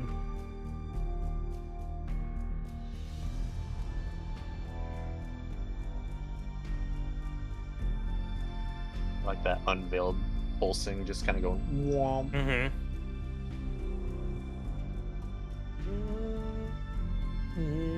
This one includes the tension. Yeah, it does. The full tension? Yeah. Yeah. This is kind of an iconic tension. Why this one is 11 minutes.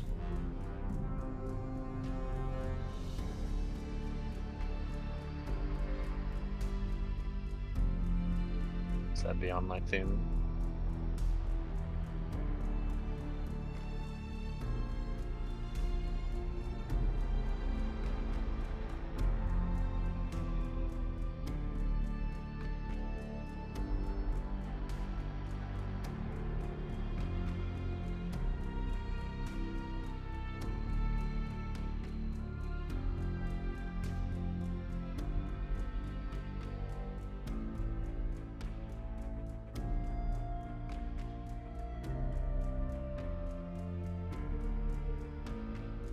Beyond Light was your first DLC, and this track evokes very nostalgic of me of the time of my life. Yeah, This track was very, very good.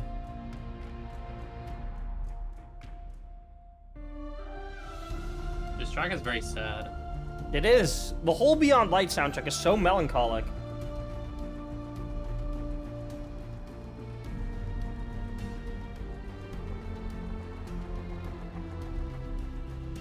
And I'm not sure why. It's not like us learning to use the darkness is a bad thing. No.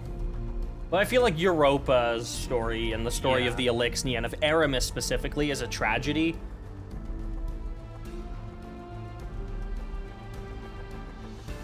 That's true.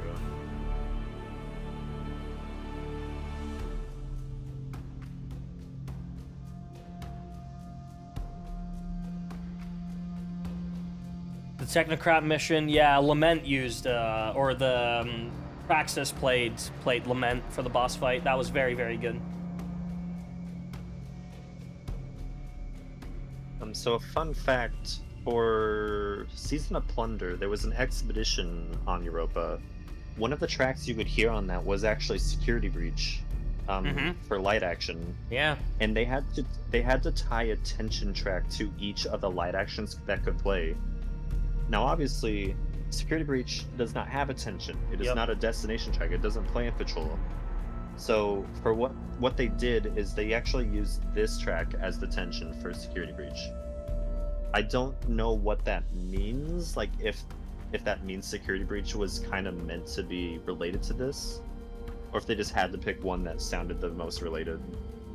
Are they in the same key and tempo? They are not in the same tempo. They're very close. Frigid Tomb is 105. Security Breach was 107, I believe. Yeah. That'll be unnoticeable to most people if that transition happens. Yeah. I don't believe they're in the same key, but I do believe a lot of the synth elements actually are the same. Like whenever you hear that high synth in here again, I think that is the same one in Athanasia. Yeah.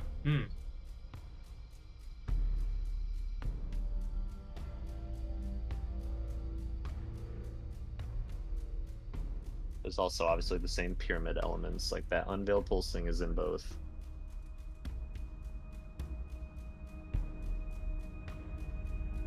The drums in this one remind me a lot of Diffracted Truth, actually, and I don't know if that's intentional. Because even some of the white noise-ish synths in here, they sound very similar to stuff you hear in Diffracted Truth.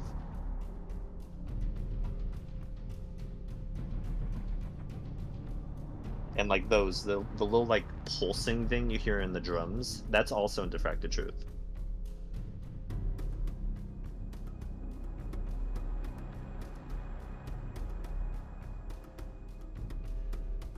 It's just really weird. Because I don't think this track is supposed to have any association with the Traveler, and I don't think they would have had that stuff planned that far in advance. They might have just liked the sound of this and then used some stuff from it. Yeah.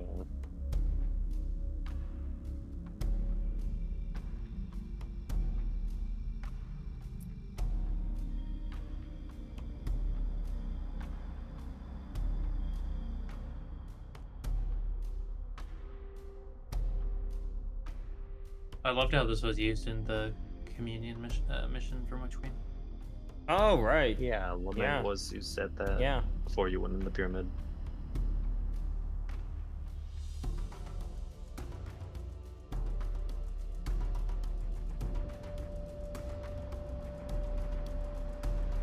Yes, but I think that was made after Diffracted Truth was a thing. Yeah. They probably made the Diffracted Truth palette for Lightfall, and then included it in they Seraph's realized, Lullaby. oh, yeah, we have a Traveler-ish thing going on with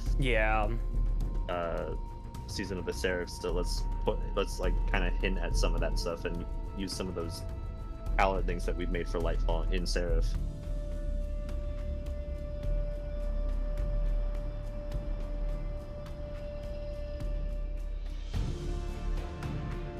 And there's the action.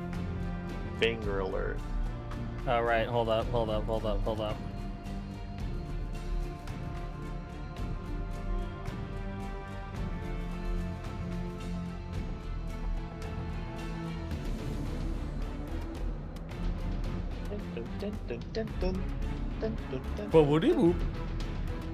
Boop. Yeah, the synths are so good.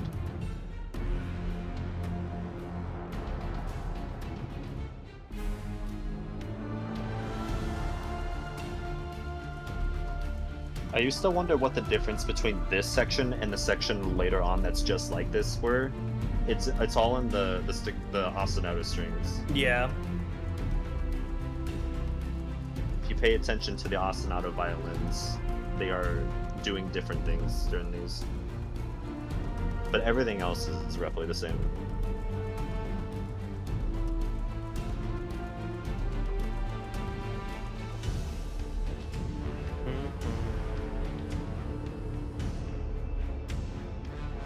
If I ever say banger alert with one of my day one raid teammates, the moment I say anything like that, she'll just go, banger? I hardly know her. Constant, any word ending in "er," that I cannot escape. I was gonna make that joke when I saw Cloud's chat, but I was like, no, that's not. I hardly know her.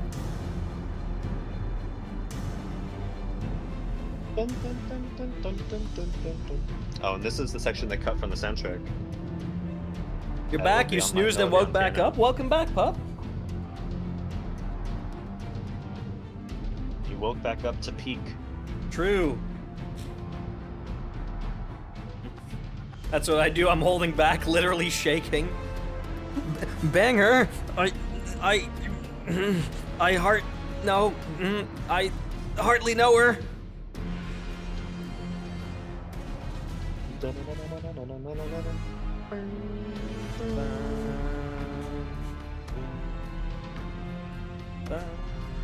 Hey, this was one of the guessing game files. It was.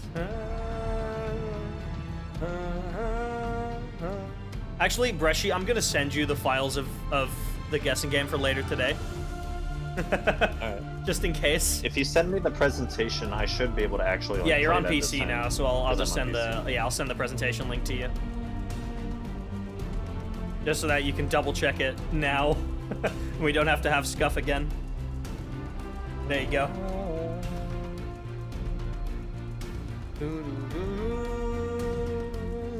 It's actually really hard to hear the difference in the violin staccatos there, or spiccatos.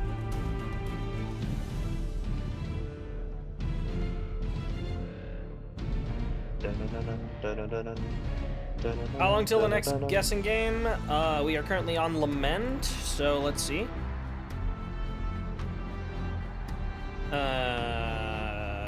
Beyond Light. Interesting. From... It says I cannot load the audio. You cannot load the audio. Probably because it says can't load this audio right now. Probably because the files it's trying to load are private in my Google Drive. I will send them to you separately. We have about an hour and 35 minutes left. Panda, welcome back. Rosa without scuff. Yeah, no, that doesn't happen. Felt some twist of vindication at seeing Rasputin right over Clovis. Oh, absolutely. Dude had it coming. Hey, hello, Forbidden Knowledge.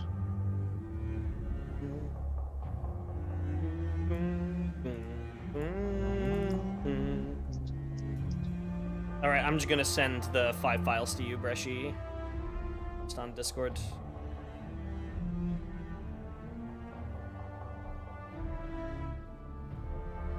Up wants to know your favorite D1 track. Favorite D1 track? Oof. It's either Horde of Oryx or Shadow of the Walker, I think. Fireworks is a good one. I mean, both of those are really good ones.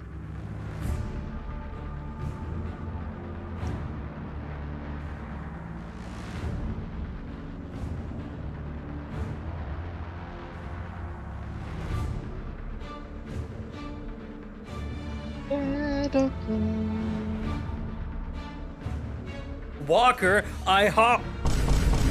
Kill. Oh. Kill.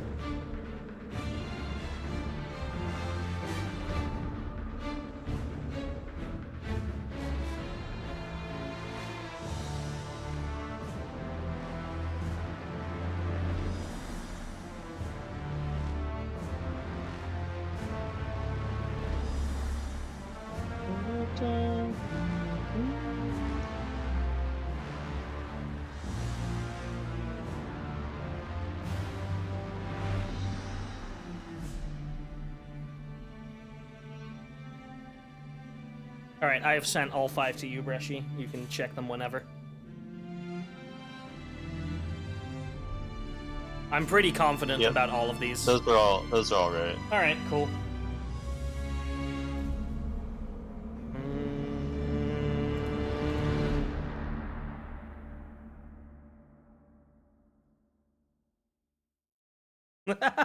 Oh, no Reckless after?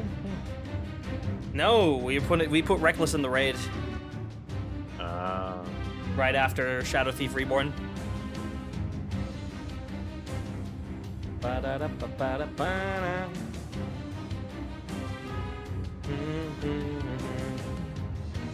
Which track is after this one? After this, we have Disquiet, then Reboot. Okay, I don't really care about this one and Disquiet. I'm gonna go make some food and I will be right back. All right, sounds good. Buh, buh, buh, buh. No, sorry, we put Reckless in the raid. Pup, I don't think Bresh is gonna answer that question. I can answer it right before I go. I saw it.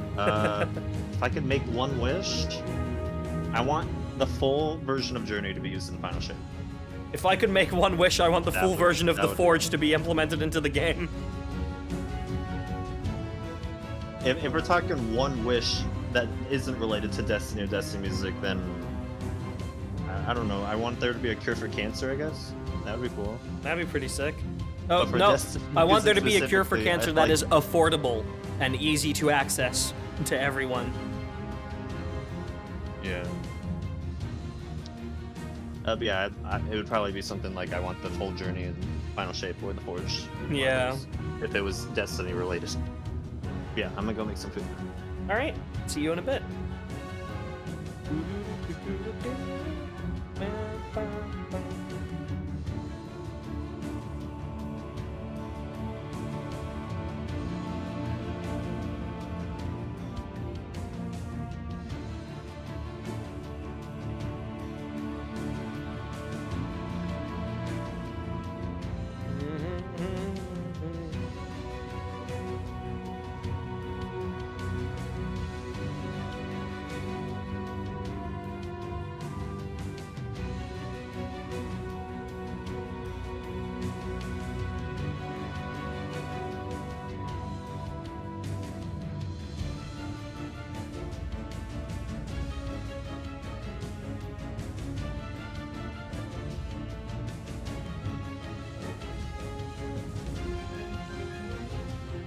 You have a tiny throat tumor, not malignant at the moment. I hope everything's okay with that.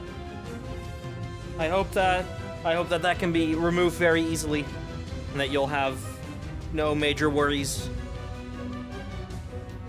We should be the community to acknowledge the work of all the composers equally. God, real.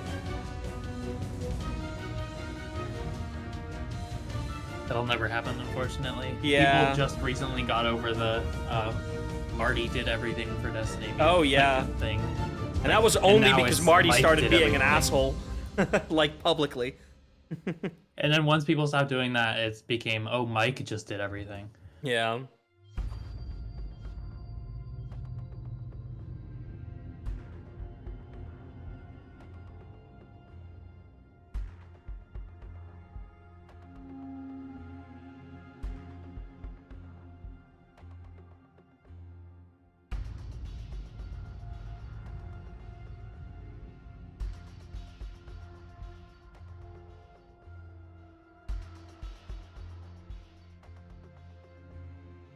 Syzygy, my favorite Mike track, real.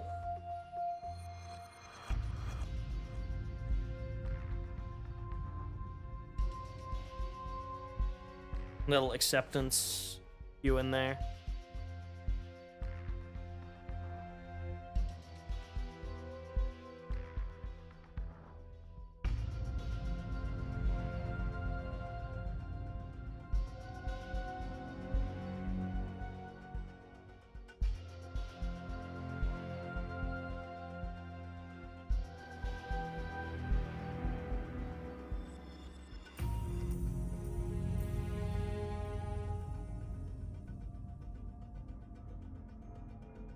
Syzygy is really good, true.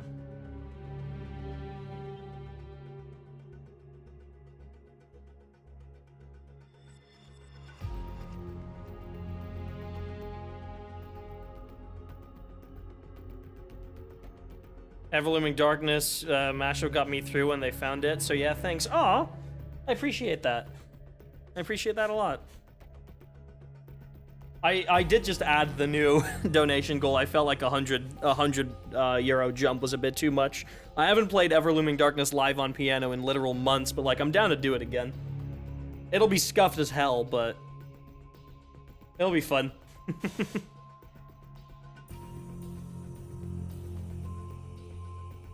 If I even remember it. God. I might not even remember every single transition. Holy shit. It's actually been that long. Because the entirety of Ever-looming Darkness, I never wrote it down on sheet music or anything. It's all up here. That entire thing was muscle memory.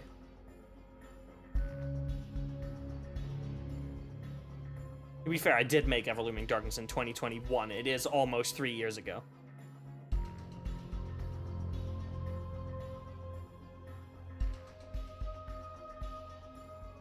Oh, is it? Did that not go through?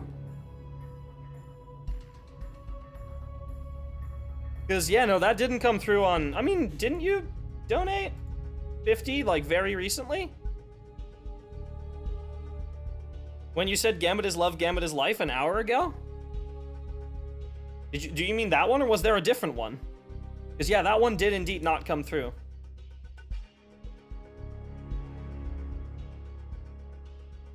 Before that. Oh, shit. Okay.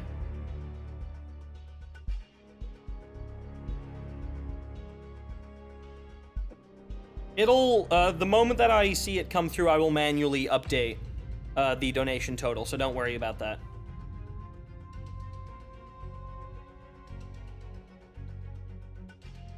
Oh, no, I have received an email about it. It is in holding, apparently.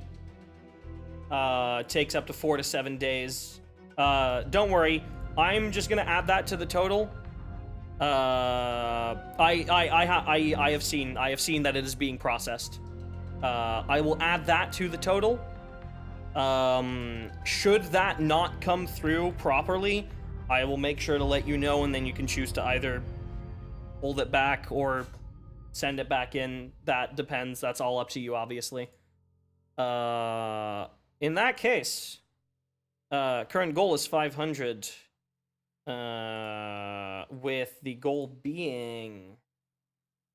hello, next track, please. There we go. With the next goal being... Let me see. I'll play Ever-looming Darkness at the end of today's stream, then. Which will be in... like, what? 2.5 hours, I think?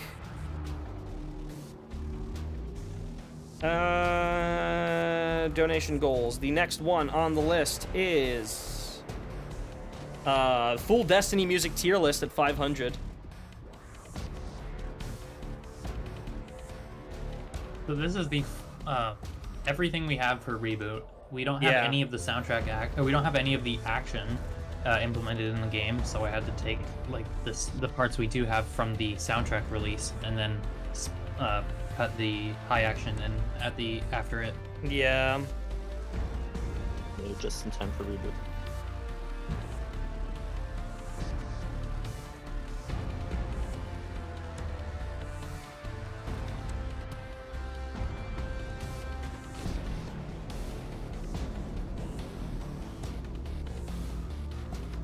Oh really? We put the high action intro here.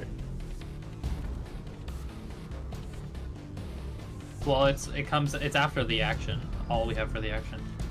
Bam, silly attack. Hi, Atlas. The soundtrack version only had one segment of the action. You replayed parts of the high action right before this. Oh shit.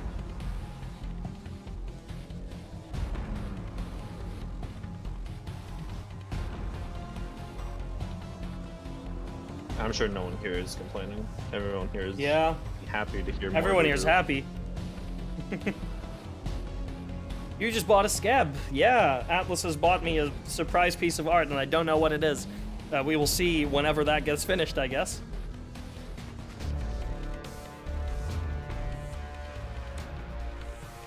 Yeah, this was the only segment on the soundtrack version that was action. Or this was the only segment on the soundtrack version that was the action version. Everything after was high action. Yeah.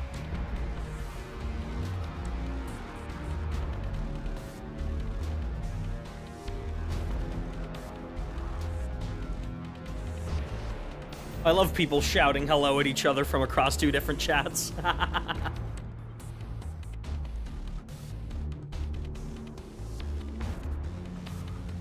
You're gonna propose to your boyfriend next month? Oh, shit.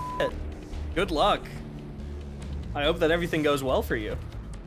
Nice. Wait, did we have 450?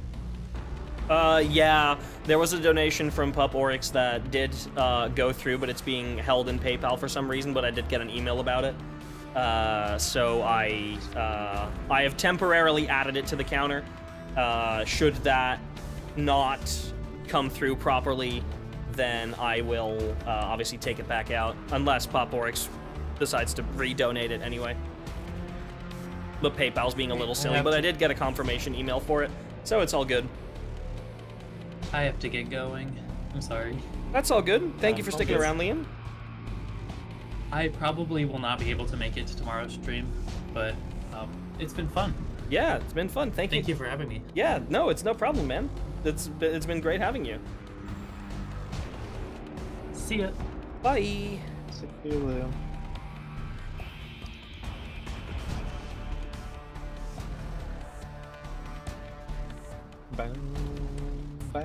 Who up beyond them they light. So true, Joe. Me too.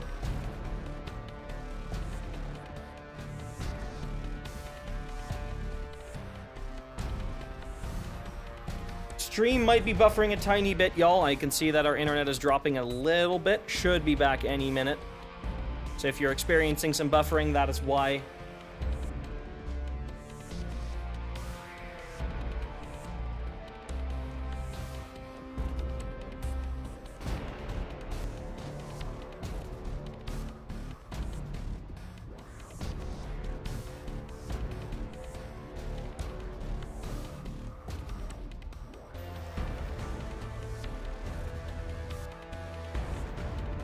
I know upcoming we still got stuff like Fallen Empire, Yeah.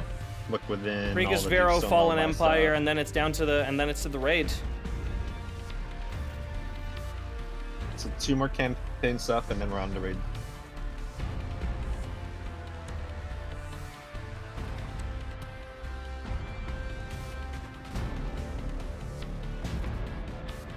PayPal derogatory? Oh yeah, but no, PayPal sucks. It's just that there's no alternative.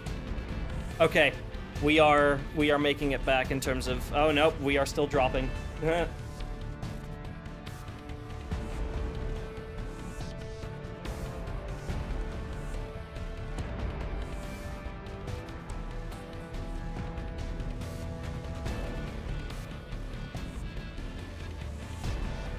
I will be pausing it the moment we make it to the end of reboot.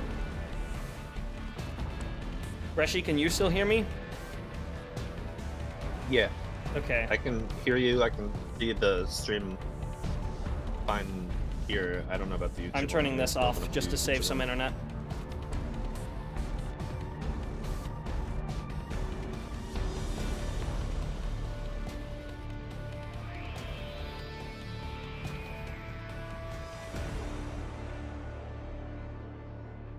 Alright, chat, we will be right back until the internet catches back up. So don't worry, do not go anywhere. I'm just making sure that everything is working, alright? So we will be back in a little bit.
Apologies, chat. We are all good. We are all back.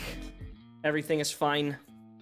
So do not worry about it. It just happens occasionally. I have to reset my OBS so it stops trying to backlog all of the frames that it missed. So we are all good to go. On to the last mission of the Beyond Light campaign. Friga's Vero.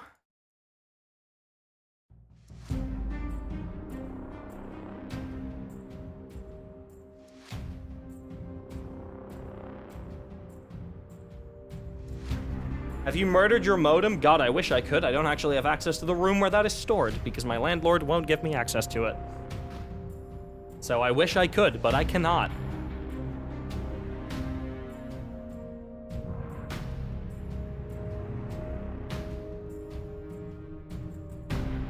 Break into the room, I think I would get kicked out. And I'm moving in 2 months. If I get kicked out in 2 months, it'll be fine. Landlord derogatory? Real. Me when landlord.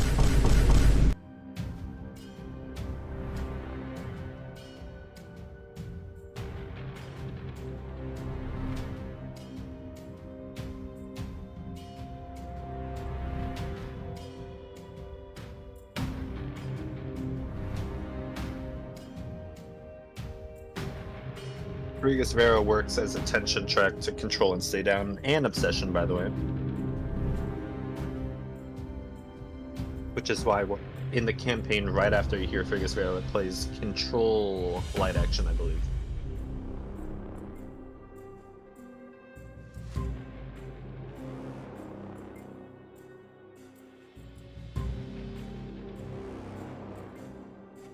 Breaking to the room in 2 months, then? I guess so.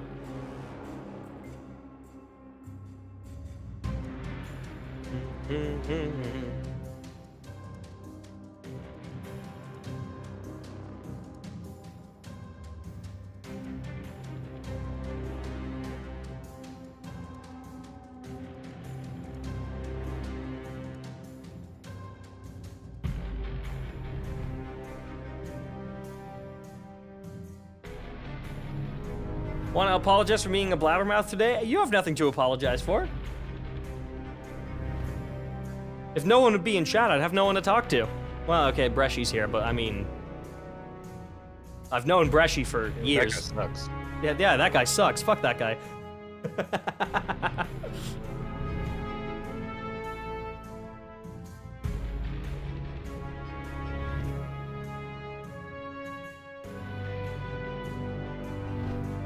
It's okay, don't feel bad, pup. I will teleport to you for this and then disappear into the shadow realm known as the internet again.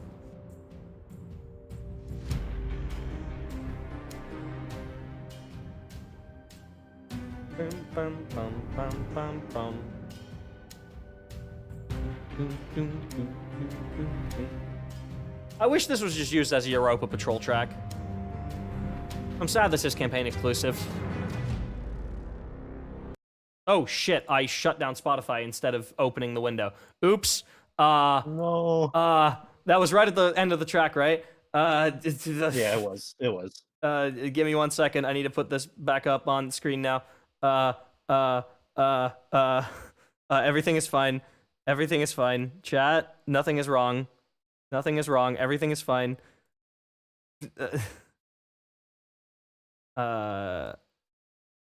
Make sure that this actually fits inside the thing nicely. And then I need to restart the screen share on Discord. Nothing happened. Nothing happened. See, that was the end of the track. It's fine. Holy shit, Fallen Empire.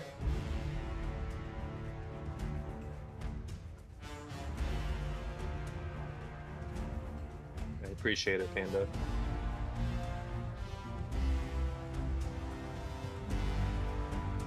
Yeah, oh, it was literally the end, yeah. Killing my brain thinking of what to do tomorrow, Monday, and Tuesday before reset. Well, do I have some good fucking news for you? We'll be alive all of those times.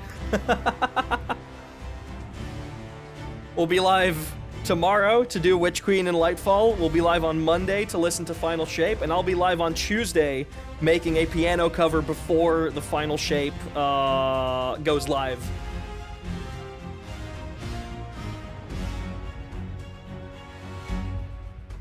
Don't call Bresci the music mommy. Jesus.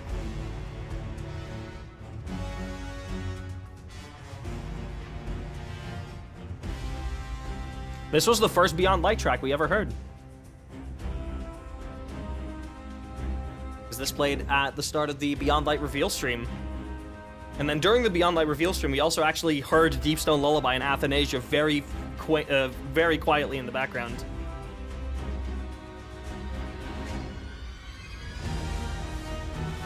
But we didn't have any of these sections. We only had a very short edit of Fallen Empire.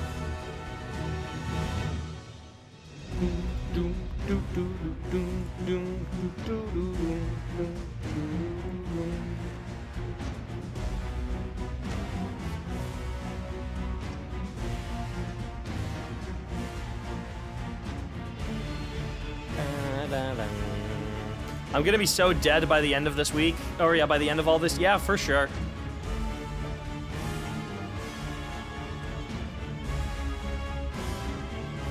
Wait, this has a Josh credit? It does, yeah.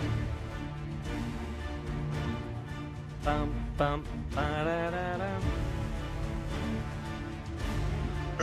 Oh, it does have a monster.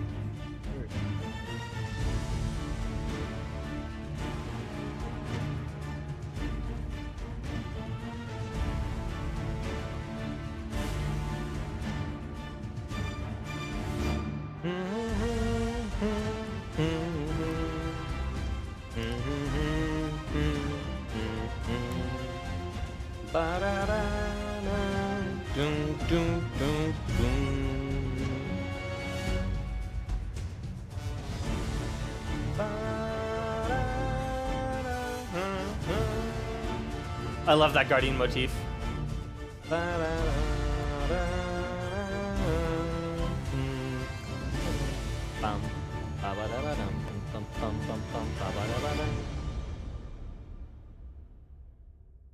Oh no, it didn't have the ending thing. All right, time for the raid.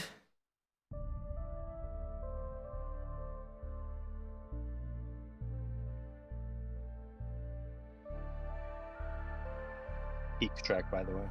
It's a very good track. Technically, would this be considered as the ambient to Shadow Thief Redux?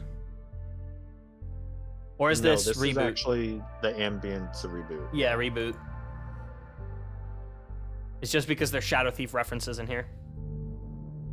I remember when we were listening to this on day one, and Bresci, you spotted that immediately and then made a tweet about it, and we didn't know how right you were.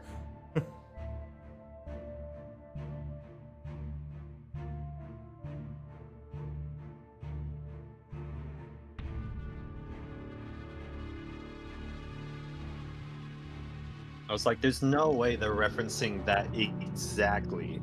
And Yeah. there's no, like, intention One for one. behind that.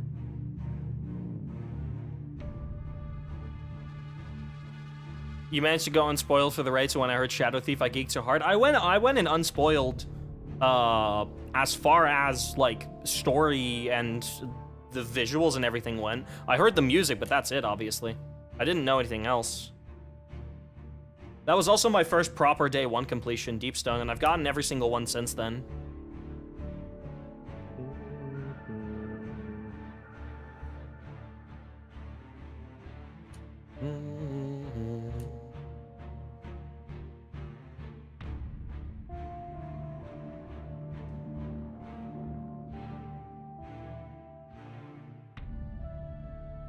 When does the drum layer come in? Darn it, I need my glitchy drums. I don't actually know where the drum layer comes in. I don't know if I did this one with drum layer. I don't know if I even did this one to begin with. Is the guessing game after the raid? Yes, it is. Or no, it isn't. Not immediately after the raid. We go through the Beyond Light seasons first. There's a couple of extra tracks afterwards from Chosen, from Splicer, and from 30th Anniversary. Happy juice would be so nice right now. Good point. I'll drink to that.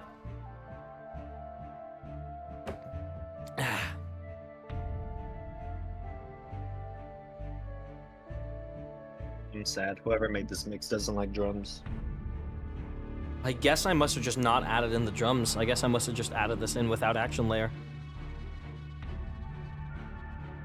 Love the Rosa model back lean. What, this? Because you were leaning back to drink the apple Yeah. juice. No, it's like a full, like, 1.5 liter bottle that I'm just, like, tilting over. I'm the only person drinking out of it, so I'm drinking straight out the bottle. I'm not pouring a glass.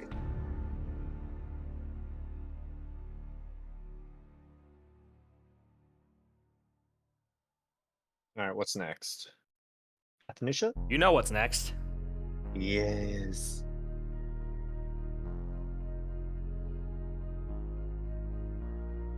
Let me turn this back, Rishi. Because our internet's fine again. Mainly because I was flashing this.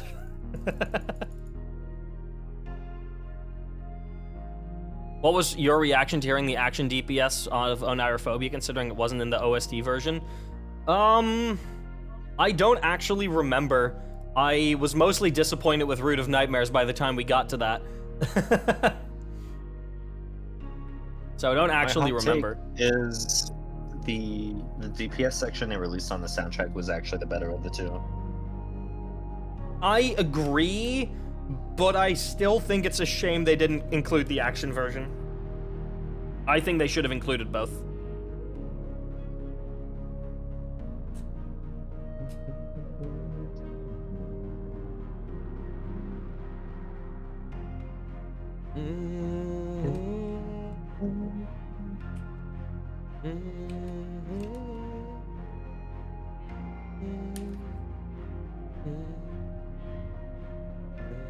I just love the way it builds up too. I really like tracks that build up.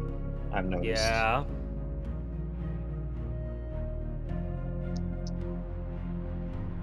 Yeah, That would have action been way plus... too long. No, if they added the action DPS in, then it would have been like 30 seconds longer. Yeah, but then full high action? That would have been way too long. Oh, not the full high action, but the amount of the high action that they included. How long is our Onirophobia mix? Because we did Dread plus Onirophobia's Tension plus every single file of Onirophobia. Promethean did that one. Let me see how long that one is.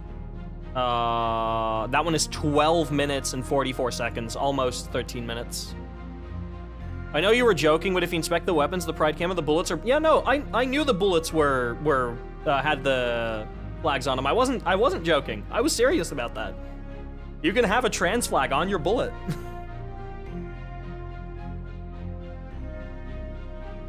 My internet was taking a poo-poo there for a sec. I was gonna say, that wasn't me. I am trying to upload videos at the same time. I was gonna say, you're uploading the last few videos to Destiny Music Archive right now. Yeah.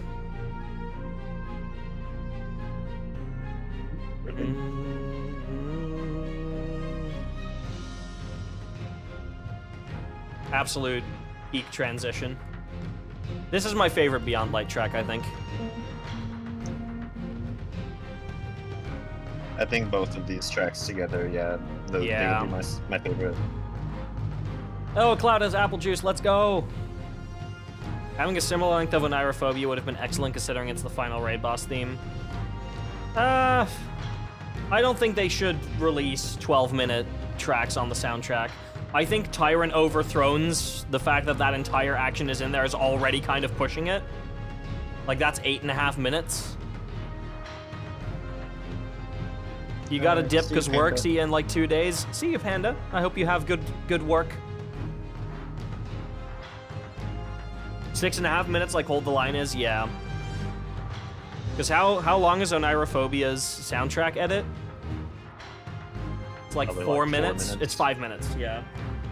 Yeah, they could have absolutely added an extra 30-40 seconds to that, I think. I think they had the room on the Lightfall soundtrack, too. I think there was room for like another minute. Yeah, no, it's 2 hours, 17 minutes. It would have absolutely fit on 2 discs. Because Witch Queens was an hour... Or no, I shouldn't look at Witch Queens. They went for a longer disc format for Lightfall, or a different format for Lightfall.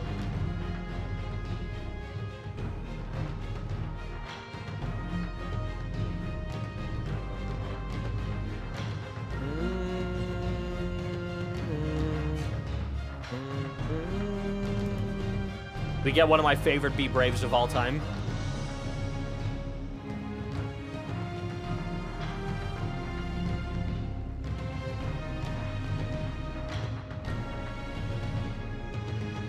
I think they just wanted to keep the Anaerophobia soundtrack at a closer to First Disciple and Look Within. Maybe, keep all yeah. the tracks in line. They don't want one to get more love than the other.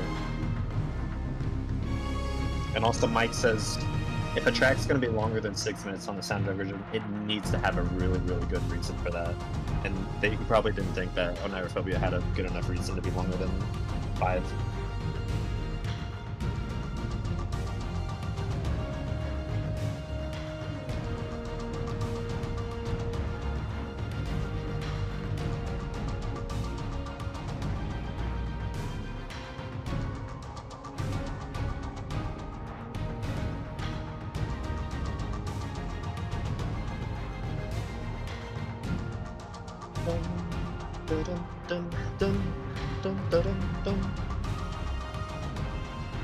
Hearing Dr. Lupo's Intel stream where this was played live was really cool. That was really good. Hear my favorite online tracks played live. Yeah.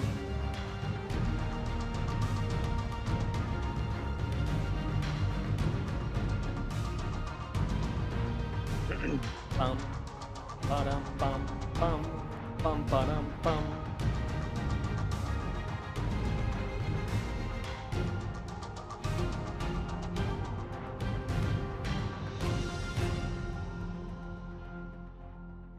Absolute Nice banger track. reach.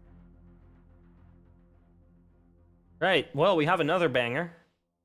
This one's long. This one's very long. The longest one on Beyond Light, I think. 12 minutes? Yeah. Oh.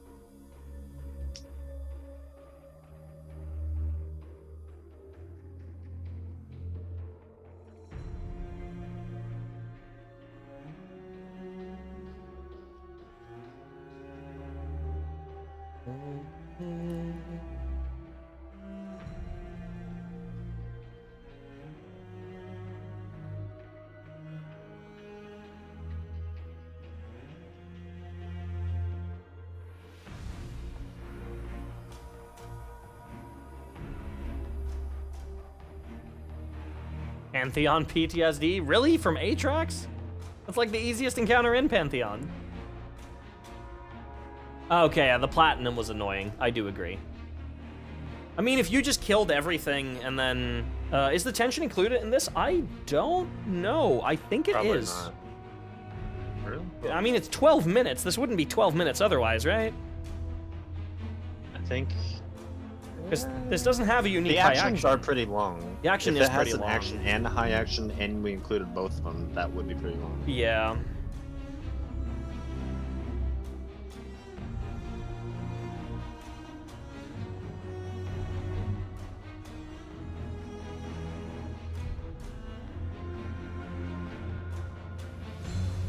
Bum bum bum bum bum bum bum. What time signature is this? This is just in 4/4. Oh. 1, 2, 3, 4, 5, 6, 7, 8. 1, 2, 3, 4, 5, 6, 7, 8. I would say it is an 8, 8/4 actually, because there isn't really a downbeat on the 5th beat. 1, 2, 3, 4, 5, 6, 7, 8. 1, 2, 4, 5, 6, 7, 8. Golgroth is the easiest, that's fair enough.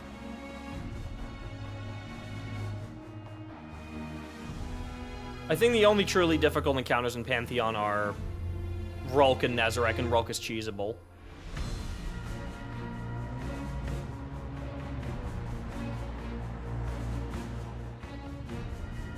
Hello, action.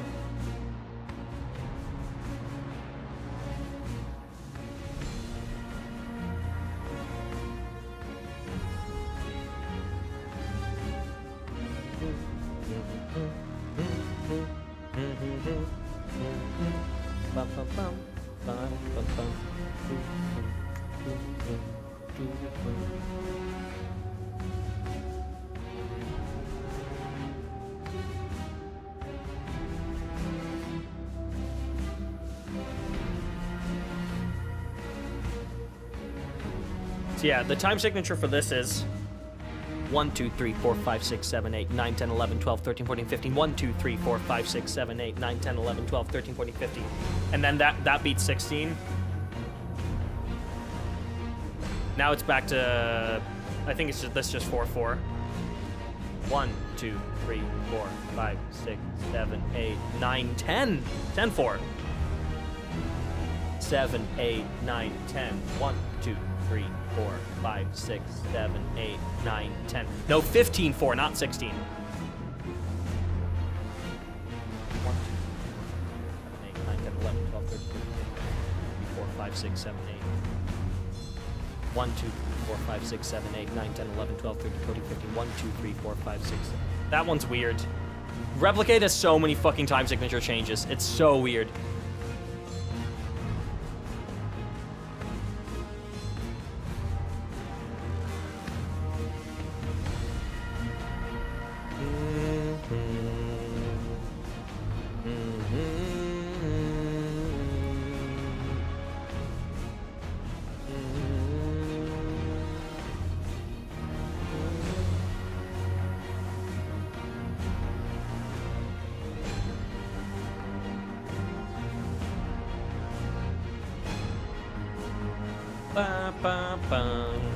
Fallen Empire.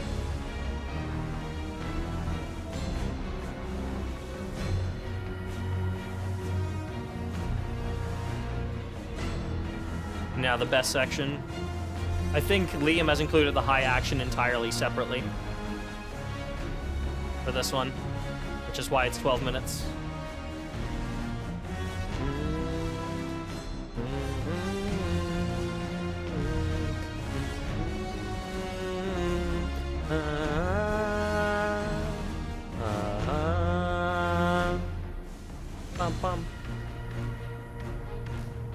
Yeah, this you will never hear in the Aatrax fight, because if you're hearing this, this is for a final stand. This only plays on high action.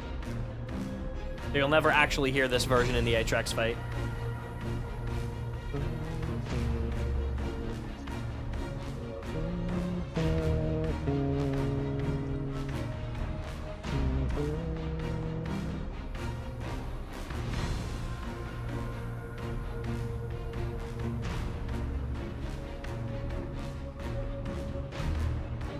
It changes so much, Cloud, that I don't even know.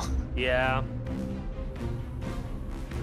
You're allowed to kill Whatever all 8. It's definitely not 4-4. Fluffy, you're allowed to kill all 8 clones during Final Stand. If you still haven't killed Aatrax by the time that you've done all those 8 clones, then the encounter just wipes you, I think. But you're allowed to, I think you're allowed to just kill all of them. Oh, a little drum-only section. I think this is to transition into high action. So we are doing the full action, high action. Yeah. Yep, there it is. This is the actual intro you'll hear in the fight, and then after this intro segment, it returns to regular action.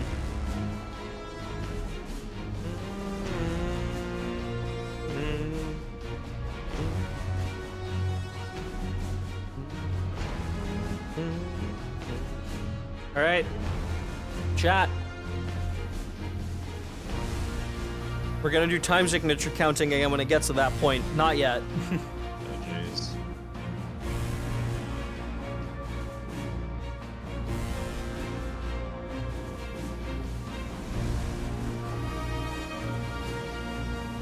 One, 2, 3, 4, 5, 6, 7, 8. 1, 2, 3, 4, 5, 6, 7, 8.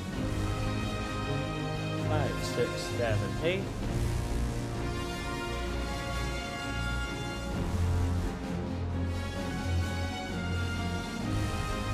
All right, chat, you ready to count? Very fast. 1, 2, 3, 4, 5, 6, 7, 8, 9, 10, 11, 12, 13, 14, 15. 1, 2, 3, 4, 5, 6, 7, 8, 9, 10, 11, 12, 13, 14, 15. 1, 2, 3, 4, 5, 6, 7, 8. It's so good. Learning how to play that on piano was difficult, but I'm actually able to do that now. 5, 6, 7, 8, 9, 10, 11, 12, 13, 14, 15. 1, 2, 3, 4, 5, 6, 7, 8, 9, 10, 11, 12, 13, 14, 15. 1, 2, 3, 4, 5, 6, 7, 8. And then that one goes to 16. Now we're going back to 15.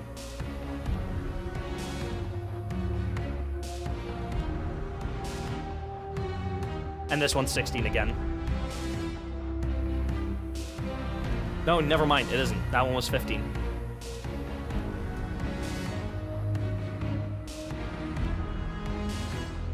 This next one is 16. 1, 2, 3, 4, 5, 6, 7, 8, 9, 10, 11, 12, 13, 14, 15, 16.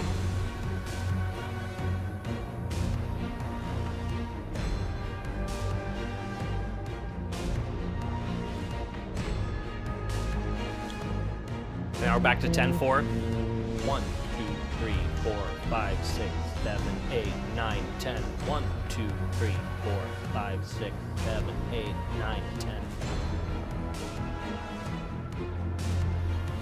Ba, ba, ba. Ba, ba, ba.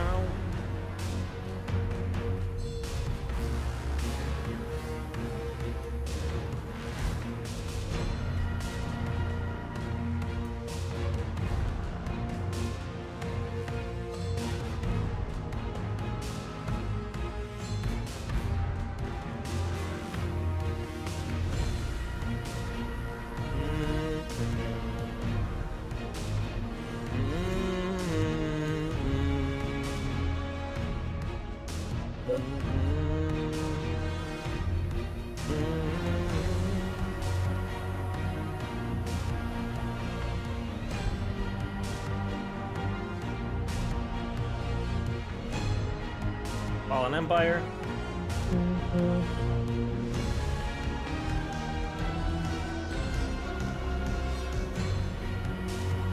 Bum, bum, bum.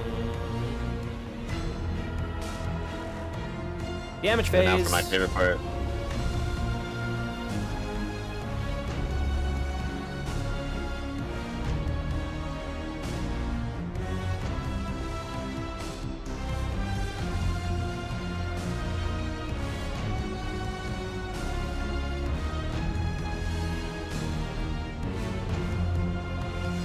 Final stand.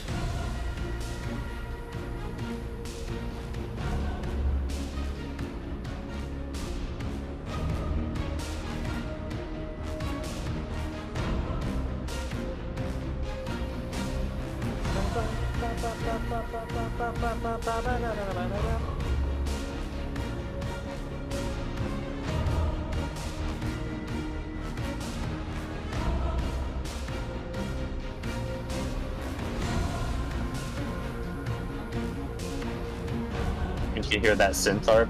So good.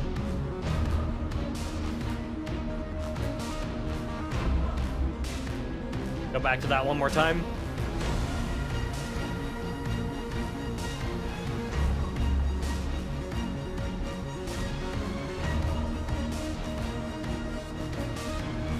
And then bring it home to the ending.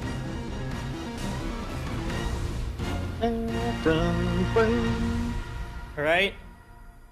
Everybody, this is the most streamed track in Destiny history on streaming services. You know it, you love it.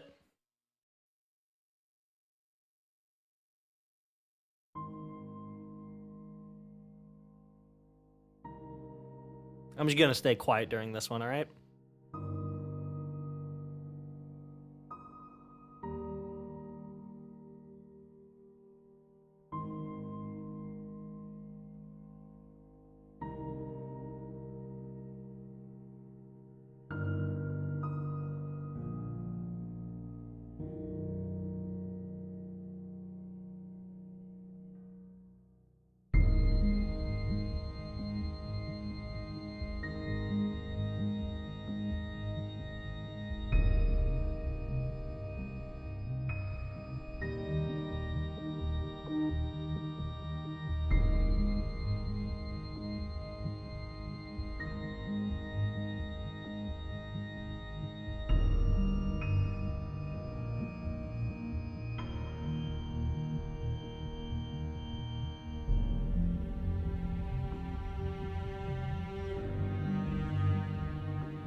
I will never get over how good that track is.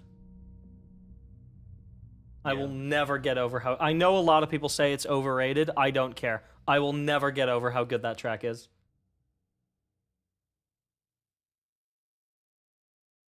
Anyway, back to regularly scheduled programming. The space station is about to blow the fuck up.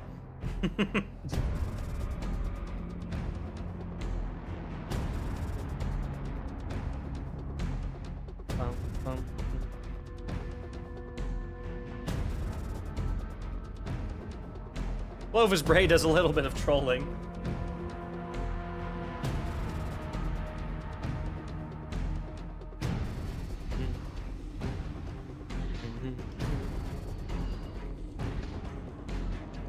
I'm so glad that they actually reused this track for that third encounter. And then added pyramid synth to it. That was such a good touch.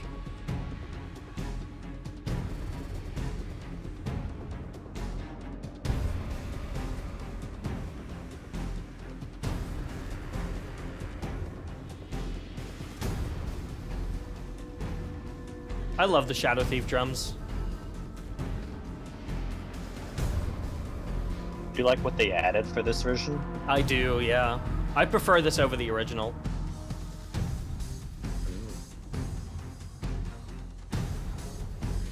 I know that might be a controversial thing to say. No, I don't think so.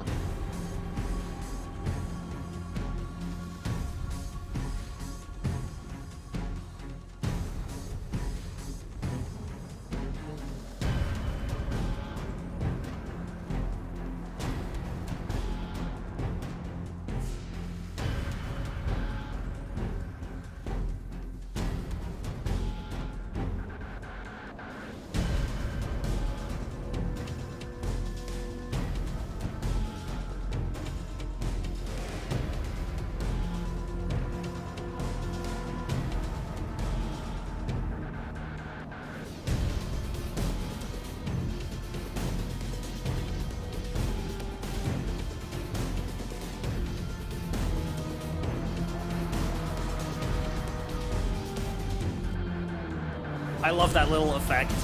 It's such a good transition effect.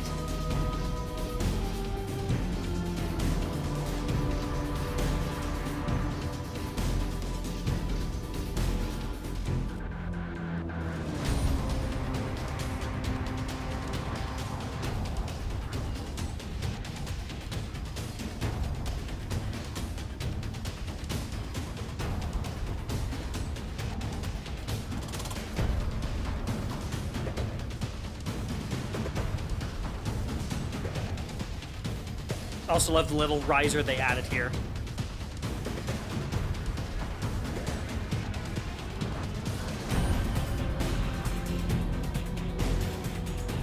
And this is my favorite part of the track.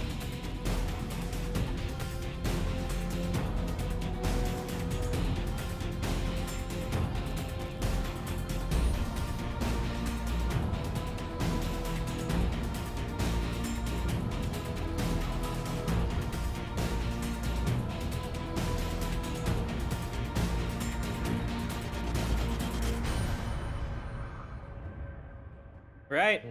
Time to escape from a crashing space station with nuclear bombs in it.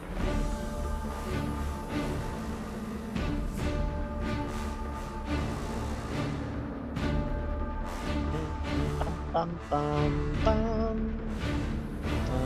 Bum, bum, bum.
like how it gets really quiet here. Yeah, I like actions that break down for a little bit.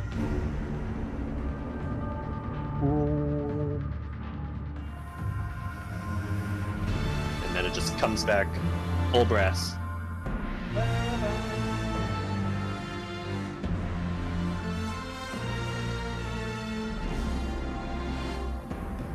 Dum, dum, dum, dum, dum, dum.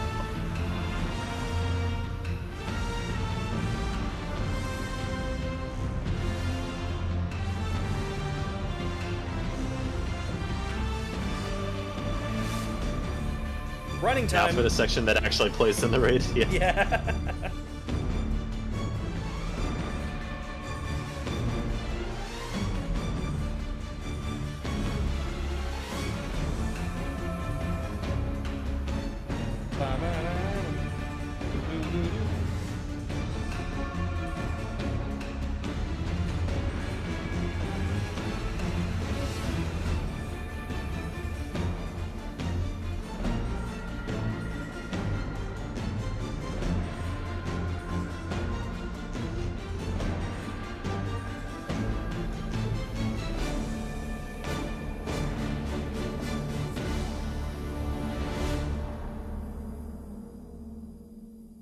All right. Final Beyond Light track. Before we move on to the seasons. Look within. Yay. And just to make it as authentic as possible, the remaining 90% of this track will be No. drums only. No. Please. This is the worst implemented track in any raid boss ever. 2 phases of drums only.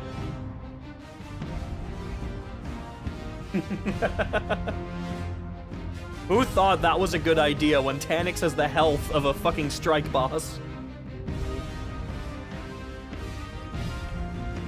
Well, they're obviously not implementing the music with boss health like that in mind. Yeah. Okay, so They Cloud. implement the music in the case that it's gonna take a while. Yeah, so Cloud, there's this thing called light action, which is basically the action variant, but only the drums. And very often raid bosses use light actions in the first phase, because then the first phase has light action, the second phase you get the full action, and the third phase you get high action. So you have 3 different intensities, which with every single phase getting a bit more intense. But since Look Within doesn't have a high action, it just plays light action for 2 full phases, and then only if you make it to a third phase, is when you get the full track. The thing is, Tanix, the boss that this plays in, has so little health that the only time that people ever took 3 phases to kill this guy was on the very first day. So you never actually hear this full track in the game, because no one ever gets that far. The part that you do hear, though, is this, because this plays during damage phase.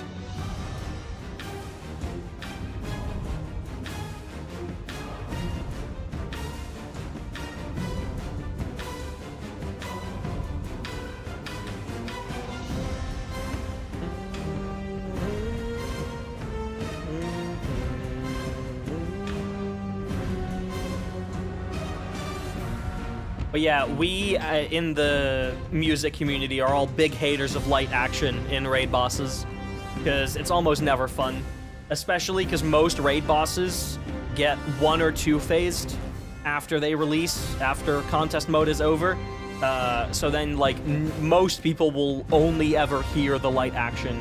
Whereas if they implemented it starting on action immediately and just either spending 2 phases on action or just going to high action on phase 2, that would be my preferred method, is start on action, going to high action in phase 2 no matter what, then a lot more people would actually hear the rest of the music. Outside of that, though, this track is an absolute banger.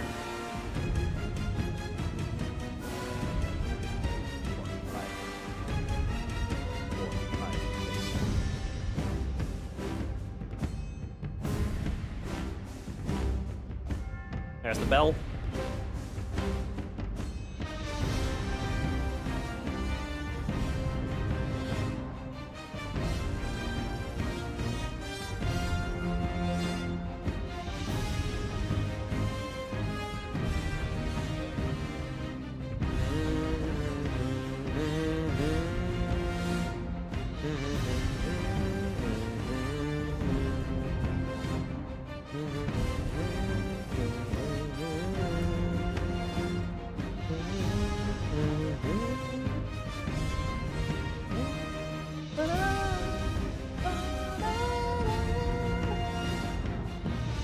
Final stand. You do hear this in game.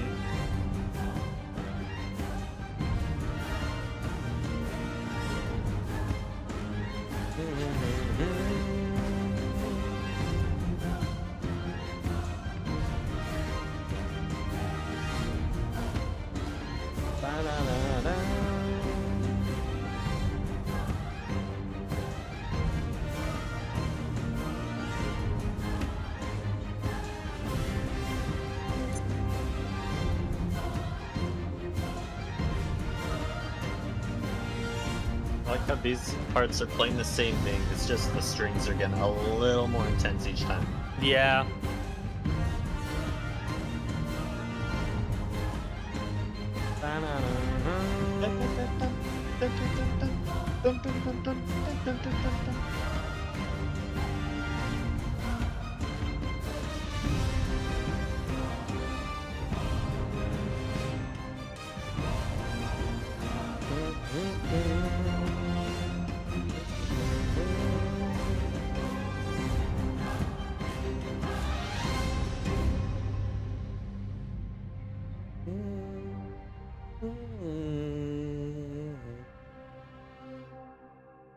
And that is all of Beyond Light's music, but we still have some seasons to go through, so it's finally time to introduce the Helm.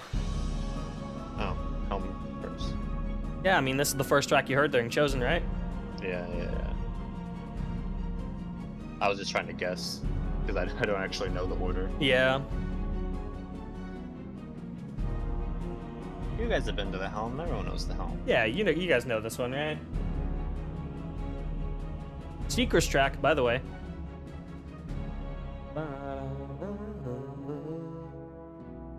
The Helm track? They didn't change this until Haunted, I think. No. It was changed with Witch Queen's launch. I don't think they changed it in Lightfall. You mean like the actual destination, not the music? Okay. What do you mean? This Helm track just stayed the exact same. No. They added the little Shadow Legion thing at the very end. No, that was Haunted. Are you sure? I'm pretty sure that was Witch Queen's Yeah. launch. No. Also, why would Witch Queen have Shadow Legion? No, I'm just saying. I'm fairly sure that was there since the start of the year, and that was teasing something. No.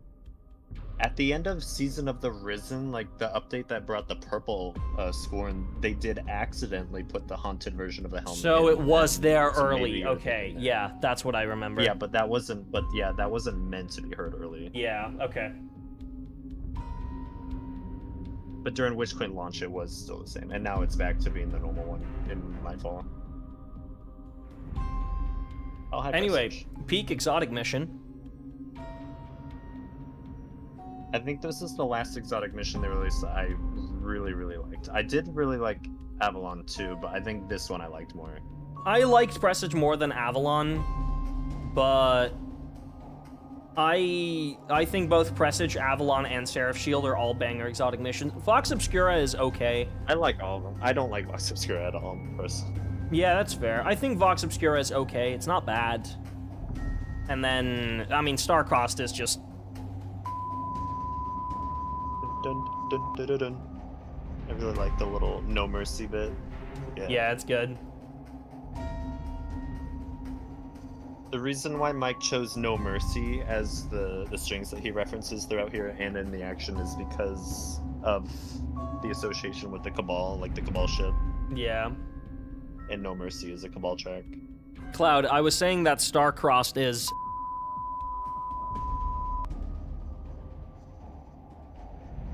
not good. It's not very good. It's very bad.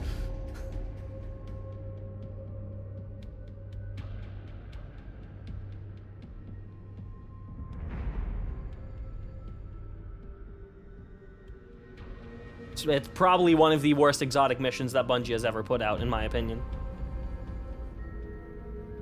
Visually, it's stunning. But, like, that's just because it's the Black Garden. That's a given. Of course it's going to be visually stunning.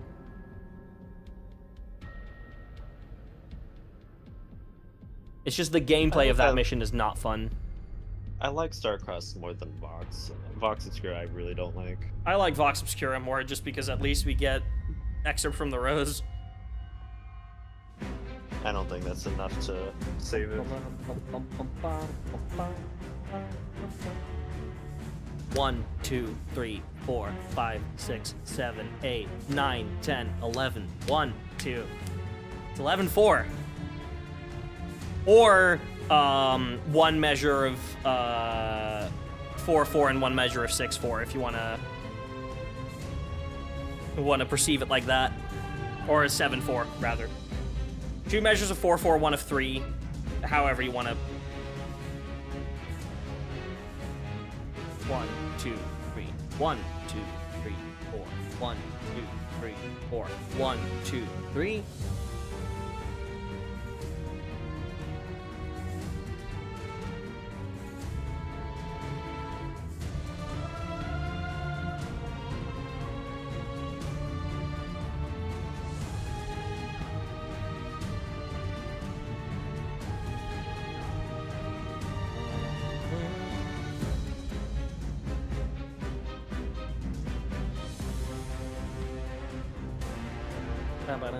A little bit of Dominus Gall in there.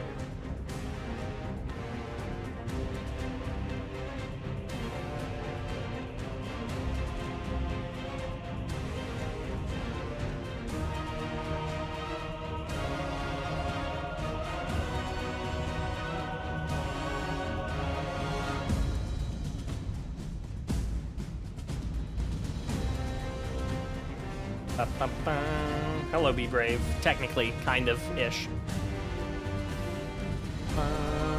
It is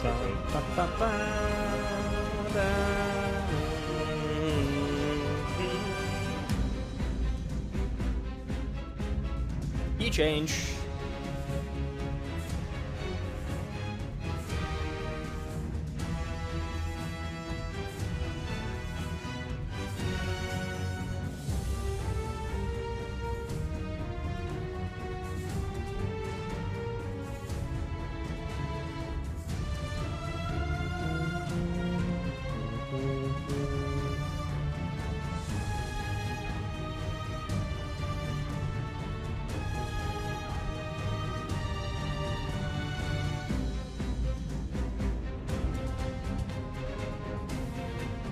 I love that Dominus Gall reference.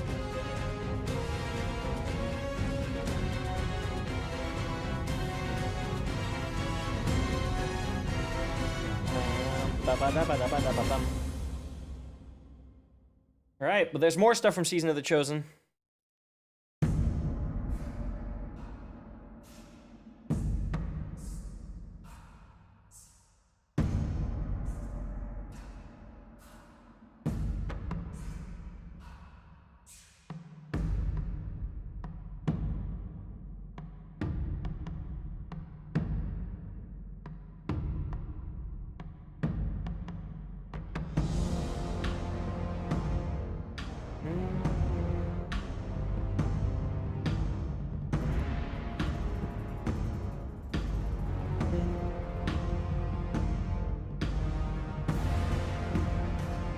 This is a very short track. It's only about 2 minutes. Well, most of it is percussion. Like 90% drums. Yeah.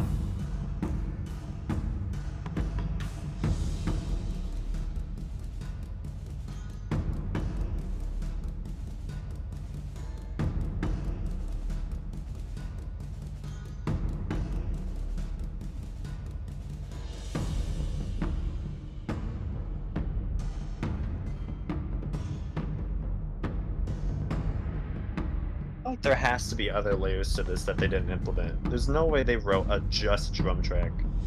Yeah, I don't know. I guess they just didn't implement it. That's sad. Well, if we ever get a title episode in the future, maybe they'll implement the rest. Yeah.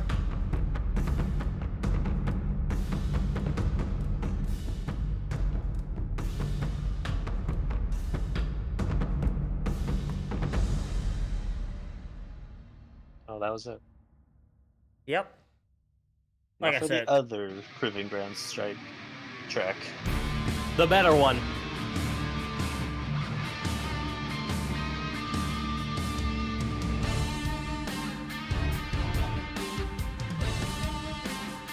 Is it controversial to say that this clears the original Dust Giants so far?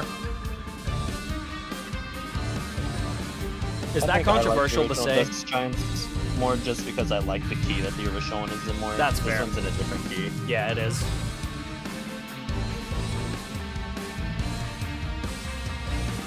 I think I like the drum kit more than the original. That's fair. Da-na-nam. Bum-ba-dum. We're not listening to that one, Fluffy. I hate that track. Yeah, no, we cut that one out. That's not even new. It's just Towerfall drums with random engine sound effects.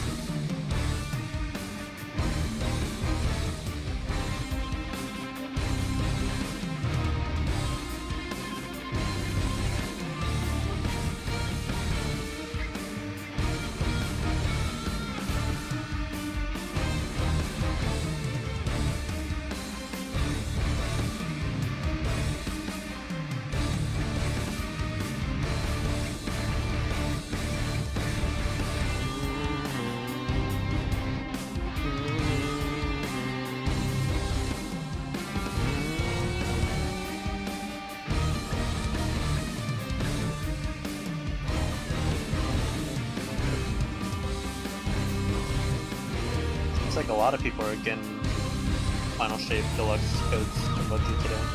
Oh, really? Another wave of them going out. Damn, I'm not special. No, you are.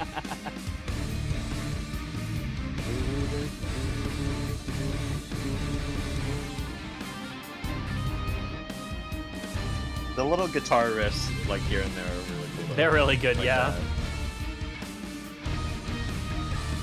It's just Josh going ham because Josh Yeah. is the go-to guitar player at Bungie.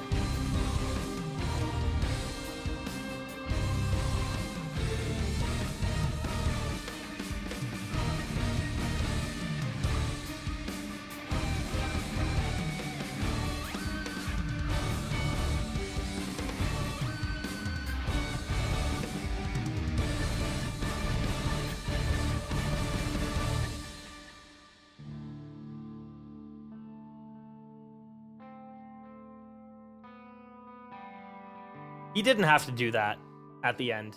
I know. But He didn't it's have to do such a that. good- But he did. It's such a good touch.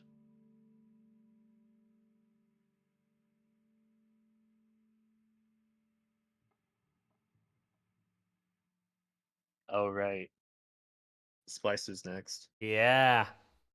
I was like, I was trying to remember what else new music was there for seasons. Like, oh, there's a whole season of new music after. Yeah, and there's 3 new tracks. Oh, you guys combined the domain and override? Yeah, because Domains overrides Ambient. It is not, actually. Well, we combined them anyway. So fuck you. I was They doing would've mixes played, for like, these one separately, and after then each other I don't know if it anyway. was Liam or Owen I was in the call with, but I was doing these both separately, and then Owen was like, "Why don't you just combine them?" I was like, "You know what? That's a good point. I'll do that."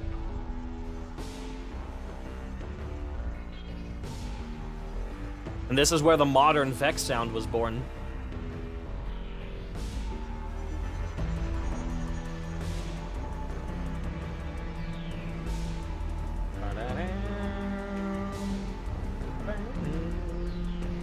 So we're playing the Vex Wave remixes after this, right? No, I'm sorry. There's one in there for Avalon tomorrow, Cool. because that one's in the game.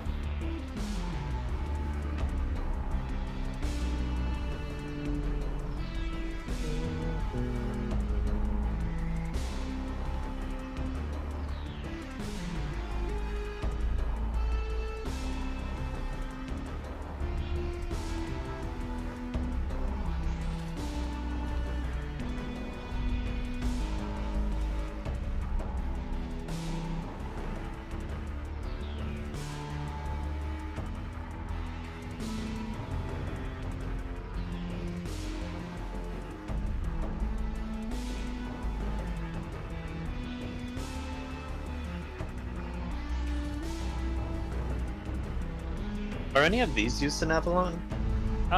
No, I think it is quite literally System just... Collapse, I think, is... System Collapse... drums only, I believe. Drums only, yeah, I think.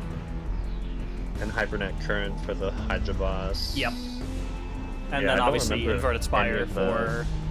Or not Inverted Spire, Pyramidion, or Genesis Genesis. Mind. Yeah, Genesis Mind.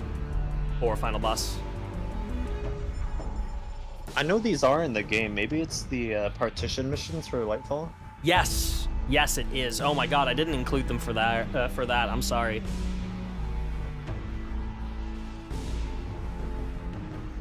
Wait, why? They would have played here before anyway, and the partition missions don't have anything new to them in Lightfall.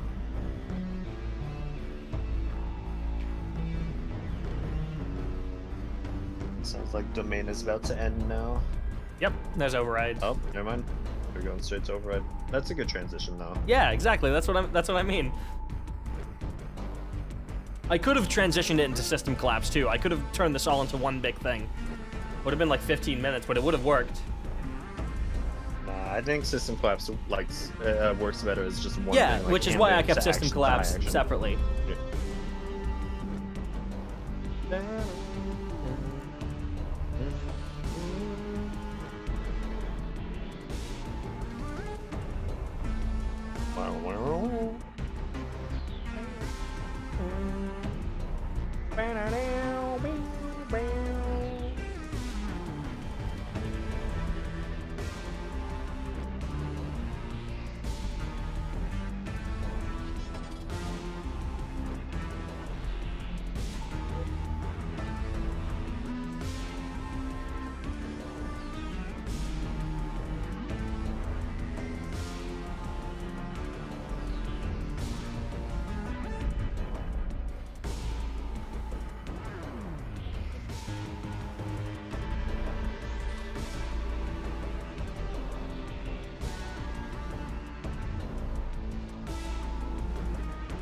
The days where we ended racism, I wouldn't even say it's racism, it was more like xenophobia, if anything.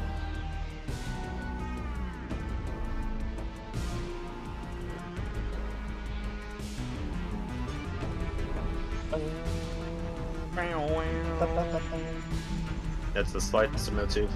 Yep. I wish they would just make that the Vex motif and just use that in every Vex track going forward. Hypernet didn't have it. When Hypernet was the only newest Vex track. So it is. Oh no, Spire of the Watcher didn't have it either. Spire of the Watcher is after this. Yeah. I mean, Spire of the Watcher's tomorrow. Yeah.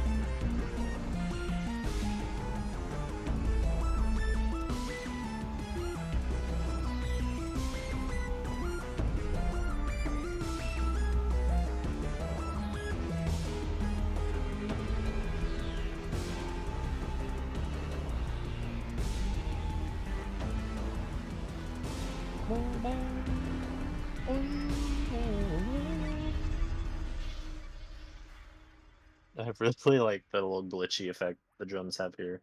Yeah. Hello, wow, wow. Alright, System Collapse.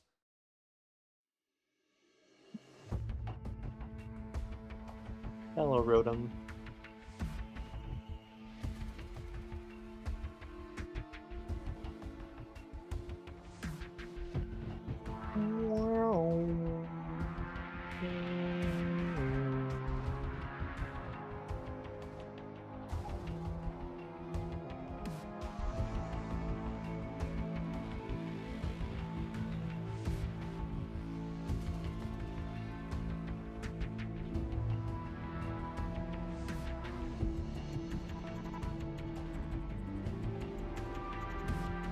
So like the most pure Vex tracks we have in the entire Yeah. franchise.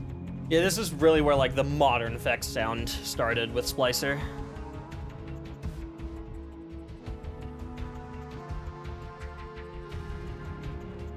Because then like Hypernet Current and like Quantum Wilds and stuff really sound pretty, like they have a pretty similar style to this.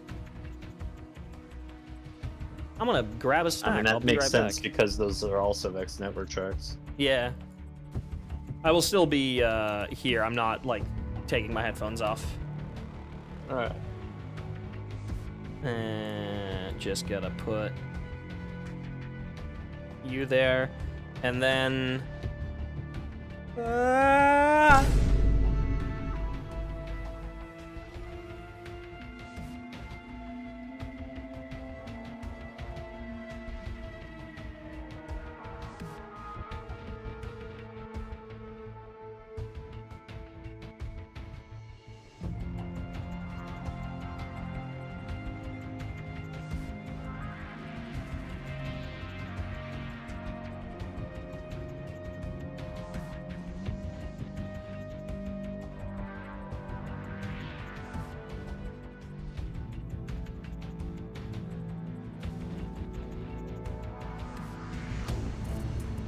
Action time.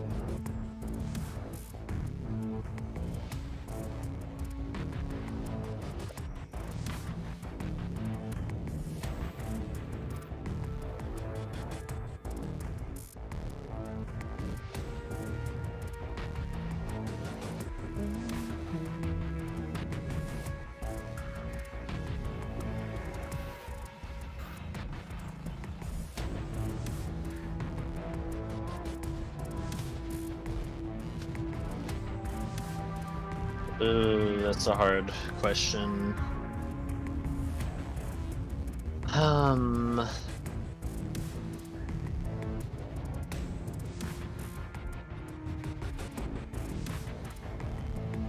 I think I'd have to go with Arrivals just because of music-wise, they did the most for Arrivals I think they did for any other season. Humidifying 4 destinations worth of ambient tracks is not easy work. Like that took them like months to do, I think. And then they had to do the interference track, then they had to do Prophecy, and that's all for 1 season. Like that is an insane amount of work for the music team. And I just think content-wise, Arrivals also had some really good stuff. And even not in Arrivals, that was also when they made like the Leviathan raids farmable, or all the raids that were being bolted, and that was just like a really, really good time to play. And then on top of that, we also had the last city event where the Traveler healed, and we could explore the actual cities, like the streets of the city. I really enjoyed that because I really like that last city space, and I want them to use that more. Because that last city space that they've used like twice ever, that was made for the Homecoming mission in Red War, like the original idea for the Homecoming mission. But they scrapped that, and now they just have this whole last city space that they were never using. I'm still sad they didn't bring that back for on. Yeah. No, I think what you're thinking of is Alex was saying Ecstasy would be like really good fanfare music for a parade there, but no, that was never like an actual thing. We don't even know if the Guardian was meant to be there at the parade, like if we were watching the parade, or if we would have like we wouldn't have had control of our player character until after the parade had already been abruptly interrupted by the Red Legion attacking. I just know that however that mission was structured, we would have been in the last city first and somehow made it up to the tower, to like the normal places that we do play the Homecoming mission. Like there was a whole opening for that Homecoming mission that was completely different than what we had.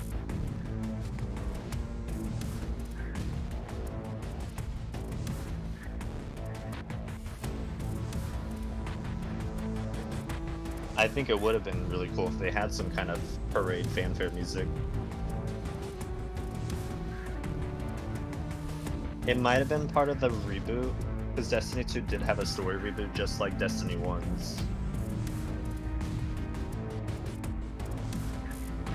Not as severe, I don't think, but also they had way more time to rework Destiny 2's campaign after the reboot than they did for D1.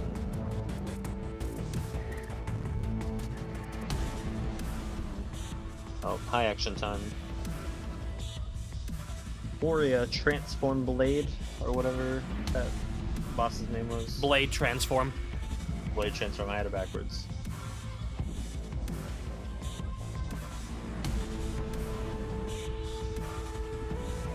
The drums for this should still play in Avalon. I do not know if the high action with this, like, sounding like this plays anywhere in Lightfall though. Oh yeah, Korya's attacks are really cool. I think as a boss that was just a really unique take on a Vex boss that wasn't like fighting a normal Hydra.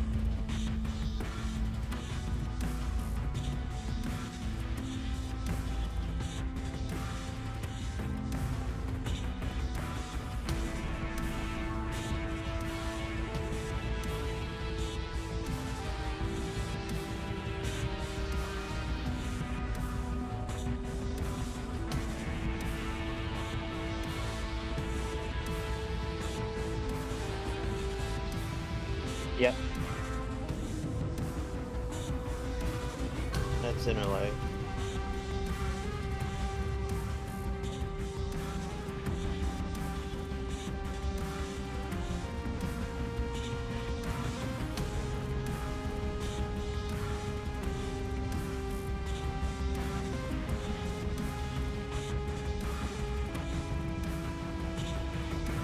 What season was after Splicer? I think it was Lost. It was I don't Lost, think that has yes. any music. Yeah.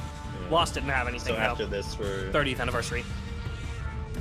Grasp of Avarice. Oh right. Yeah.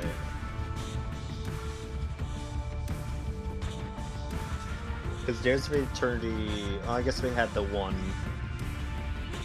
We're doing the Yeah, 50-second the- lightning round track. And then after that, there 30th. Oh, sorry, Grasp.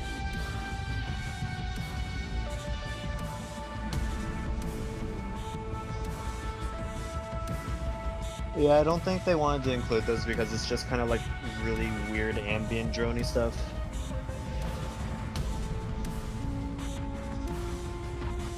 To me, I see those as the same as like the Vestian Outpost tracks, and they included those. But, or, We only sorry, included one they Vestian didn't- Outpost track. Apparently, yeah, apparently they only included one. Never mind.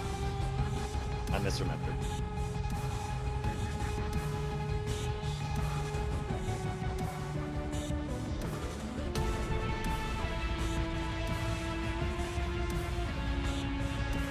I love this bit where they change that theme into a major key.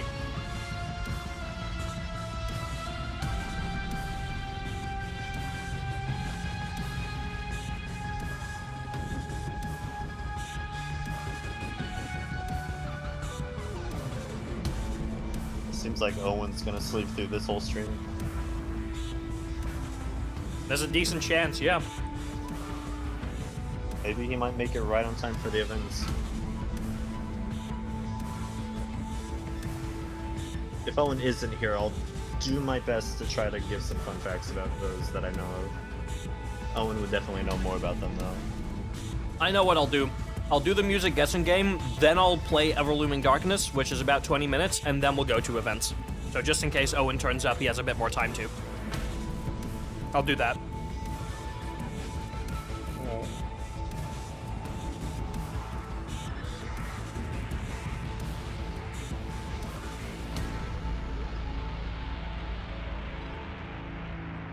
System collapse.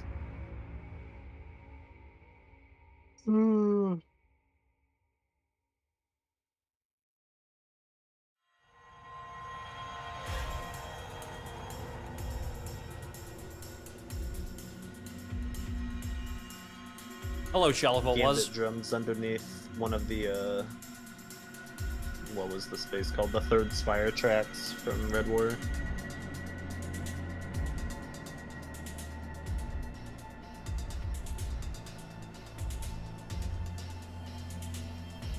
I think you're kind of that base layer of Gambit there.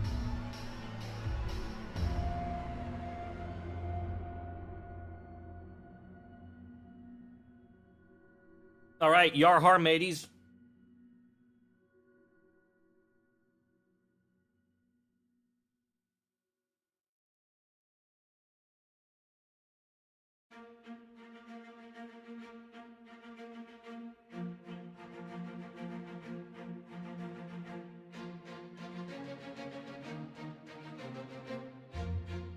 Such a brilliant addition to the Cosmodrome.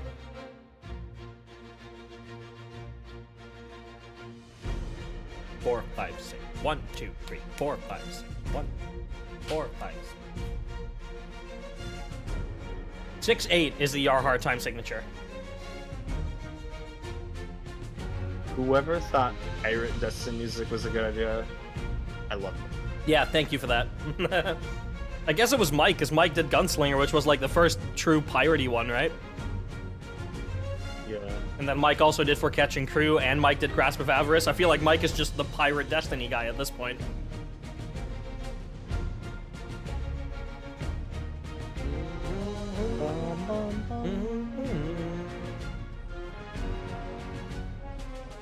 This one's probably very fun to learn on piano.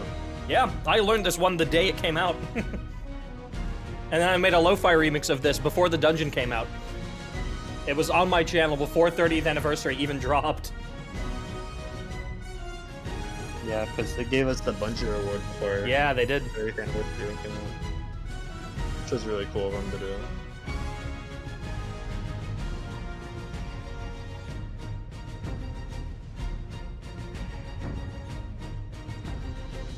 Bum, bum, Dun, dun, dun. bum, bum, bum. Bum, bum, bum, bum, bum, bum, bum, bum.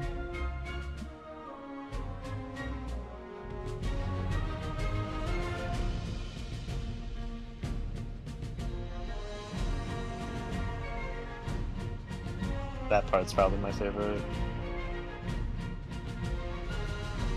Yeah, it's really good.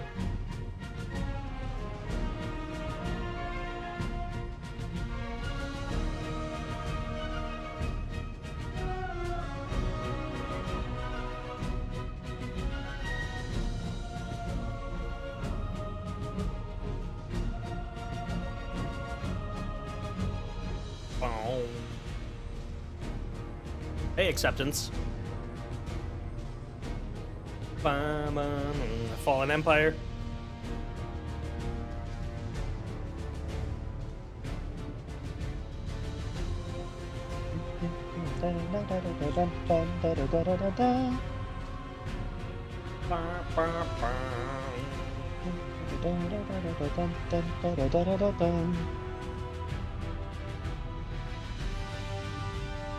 And then there's Rise.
And now, high action time.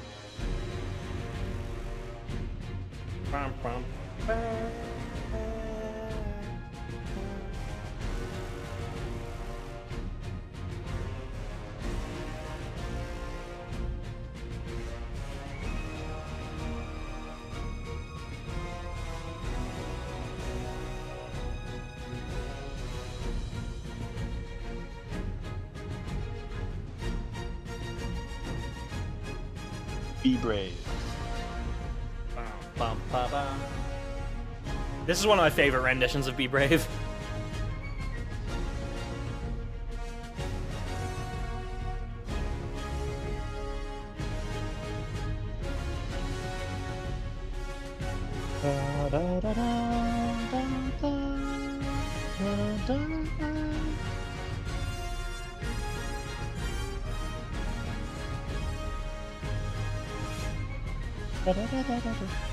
Then there's Rise. Kind of.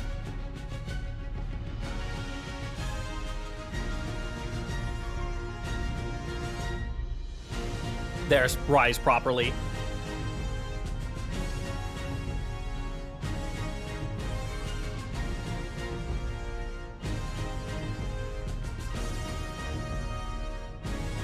Key change.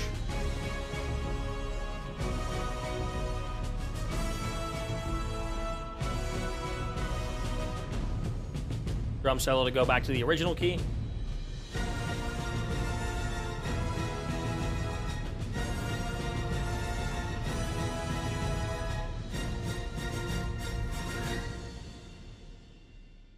And there we go.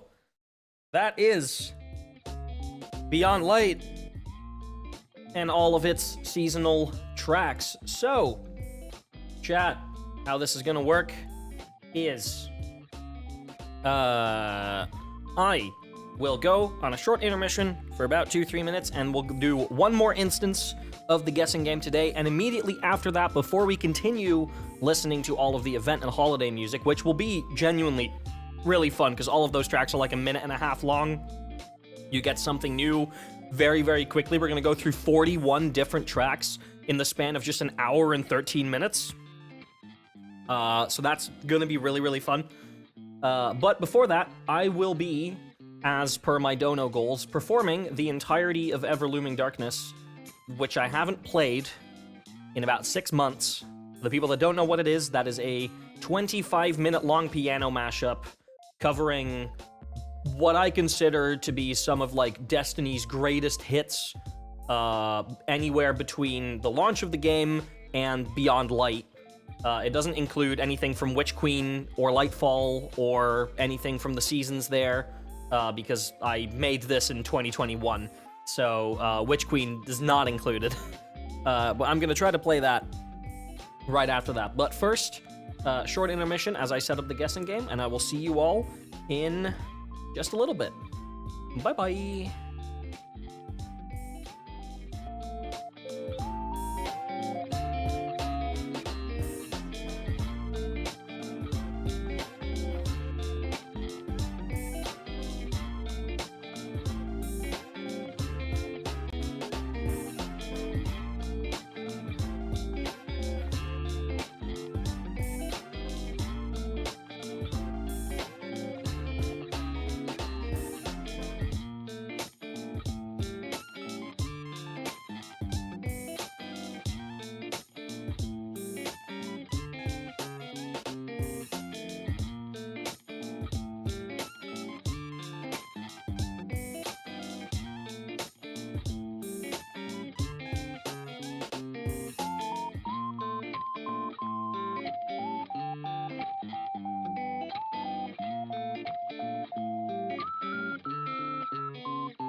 Welcome back, everybody, to the official Destiny Listening Party game show trademarked, or How Well Do You Really Know Destiny Music?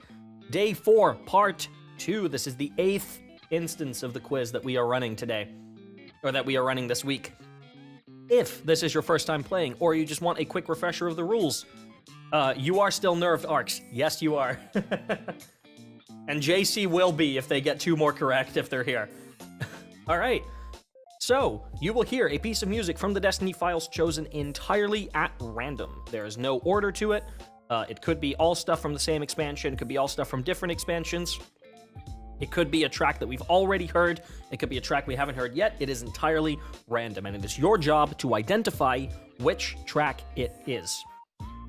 If you think you know which track this is, type !guess into the chat. That will enter you into the queue of which a random person will be selected to answer the question.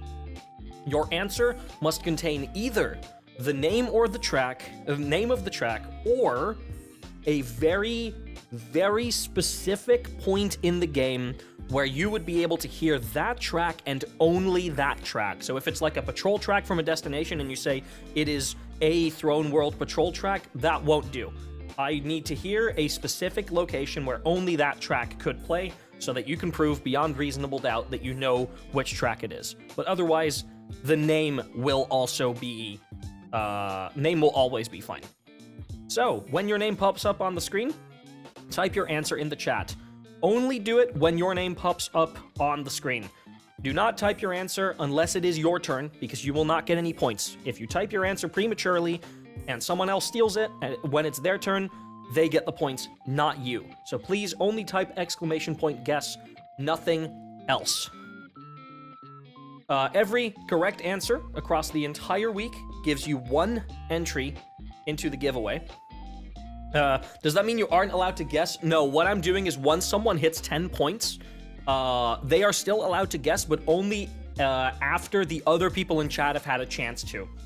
So let's say 3 people buzz in, and they all get it wrong, then either Arcs or JC is allowed, or in this case just Arcs, but once JC hits 10 points, then they're allowed to answer. It's just to make sure that it's not the same person constantly, because Arcs is still, like, way ahead of everyone else, and JC is creeping up on it now. So, every correct answer across the entire week gives you 1 entry into the giveaway. We will be giving away 2 copies of the Final Shape Digital Deluxe. I was originally just going to do 1, but Bungie has graciously sent me a copy of the Final Shape that I can give away to my community, and I figured that this would be the best place to do it. So we have a 2nd copy to give away. Thank you, Bungie. You can pick a song cover or remix of your choice that I will then make for you. We can discuss about exactly which track you want and what I could do with it, and that will be entirely your decision.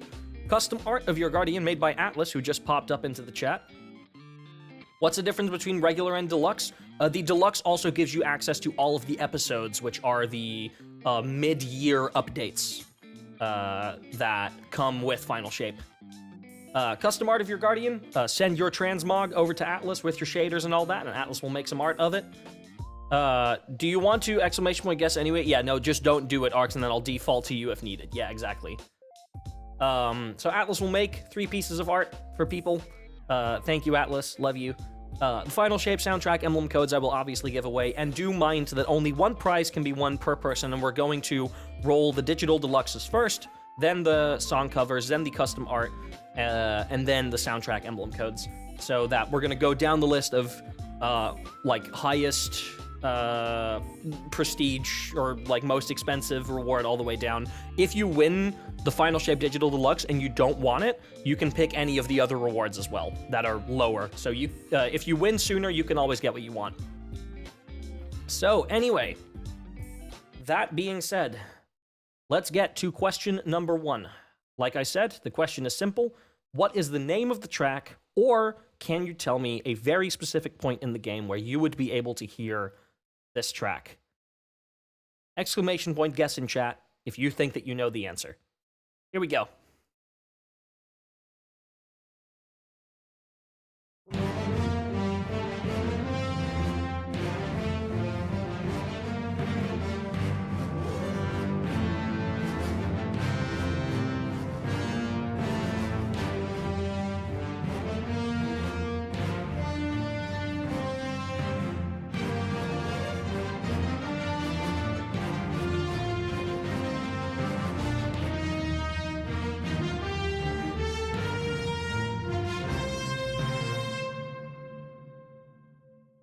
There it is. It's a rough one, but JC,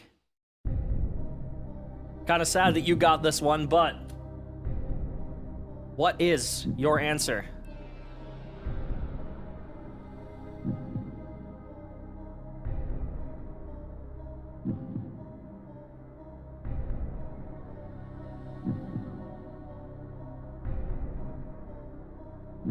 This would be point number 9 for you. Get it correctly. The does not inspire confidence. You're gonna go with No Mercy from the Red War. Is it No Mercy? It is not No Mercy. That is incorrect. Next person, Fluffy Frogurt. What is the name of that track? You already have 3 points. Can you get point number 4? Is it the Royal Pools from the Leviathan? It is Royal Pools. Well done. That is point number 4 for you, Fluffy Frogurt. Well done. Moving on to question number 2. Once again, I am looking for the name of the track or a place where this track and this track only could play. This is a bit of a harder one, so here we go. Exclamation point guess if you think you know the answer.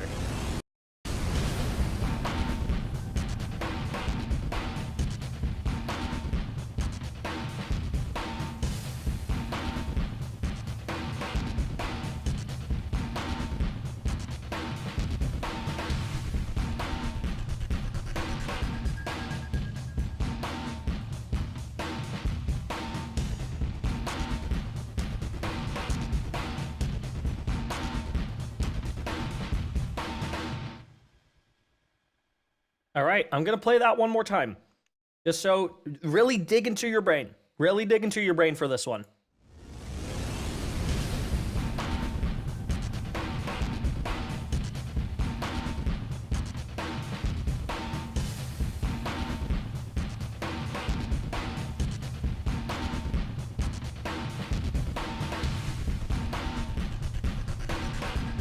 Arx knows it.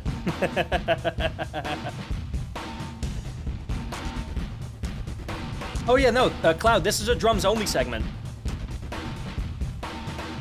This is only a percussion segment. I didn't include any of the other instruments. The other instruments would have added more stuff onto it, but I didn't include those. So, let's see. Fluffy, ooh, you could get 2 in a row here. Point number 5, if you're lucky.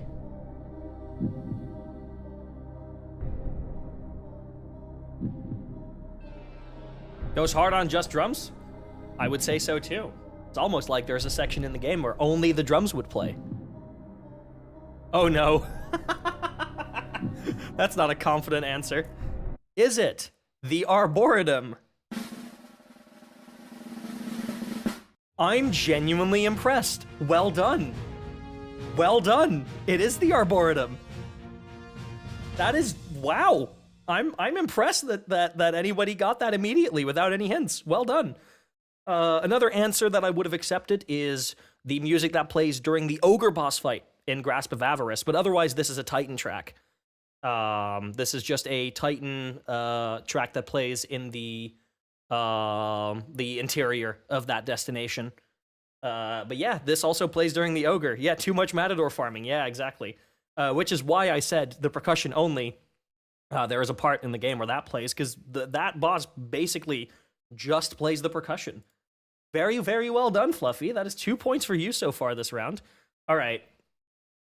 Freebie incoming. Exclamation point guess if you know it. Here we go. Absolute freebie.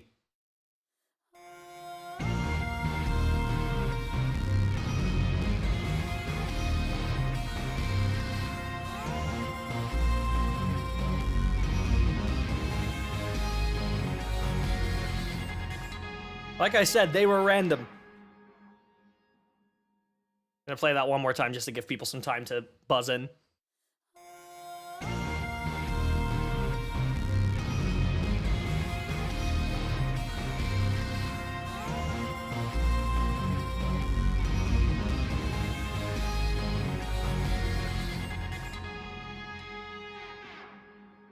Oh my god, it's unfair, dude. It's unfair.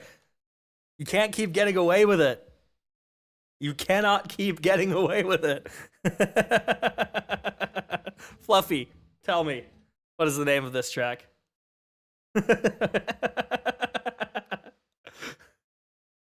First couple notes turn into hopes and dreams for one to hold up. Now I want to hear it.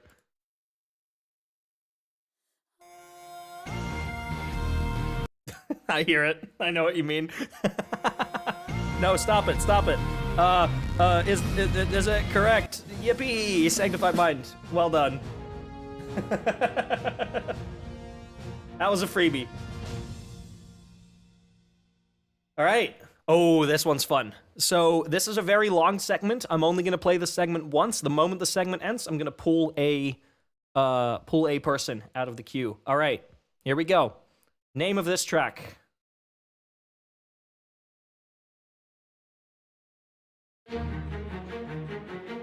God, I love this fucking track.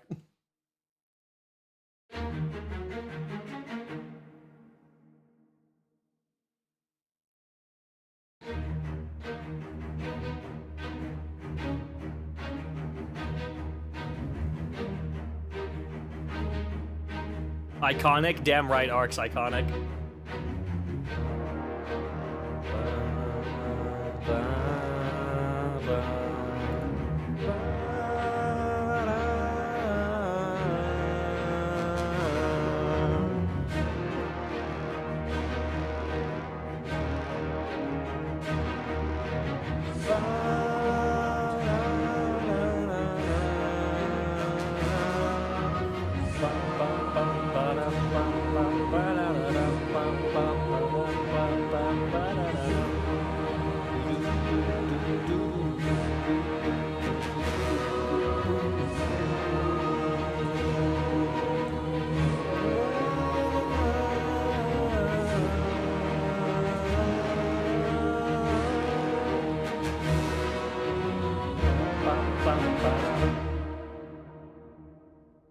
All right.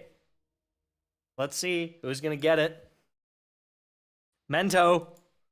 Oh, oops. Forgot there was another part of that segment. Mento.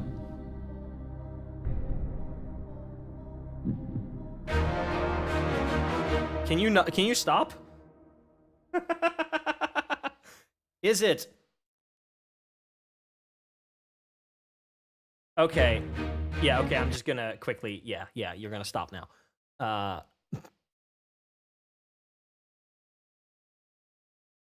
I'm gonna give you the point, but only on a technicality, because The Warmind is a track from Destiny 1, which was not this track. Warmind, without the, is the Destiny 2 track. This was the Destiny 2 track. I'm gonna give you that point on a technicality, but I'm not gonna let you off easy next time. Because I was actually kind of trying to trick people. I'll be real. I was kind of trying to trick people. I was singing motifs from the Rose that appear in Warmind over it. I was being a little silly with it, but I'll give you the point. But only this one time, okay?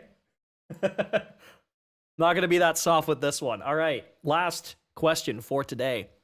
And after that, please do not go anywhere, because I will be playing a 25-minute long piano piece, or at least attempting to, which mashes together a bunch of music from the Destiny soundtrack. Like I said, I'm going to be attempting to play it. I haven't played it in months. I haven't even played it on this new piano that I have now. So it's going to sound like shit, but you're going to want to be there, because it's going to be fun when it sounds like shit. Anyway, question 5. What is the name of this track?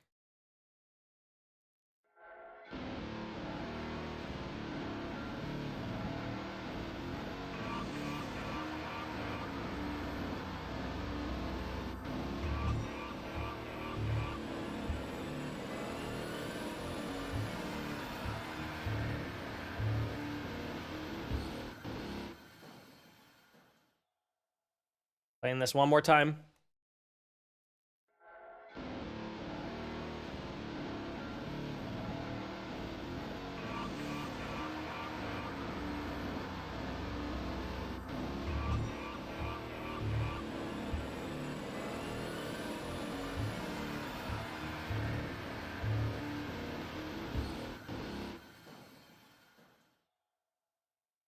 Emma, this is your chance at a point. What is that track? Is it Nightmare of Fogoth, which I believe would be Fear? I'm sorry, that is not correct. Good guess, though. Not a bad guess, I will say. Not a bad guess.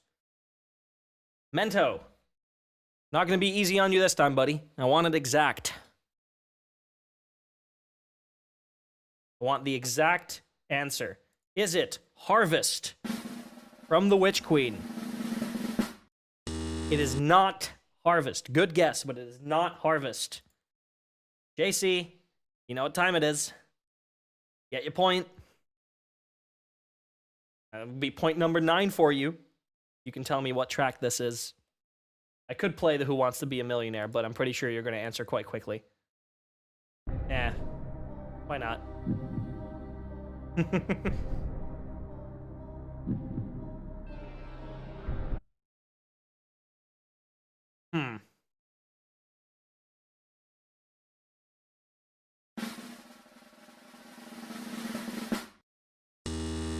It is not Underworld Witch.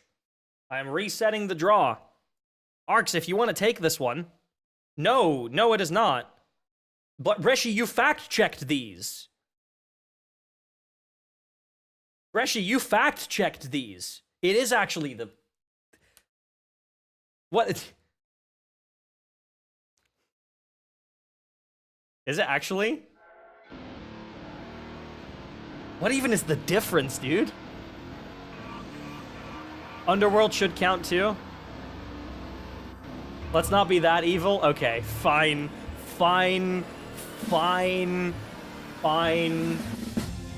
You get the point. The paranoia of the seasonal tracks.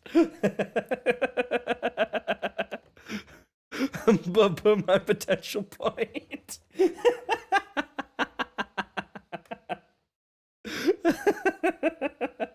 God, honestly, this guessing game becomes way more fun when it's scuffed, because then there's suspense, even for me. Anyway, we're gonna go to a little different scene. Whoa, look at that. Actually, hold up, I need to copy one thing over, and that is the, this.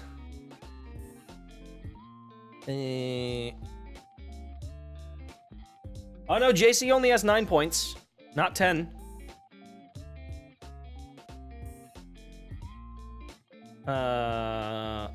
Boop. Uh-oh. Sorry. You just saw into the Eye of Cthulhu.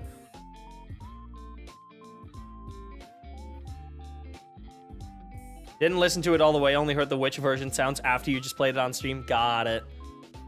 All good. Hey, I like the suspense. Anyway, so, little backstory here. What you are about to hear is a mashup that I wrote back in 2020 and 2021 called Ever-looming Darkness. It is a mashup of 42 pieces from the Destiny soundtrack, all mashed into one 24-minute long recording. I have not played this in a long time. I might not even remember everything. This is going to be entirely off memory.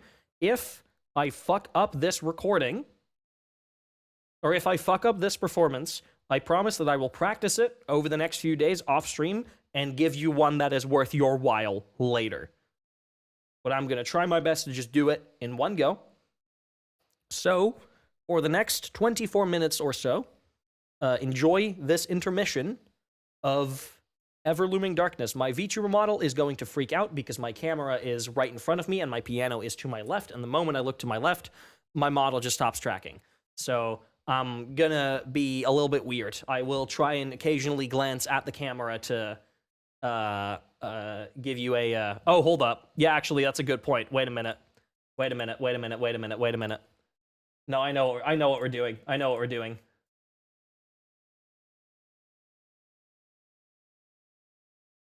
There we go.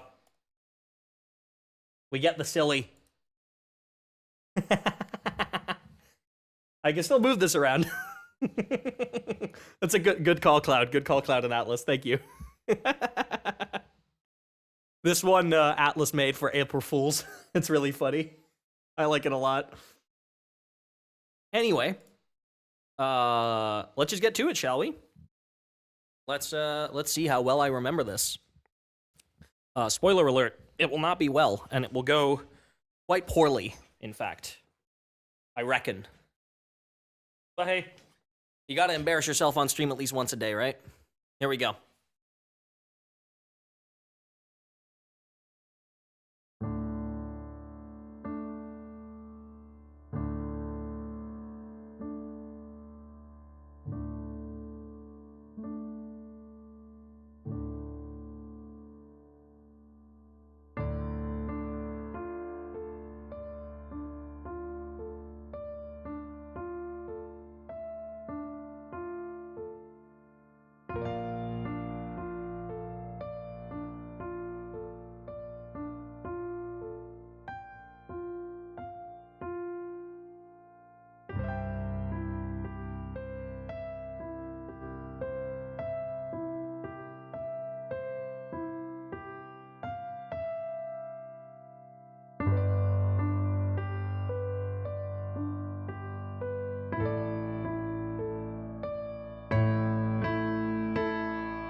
Fuck.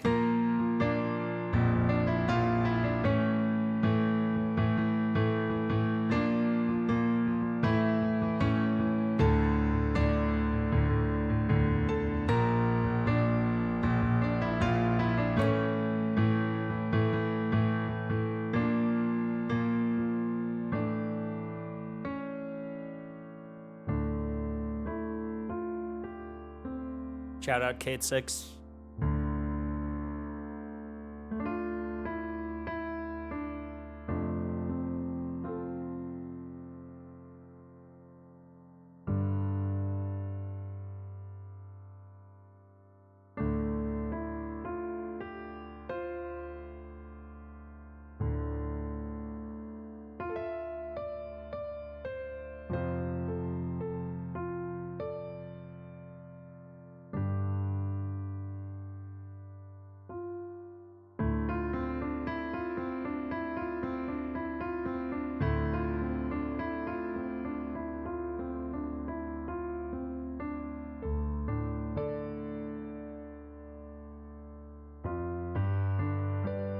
Do I have that chord wrong?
again? All right.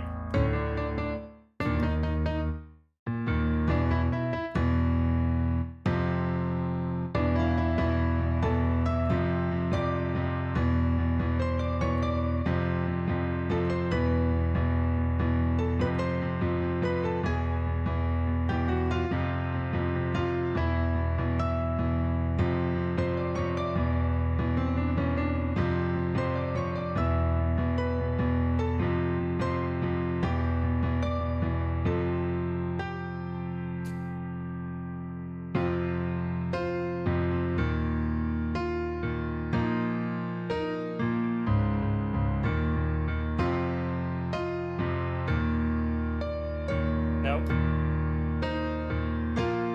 There it is.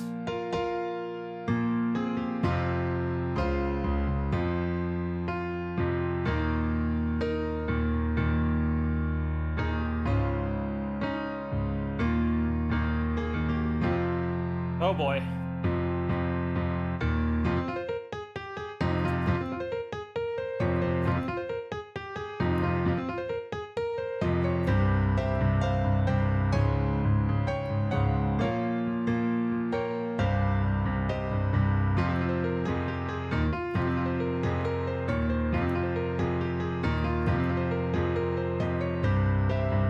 I'm not ready.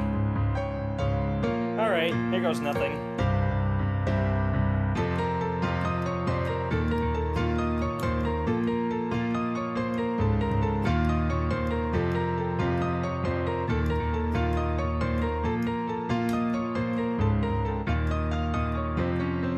Ah!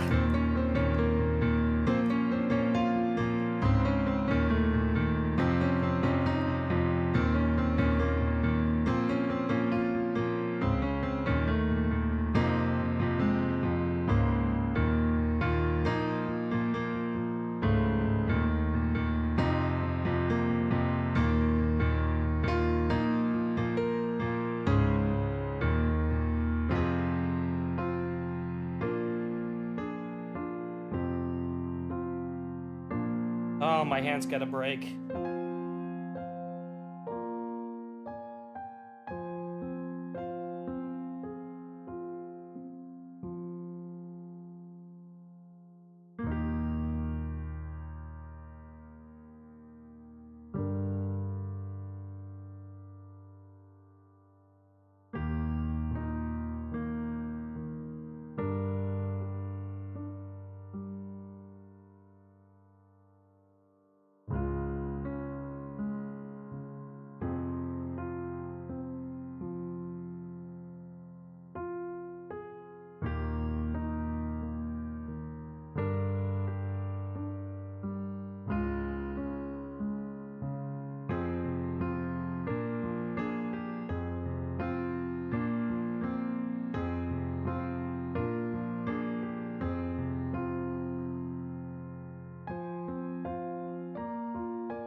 One of my personal favorites.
I love playing this track so.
What's it again?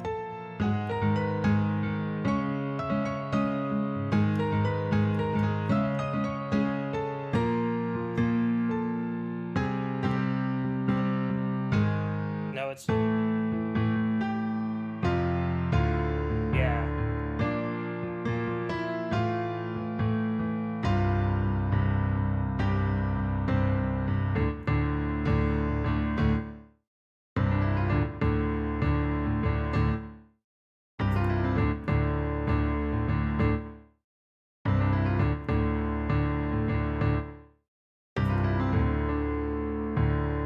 Was it?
$15.16 time.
Oh boy.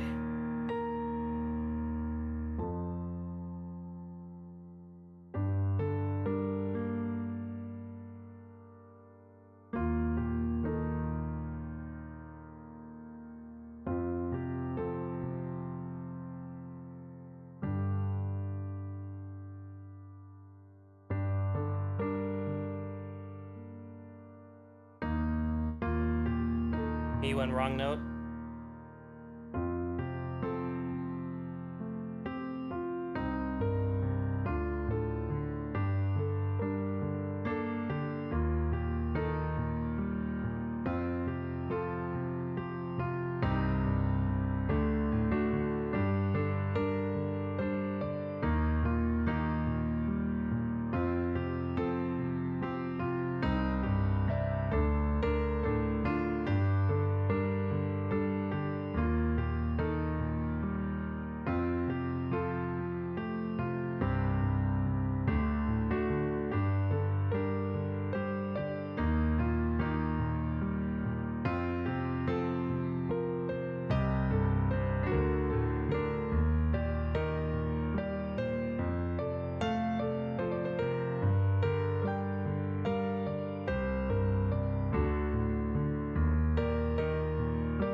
Oh, my right hand hurts.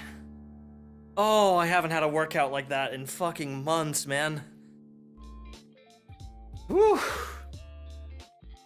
I haven't had a workout like that in ages, my god.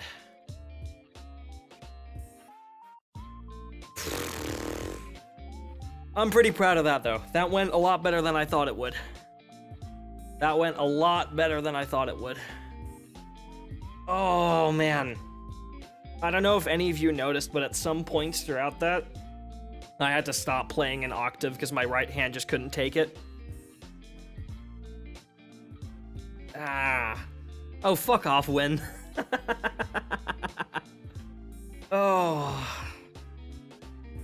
Yeah, no, I should have done some exercises before doing that. That would have been a good idea. But I'm not typically one for good ideas. Okay, hold up. Let me change back into my full form. Let me change out of the silly.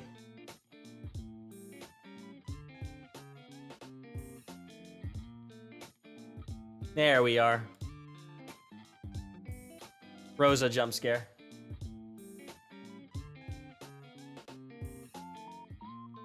I hope you guys enjoy that, though. It looks like most of you do. It looks like most of you did enjoy that. Alright, we are going to go to a brief intermission, and then we have one more album of short tracks to get through. It's about an hour and 20 minutes.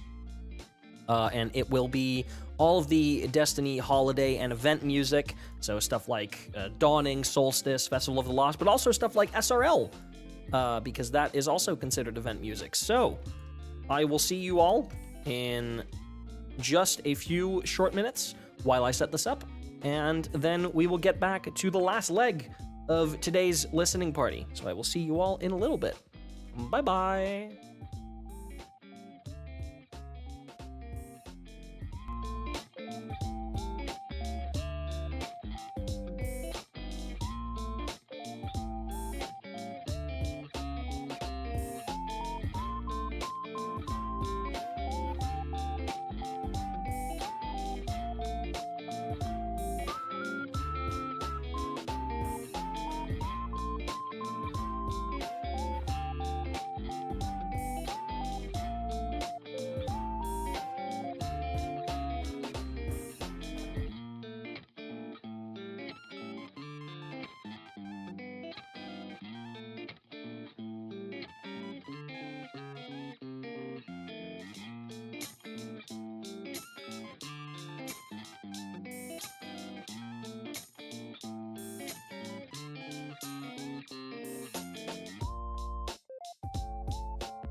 Welcome back, everybody, to My Pain, also known as Ouchie Ouchie My Hands, also known as the Destiny Music Listening Party.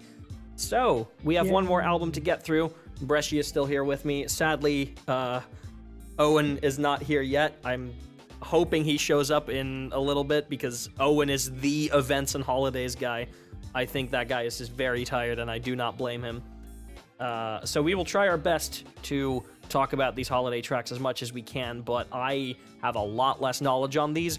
I'm just gonna enjoy them together with you. These are all very short, typically only 1.5 to 2 minute tracks. A couple are a little bit longer. And it's 41 of them in total, but they go by really, really fast. So, let's get to them, shall we? Let's not keep you waiting any longer. Yeah. Let's start with all of the Dawning tracks, of which there's 9 in total. So, Merry Christmas, y'all. Merry Christmas, Happy Holidays, Happy Hanukkah, Happy whatever you celebrate.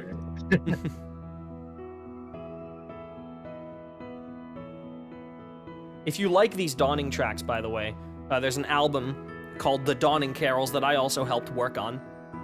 Oh my god, it's Christmas in June, you're right. Christmas in June, it's the AJR song.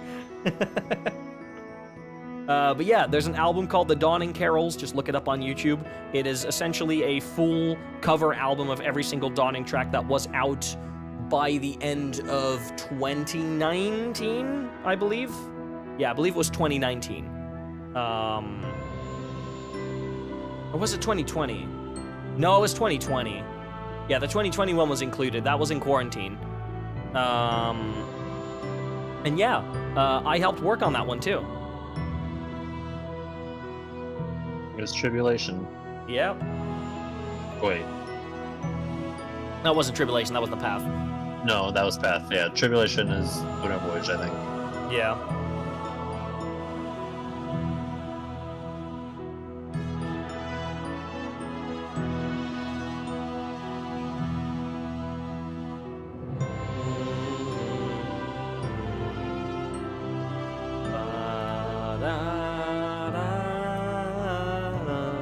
Yeah, this is the Dawning theme that released in 2016 for Yeah, this the was the Rise very of Iron first. Dawning. This was the very first one, I believe.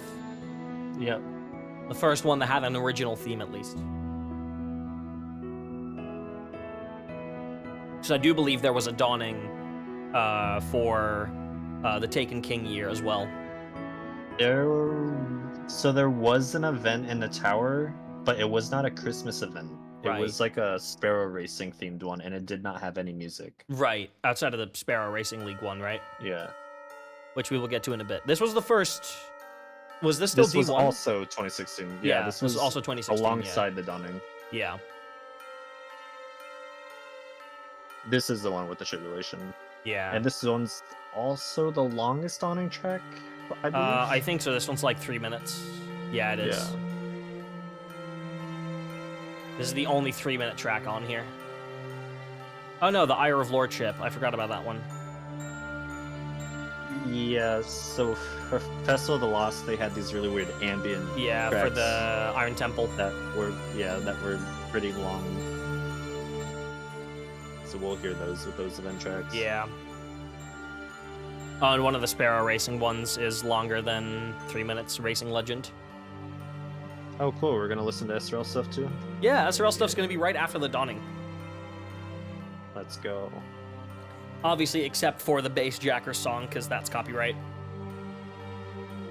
Yeah, that's fine.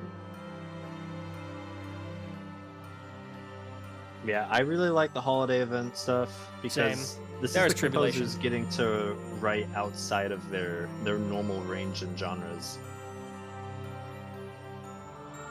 So if you ever wondered, what does Destiny music sound like for this holiday? Or what does Destiny music sound like for a racing game mode? Like, the event music gets to do Yeah. that. They get to do things that you couldn't imagine Destiny music to do.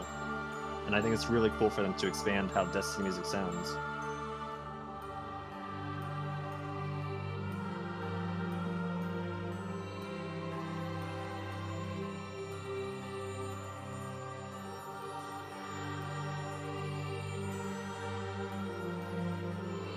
This one's also just really magical. All of the event tracks have some kind of magic to them that makes them Yeah. really great.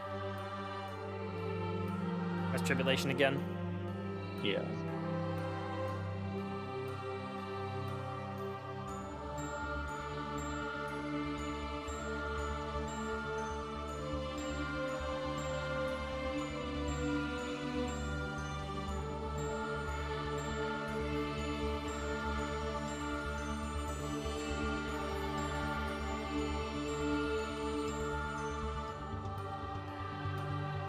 There's also some synths.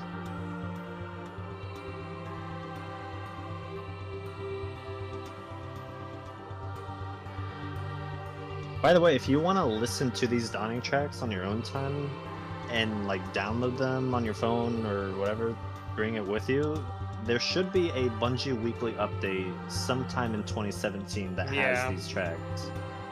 Or maybe it was December 2016. I think it was December 2016. Yeah, they released these. Let me see if I can find that one actually.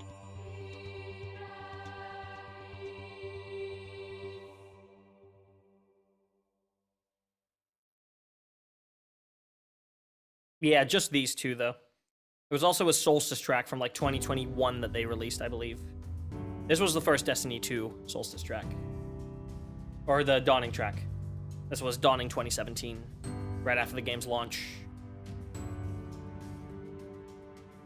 The Dawning that made everybody really upset, because it was basically just Eververse.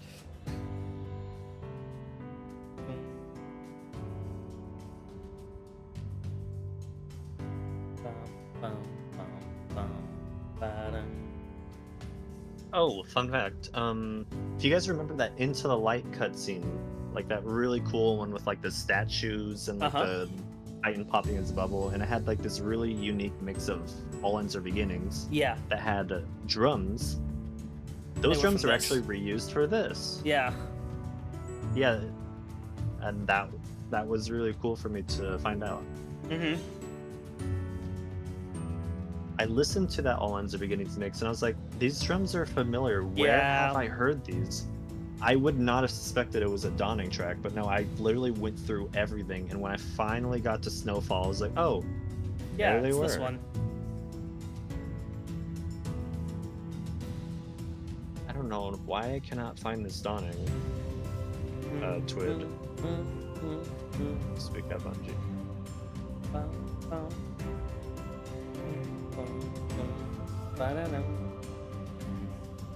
Oh, it was this one. Yeah, if anyone wants to download the Dawning and Winter Voyage, there you go. Bungie officially released those two as MP3s in that Yeah. news article.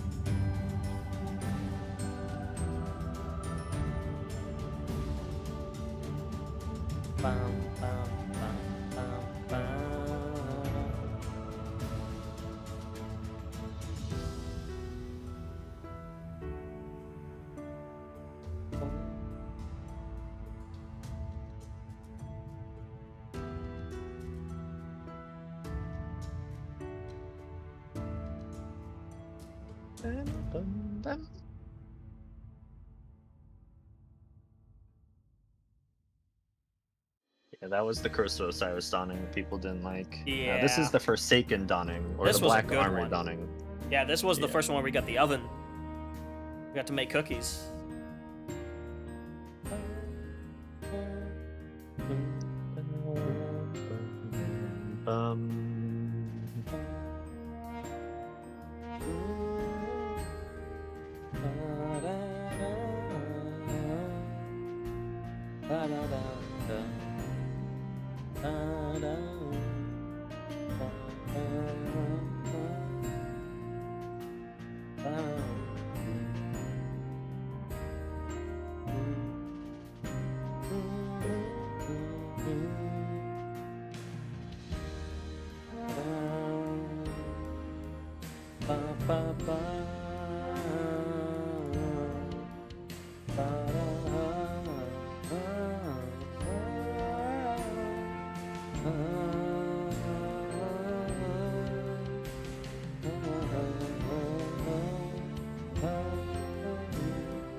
There.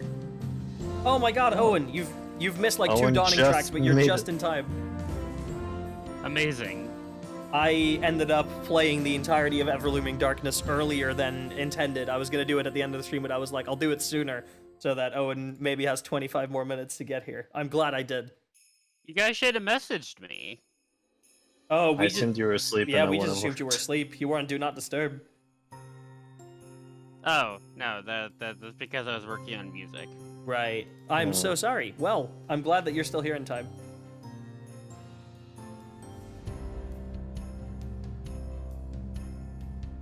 I thought it was gonna do the hybrid mix thing. I've been listening to the hybrid mix too much. Yeah, same. I was waiting for it to do the dun dun dun. This is the one I contributed to on the Dawning Carols. I did a piano arrangement of this one. Yeah. Or lo-fi, but yeah. Or lo-fi. Oh, right. This was the lo-fi one. The piano arrangement was a different one. Oh, this is the one where the drum kit came from Yeah. in the hybrid one.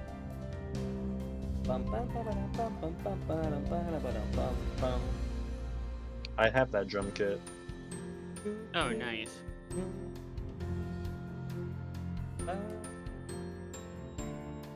I really like the snowfall reference. Same. Yeah. Oh, and the true strike though. Reshi is too powerful.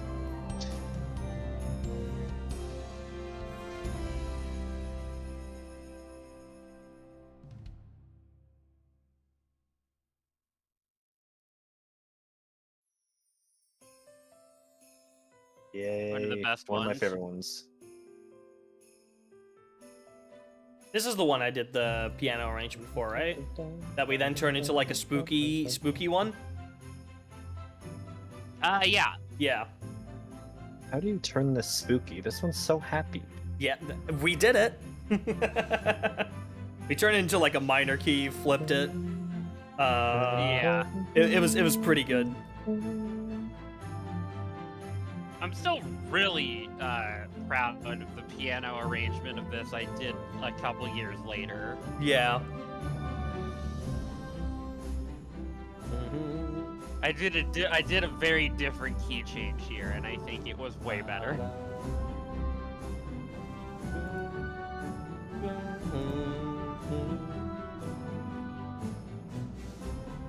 Guardian. Guardian? I think thought almost Guardian. every event track has had a Guardian somewhere. Yeah. Yeah. Because most of them are done by Mike or Sky. I mean, all of them are done by Mike or Sky. Yeah.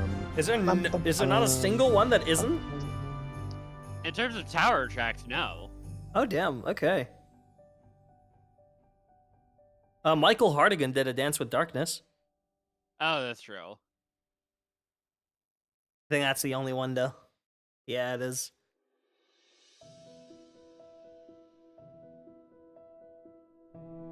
Is this one Winter Miracles? Winter Miracles. Yeah, this was 2021.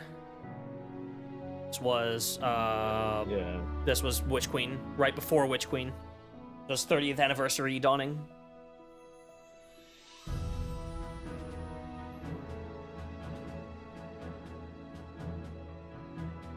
Is this one Mike? Yes, it is. This sounds like Mike.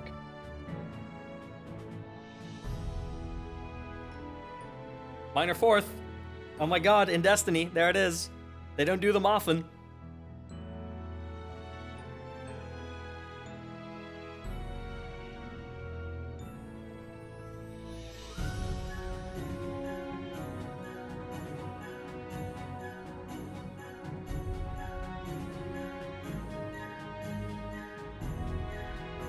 There it is, Guardian.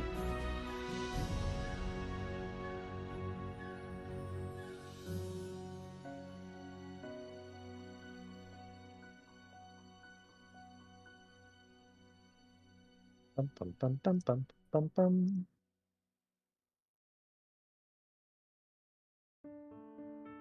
Yes, this one's my favorite. I think Agreed. this might actually be my favorite of any event track. Same. Mine might be the Just- fact just that no one one be stole one this part one. for me. That bass is just too good. Yeah. This was Witch Queen Dawning, right? I think it was. This was 2022.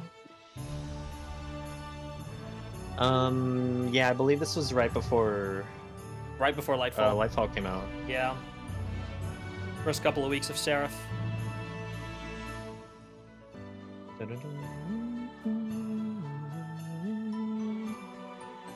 This was also one of the Dawning tracks. I saw the most amount of people like actually complimenting and saying good things about like all over the internet.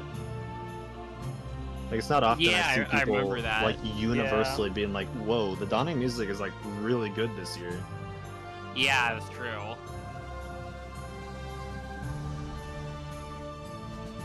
And deserved because it is a really, really good one. Right?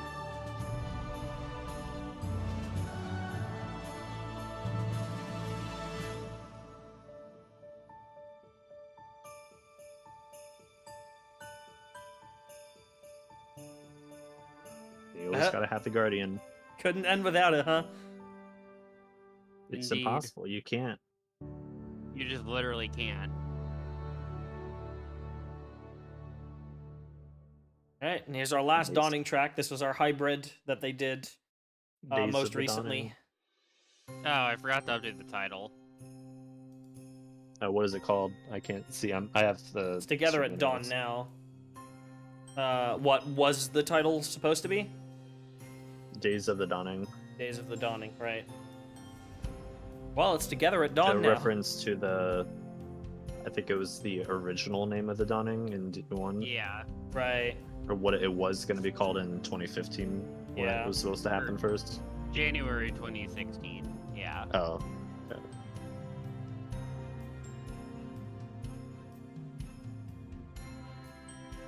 So it's the drum kit from Winter Miracles. Under I forgot what that one was. That was probably Dawning Delights, and now this is Bright Spirits. Bum, bum, bum.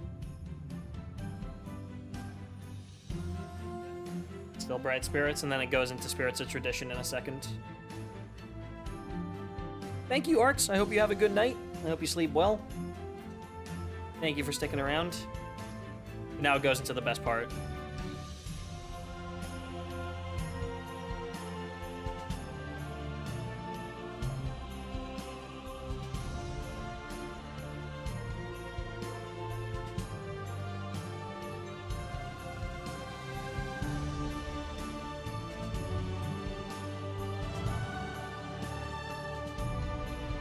Sounds so sped up once you like listen to Spirits of a Tradition right before it.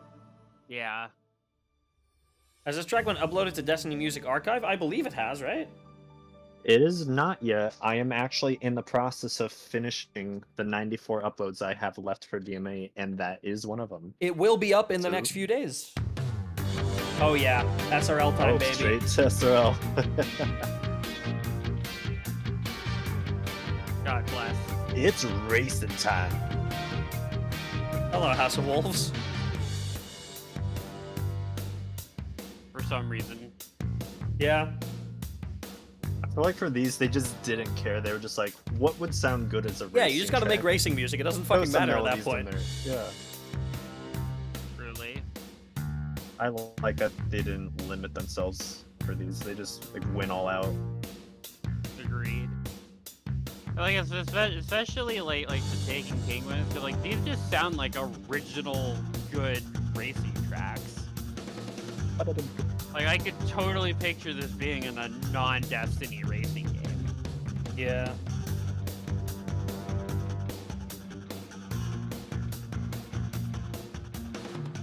They should have done Eurobeat. No, they should have done jazz like Mario Kart 8.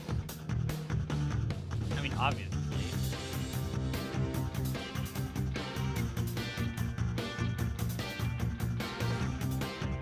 I'm so mad we never got a single Destiny jazz track. True. Cause like I pitched a lot of them to various composers there. Like, come on, like I'm so mad we never got the Dawning theme with the saxophone in it. Like, the Dawning would have been such a great opportunity to just have a random like jazz track, you know, holiday jazz. It would have been perfect. To be fair, you've also proposed St. Patrick's Day tracks. I think I even told Sky during my interview that I have up on YouTube that one of the genres I wanted most in Destiny to hear was jazz. Yeah. Oh, I love this one. I think this is my favorite of the Taken King ones. Yeah. What's your favorite SRL track in general, Reshi? I think I have to go with the Eyes Up one. Just Back on because I already Precipice? like Eyes Up. No, the Eyes Up one. Oh, which one is we call it that? Racing Legend. I think so, yeah. Yeah, Racing Legend. In terms of original new SRL track, probably this one. But in terms of like the SRL like remix / track, I think it has to be the SRL one. I just really like how they did that one. Because honestly, like it doesn't feel right to count the remix like the Eyes Up one.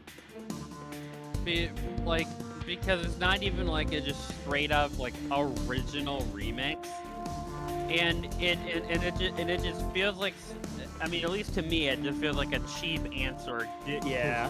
Otherwise, that one is the obvious one because everyone already likes Eyes Up. Like this one just feels so much more SRL to me. Yeah, it does.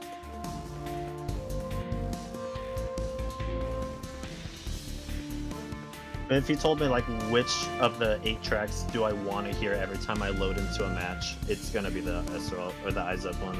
Just for me personally, I don't think it's the best written for SRL. I just think it's like my favorite like production one that they did. As a piece of music, yeah. Yeah.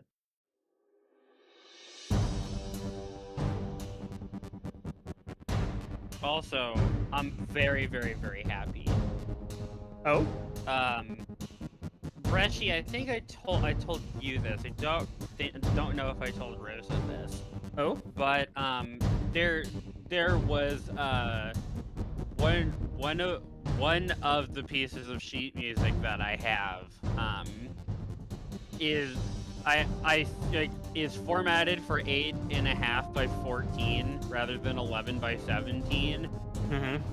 And I'm running low on because I have to use pre-punched paper because getting something that can like punch larger than 8.5 by 11 paper is crazy expensive. Yeah. So I order pre-punched paper so that I can run a coil through it like you're supposed to do.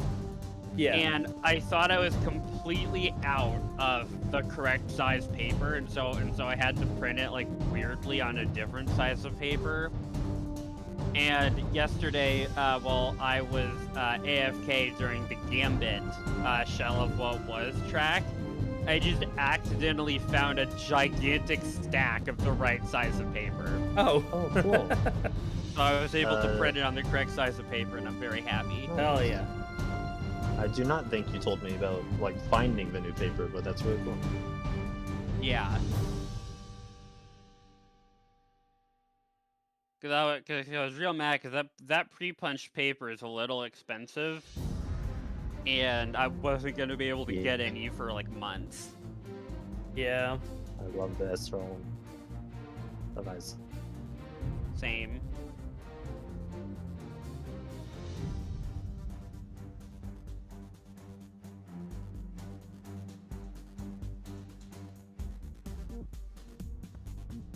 I especially love this. Them taking like Lord's Watch, the Plaguelands track, and adding these like synths to it. Yeah. Find I a way love to it. make it sound like a I love it so what would it be much. called? Like, A lap one, sorry. Yeah, like a yeah, like an lap in-between one. lap track. I think that's really cool how they did that. Agreed.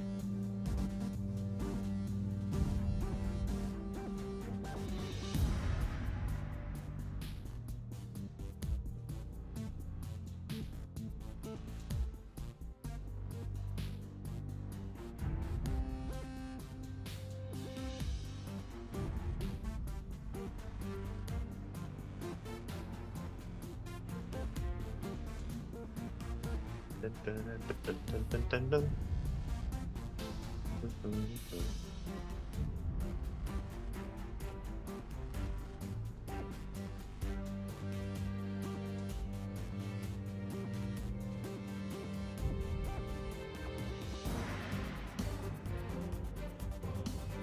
Oh, we're already on lap 3. Yep. Oh yeah, because lap 3 is just lap 2 with more stuff.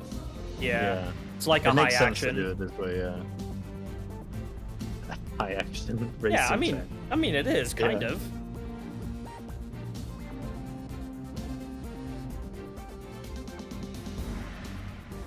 Man, if they did SRL and D2, they would probably just have light action for the first lap.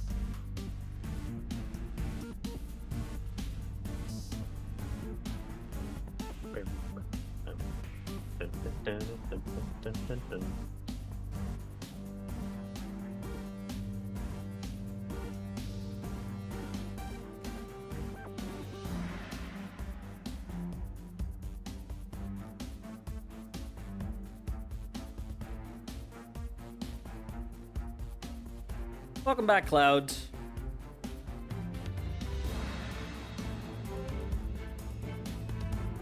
This is literally just a string-only version of the high action now. Yeah, this is the Sparrow during the Racing kitchen League, fire. Cloud. Sparrows are the vehicles that you have, and in Destiny 1, for a holiday event, they made a Sparrow Racing League. They made a couple of racing maps, and it was just Mario Kart, but in Destiny, and they made some custom music for it.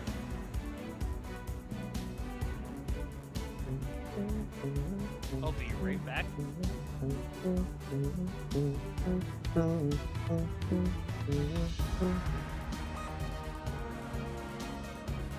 And then they added like a choir to this part.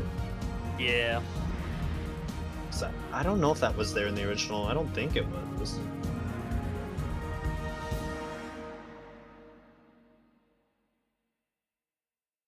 Yeah, I think that was probably my favorite one. I love this, This one. one Though. is also really good. This it one was chose in this to play in the Shaxercise, right? Yeah. Yep.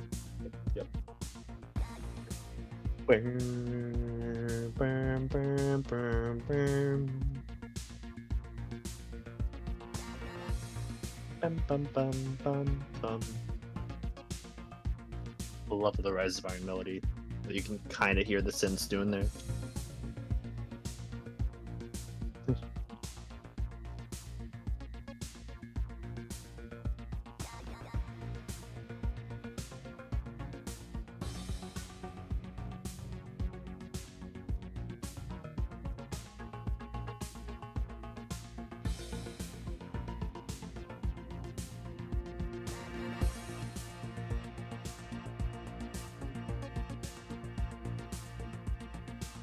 We just changed laps. Yeah, we did. It's a hidden jump cut. Now there's a new synth edit. Why does it kind of sound like the synth they use in Lightfall? It does a bit.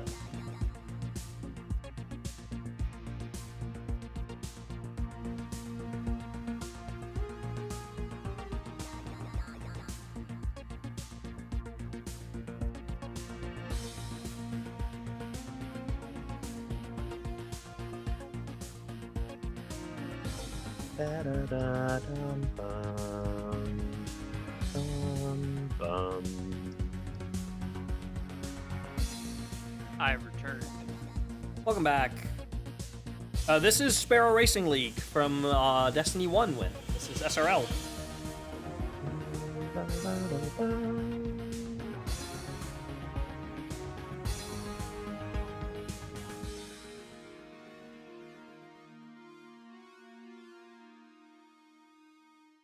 I love that ending synth so much.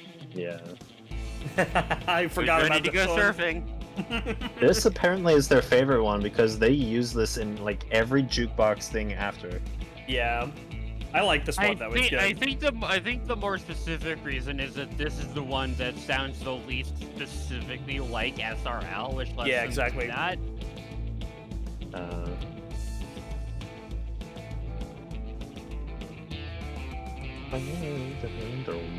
Not that I necessarily think it sounds like a jukebox track, but at least it doesn't explicitly scream racing. Yeah.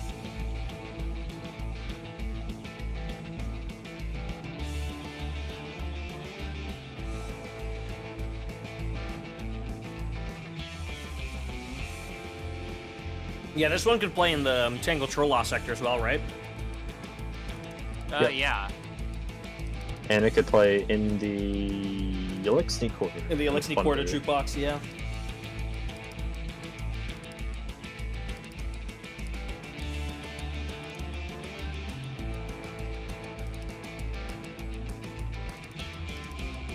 Bum, bum, bum.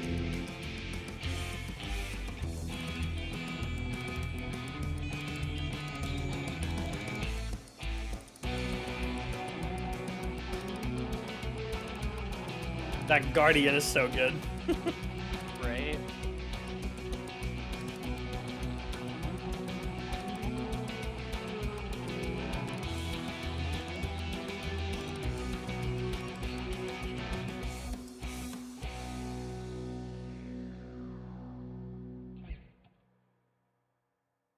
That was a longer like ending file. All right. Festival time. All right. No more joyful stuff. It's spooky time. Yep. No more whimsy. Time to mourn the dead. But like in a sort of jolly way. These don't even sound spooky. They just kind of sound like goofy. They sound like this is Halloween. But like I don't know if I've ever even heard Halloween music sound like this before. But this just sounds like Halloween now to me. Yeah, this is the correct type of Halloween music in my honest opinion. Yeah, same.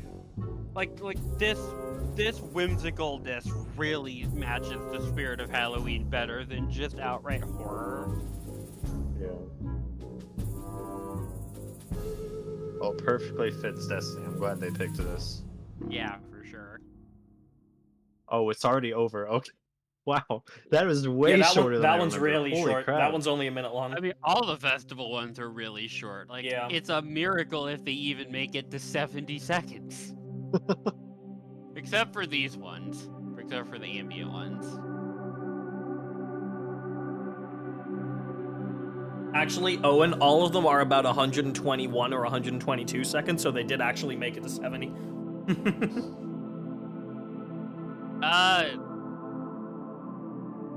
What? Tower Terrors is 120, Dance of Darkness is 123, Jurassic March is 123. Yes, there's 60 seconds in a minute. So, Yeah, so- a minute 20 Tower is Terrors 80 would be seconds. 80 seconds. Yeah, so you said it's a miracle if they make it to 70. So, but all of I them. was just saying that it's rare for them to go like longer than like a minute 10, a minute 20. Yeah. Yeah.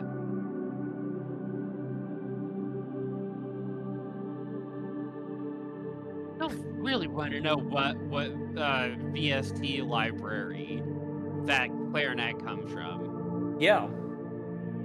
Like, that clarinet is just fantastic.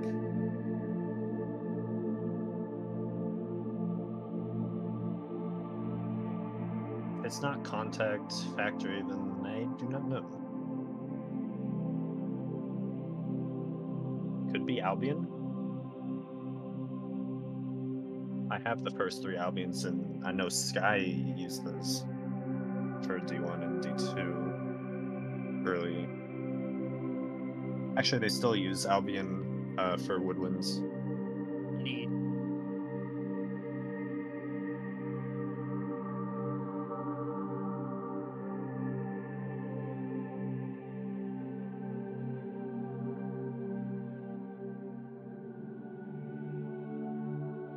I wish they'd bring these back. Just put these in like the D2 Festival Tower playlist.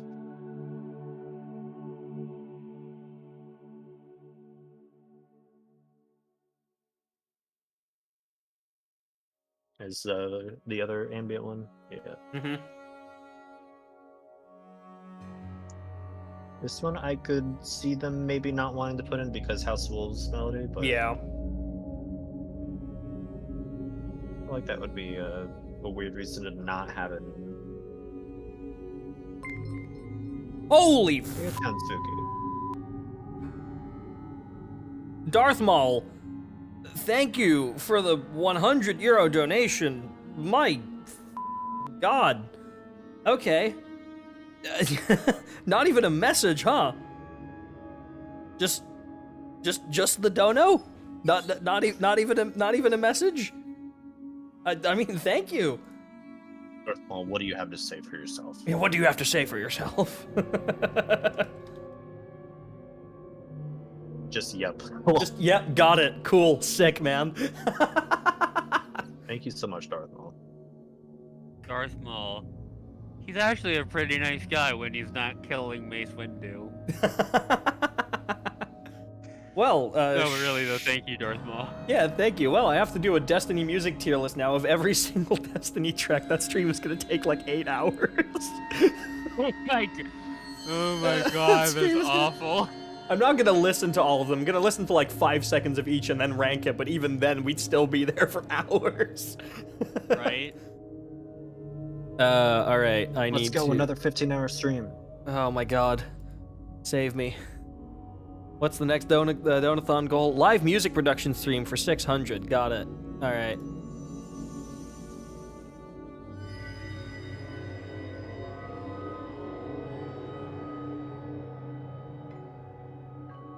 Thank you, Sky. Very creepy.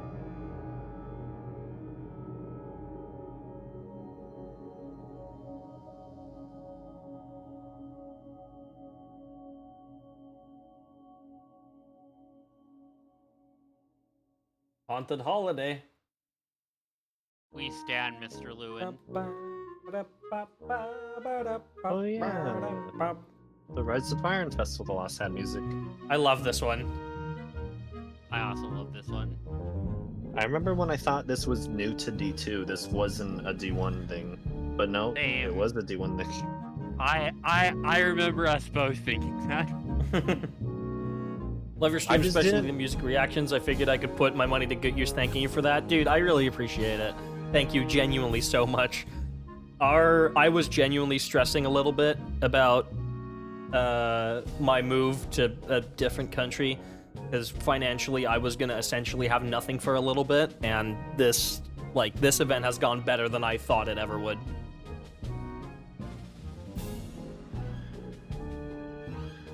Well, thank you for hosting the event. I'm having a lot of fun. Yeah. It was really cool to just listen to Yeah, all of for Destiny sure. music and be super passionate and nerd out to people. I'm glad I convinced myself to actually go through with this, because I've had this idea for a long time, but like, for a while I didn't really want to commit to it because I was kind of out of the loop with Destiny at the start of this season. So honestly, thank Bungie for making Into the Light good. If Into the Light was like awful, I might have not even hosted this event. I would have just done the Final Shape listening party and leave it at that.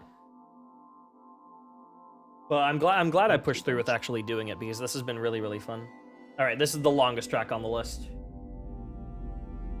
Is this the Ire one? Yeah, Iron Yeah. Lord. So we're doing Iron Temple first, then... Yeah. Oh, because Haunted Holiday was like the... Okay, Yeah. that makes sense.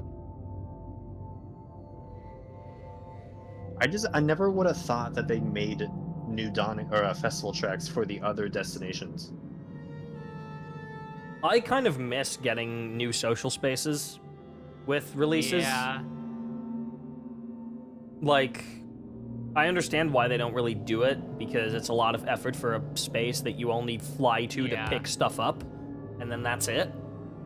But it's always nice getting like new spaces to hang out in. I guess now that's what the the Strider's Gate area in Neomuna is, and the Sanctuary on the Moon, and Sharon's Crossing on Europa, like the non-enemy filled social areas. Right.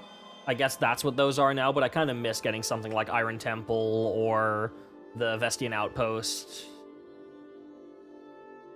How cool would it be if I really miss the Professor farm. the Lost The or farm, Dawning, yeah. they decorated the like the Enclave or the Helm and put like new Right. music in those? Yeah, that'd be nice. For sure. That would be really cool. I guess the Enclave it's not really a social space. Neither is the Helm, but it's something. It's like a in between. It's like a Yeah. It's not a combat zone, but it is first person. At least we got Hall of Didn't Champions at least. they actually give the space, like if you hover over Hall of Champions, doesn't it actually name like what type of space that is now? I don't know. I think it just says social I can space. double check. It does I can not double say check, social space. I'm gonna boot up the game and check really quick. Not if I can beat you. I'm gonna look at YouTube first. Lamau. Ah, shoot, Owen's beating me. Well, I have to get to orbit first. This reminds me of Presage a little bit with that high-pitched piano. Well, I believe this well, has actually- a lot of the same stuff actually. it's still my conspiracy theory that Presage was directly based on these. Really? Yeah, but they're because there's a couple seconds of each of these tracks with the bells that if you string, like they're really short phrases, but if you string those 3 phrases from each of the tracks together, you basically get the Presage theme on Yeah. the exact same bells that's in Presage. Here's Haunted Holiday 2. So, my friend Desiree actually worked on this one. Really? Yeah, she was visiting Bungie to hear a preview of the Rise of Iron soundtrack. Oh, cool. Because Mike had worked that out. And at the time, Mike was working on this track, and Desiree had been playing for him her arrangement for piano of Traveler's Promise. Right. And she's a really big fan of the particular part of Traveler's Promise where Laura kind of has the spooky bit, specifically the part that became Right Now. And so Mike was like, yeah, I have no idea where to take this after this. And Desert was like, oh, well, what if you took this part of Traveler's Promise and put it in? And Mike was like, oh, that's a good idea. So yeah, that ending was actually Desiree's idea. Oh, nice. And she told me that story like years and years before we ever actually found that track in the file, and I was really confused. Because I was like, I don't think that ended up in the game. No, it did. I just never went to the Veskine Outpost to hear it. Yeah. Here's the one that Prestige takes a ton of stuff from. Like, it literally reuses a lot of these same samples. Yeah. The Hall of Champions is called a vendor space. Gotta go now. I probably won't be back by the time we end the stream, so see you tomorrow. See you tomorrow, Darth Maul. Once again, thank you genuinely so much. Yeah, so I guess that type of thing is called a vendor space. Well, that makes sense. Yeah. Anyway, yeah, pay attention to the bells, because you can definitely hear some parts that become the Presage melody.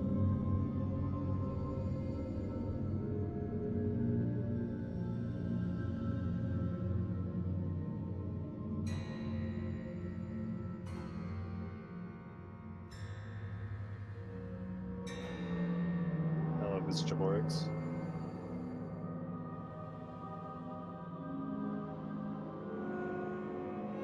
I swear that choir is like a really creepy sampled version of All Part of the Plan. Yeah.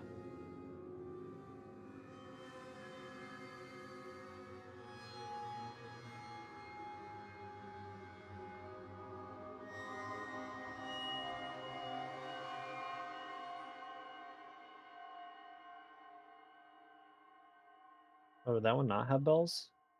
Oh, yes, I guess the bells. I guess the bells were in the Iron Temple one. Now we're off to the D2 tracks, right? I think they might actually be in the tower one. Is this D2? Now we're in D2. Yep. This was Forsaken Festival. Yeah, because there wasn't a Festival of the Lost in year 1. Yep, because they hate Halloween. They couldn't make enough cosmetics in time. Had to save them all for Curse of Osiris. Have an event with no cosmetics in. I mean, the Dawning in year 1 didn't really have any gameplay outside of like adding snowballs. It didn't really do anything.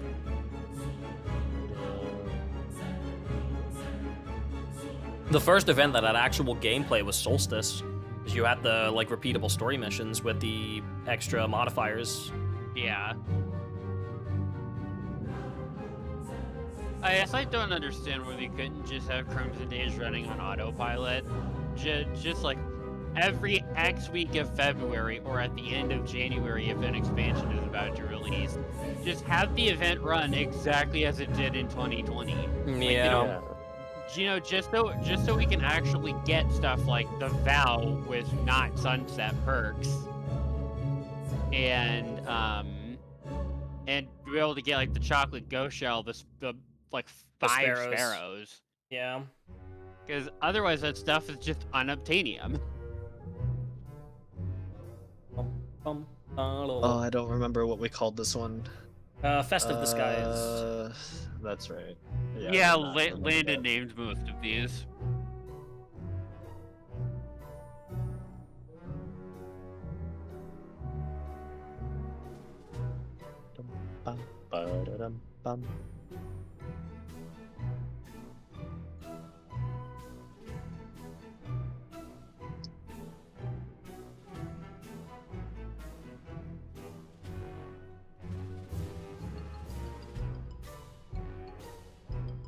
Why is my model convinced that my tongue is out when I'm sitting this far away from the camera? Because you are. No idea.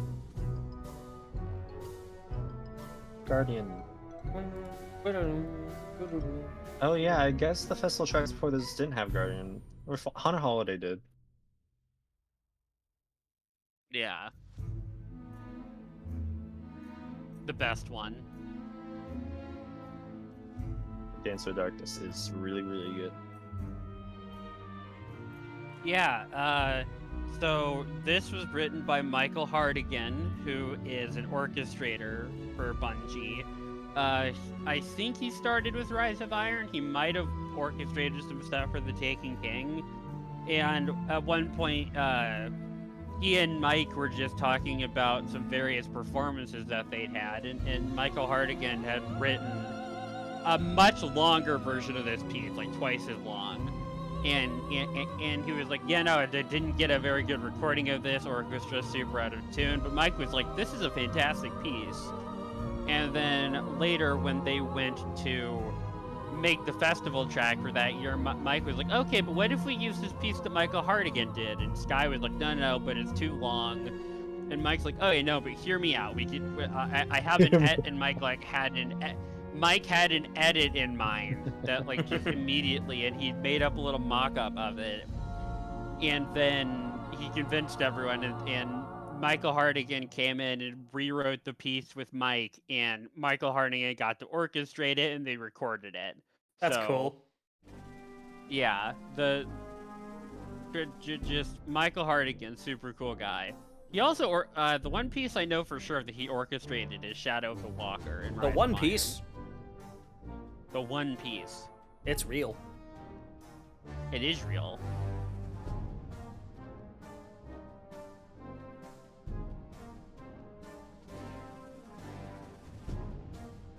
I always liked how this one sounded like a march. Yeah. Bum, bum, bum, bum, bum. The One Piece.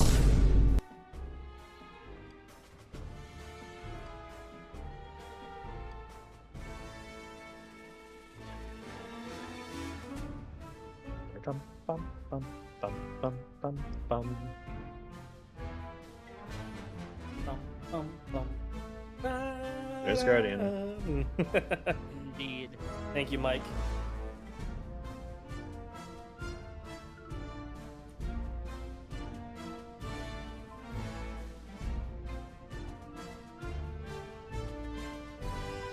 Did we get a new haunted sector last year?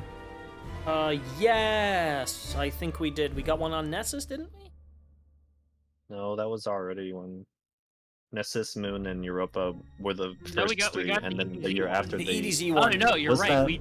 Was that last year Yeah, or 2 years ago? No, That was you're 2 right. years ago, We did yeah. not get one last year. You're right. I remember being really peeved about that. Yeah, no, you're What did absolutely we call right. this one? I forgot about Is that. this the Mechs and Monsters one? Yes. Yeah. Okay. I do kind of remember the names.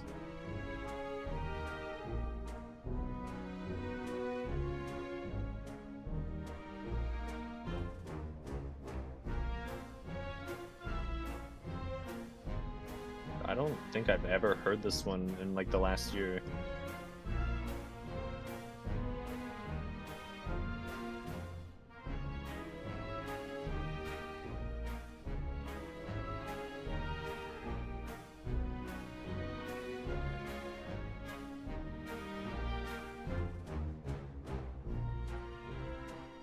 Where's the Guardian?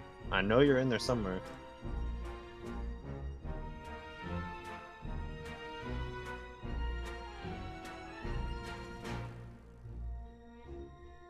There it is. Okay. Mike.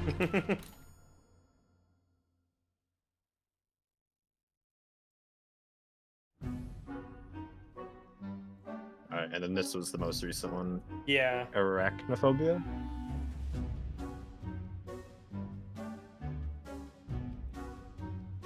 There's those Europa drums that they like using.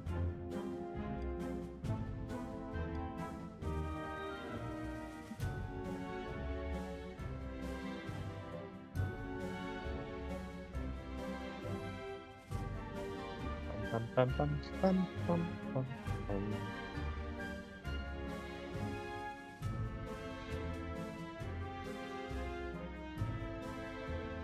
That was a Guardian.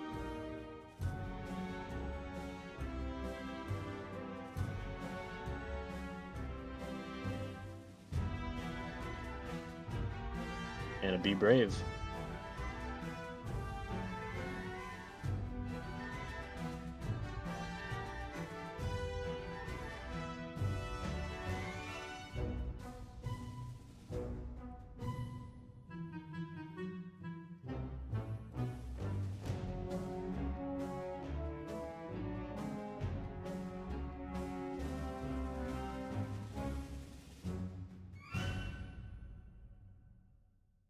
Nice. Nice.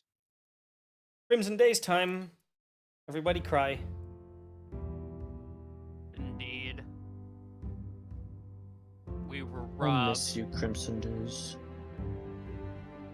We all miss Crimson Days. Anyone who doesn't just has no love in their heart. Or they were bad at Crucible. Probably. Or a romantic. True. Or all In of the the above. in the spirit of Pride Month. I don't know. I feel like you can be aromantic and still appreciate, you know, music like this and Flower Petal. Yeah, that's fair.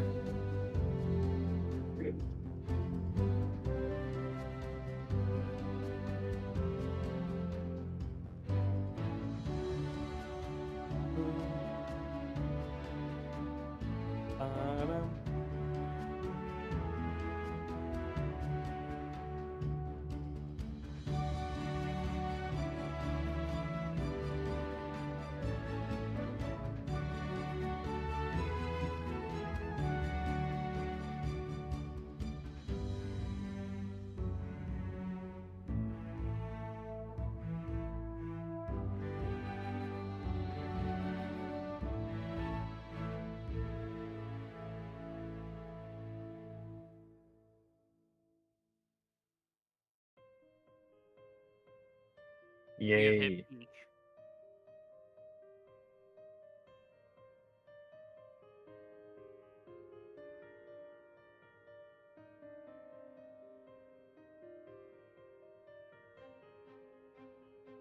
This one's so quiet. Yeah, I'll turn it up a bit. I was literally about to, right as you said that.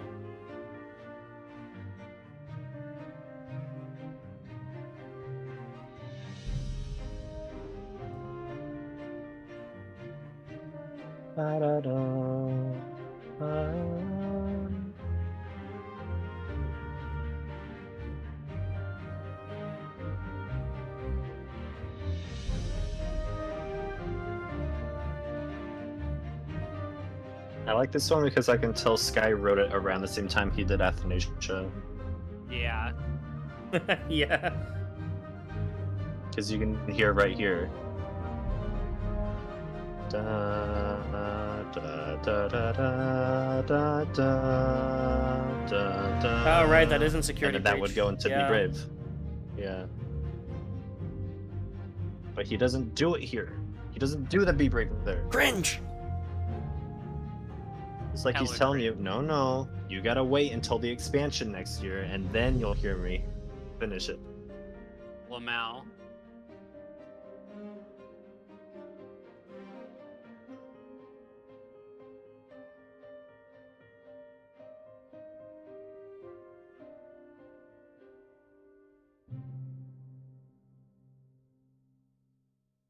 And then Crimson was taken from us. Oh, and Revelry was Another taken one from was us, taken too. from us. I love this one so much. I've written a couple pieces that have been inspired by this one. Yeah. I really enjoy studying like the way that Mike did this with the key modulations and everything.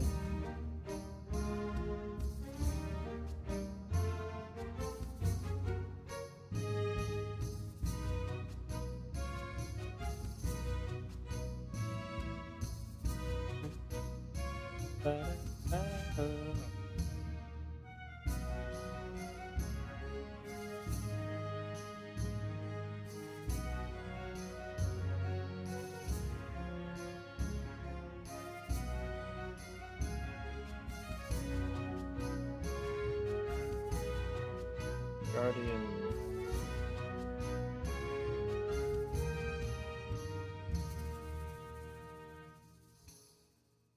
All right. On to class warfare.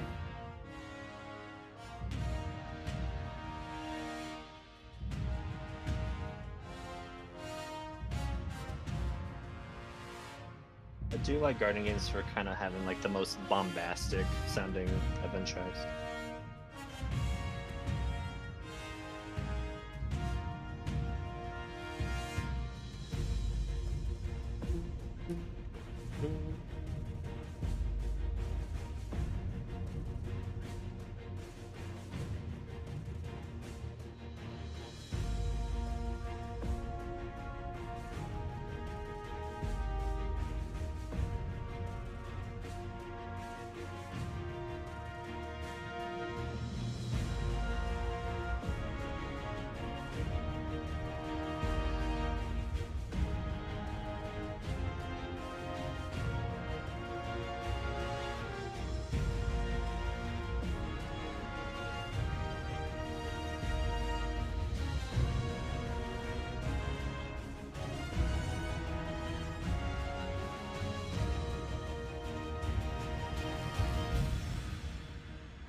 So I like it. They try to keep every Guardian Games track at like 80 BPM.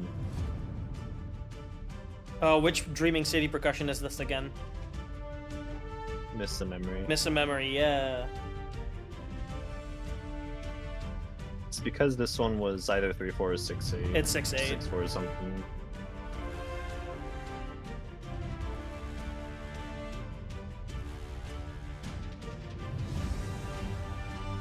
This track was my first ever attempt at 6/8 lo-fi.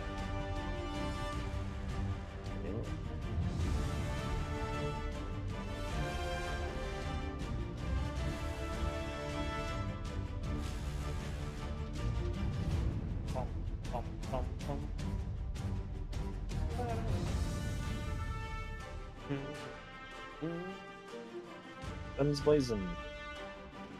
True, yeah.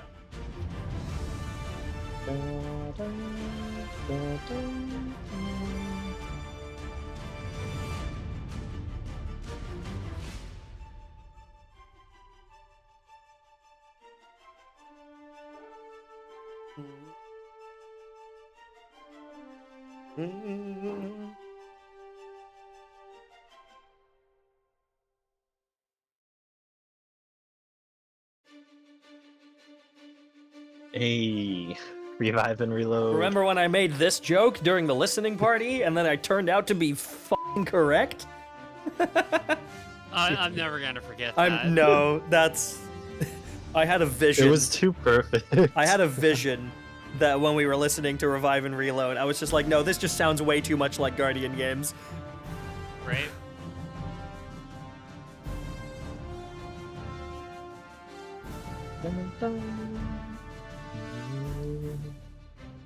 It was revealed to me in a dream, exactly.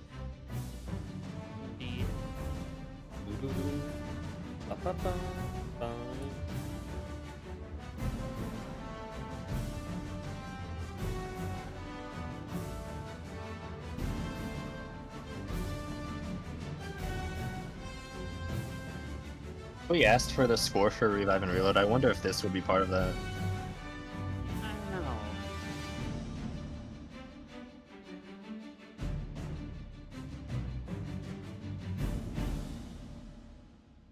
Bum, bum. Alright, then we have last year's. Or 2022. No, 2023 actually. Never mind, I'm stupid. What do we call this one? Best in Best in class. Yeah. Yep.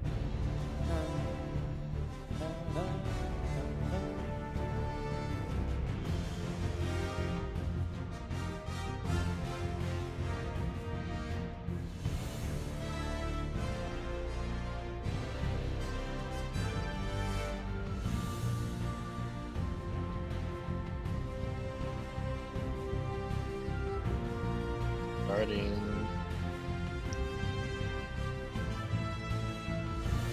Be brave.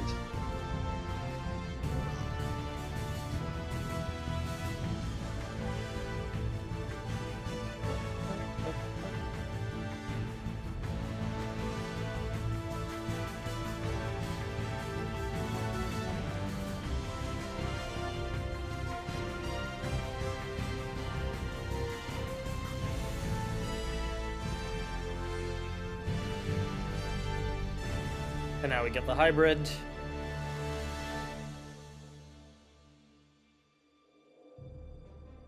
Alright, this has an ending.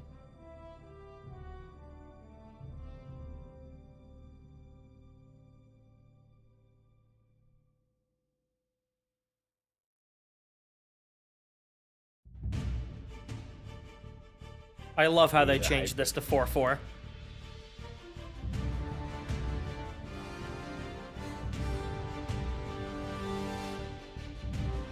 This is probably my favorite of the hybrids. Agreed. Best hybrid track they've ever done. Oh, my favorite one's the Solstice one. That we definitely have. Right now. I was gonna say, have we gotten one of those yet? Yeah. The answer is no.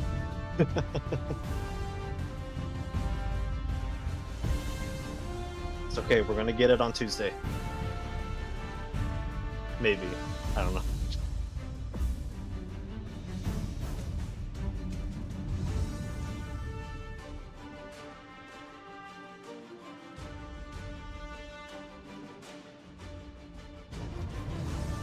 Did they even make that 4-4? I think that's so...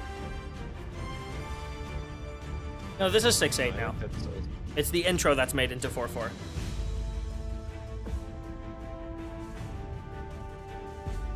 Now it's back in 4-4? Yep.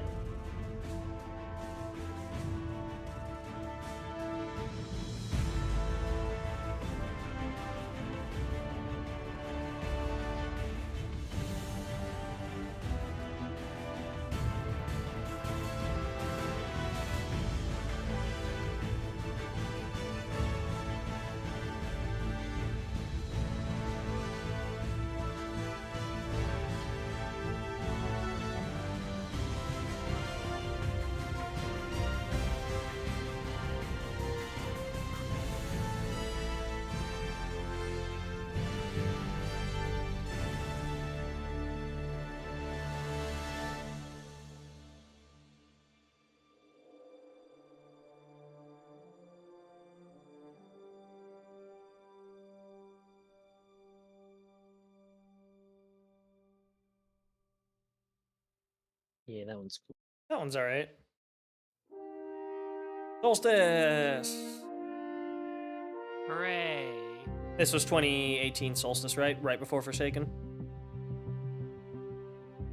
Yeah. Yeah.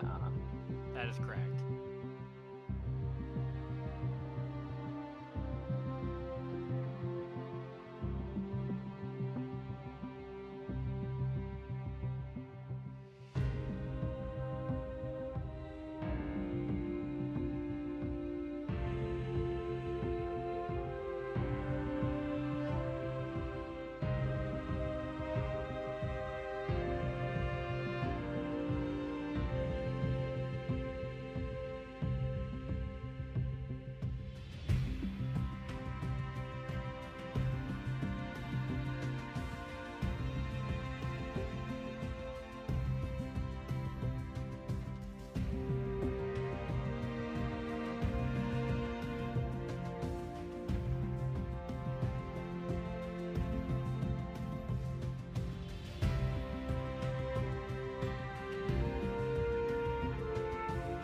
They do a Solstice hybrid. I really hope they put the Battle of the Brave one in there. Yeah. I think Bout of the Brave is my favorite event track. I need to listen to it again because it was between that or Spirits of Tradition Yeah. as my top one.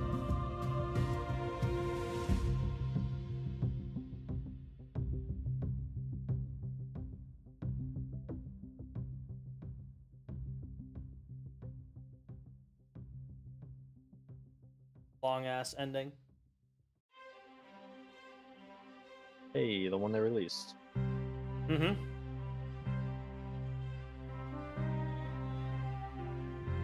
We only got 4 tracks left. It's like less than 10 minutes and then we're done. Early end to the day. You might actually be able to get some sleep today. Yeah. Atlas, I love how you can literally never type that emote on PC.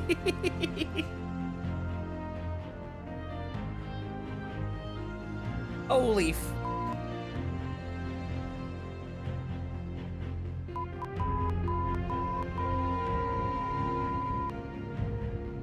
me just remembering arranging this in the Christmas style instead. Yeah. The Winter Solstice of Heroes. Mm-hmm.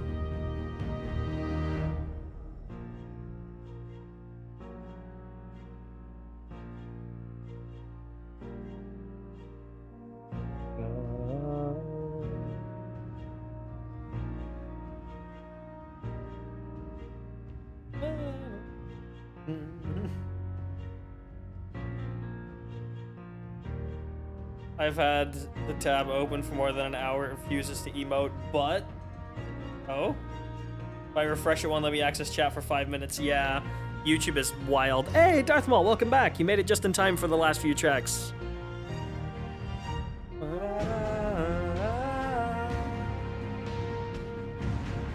Oh, and Cloud is back too. The gang's all here. Indeed.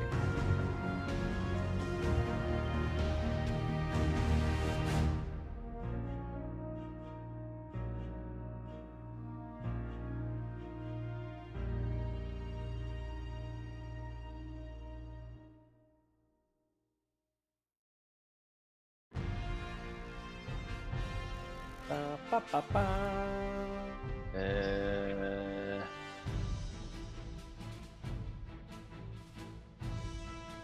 What would we call this one? Sunlight Extolment?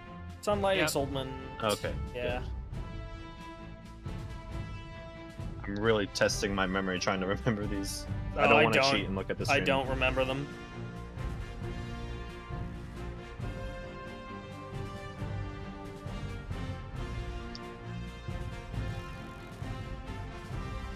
I have trouble putting names to these a lot for this one. Ba, ba, ba, ba, ba. Why are people thinking the music or the final ship soundtrack drops tonight? That's not true. No, but Um, it might drop in Australia and New Zealand in like 10 hours, 12 hours. Yeah, it drops in New Zealand in 11 hours. in Or Australia. in a day and 11 hours, depending on how they do it. I Because mean, as long as they set it up to release on Monday. Yeah, it's but the gonna thing drop is, tomorrow at- the 2 tracks that they released early last year, they released them on Tuesday everywhere, and they became available on Tuesday morning at midnight in your time zone. And this year they did it on Wednesday instead, so that it would be on Tuesday for most people. Or it would be by the end of Tuesday, so right after reset. So they might set it to release on Tuesday, in which case we would still get the soundtrack like 5 hours before reset in New Zealand. Yeah. But it would mean that the Bungie store would be the first place that most people would hear it. Yeah. Yeah, this is my favorite one. Ooh, peak.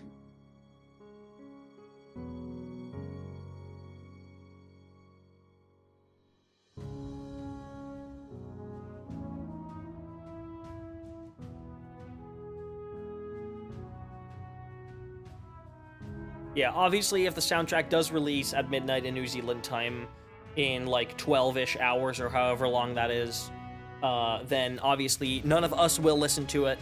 Our first reaction will be saved for Monday afternoon, evening, 2 hours after reset.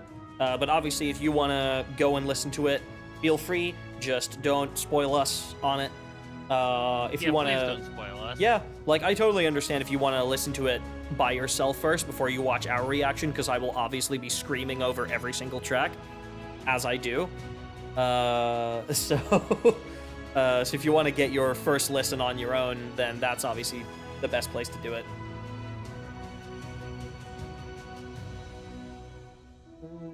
God, I love this track.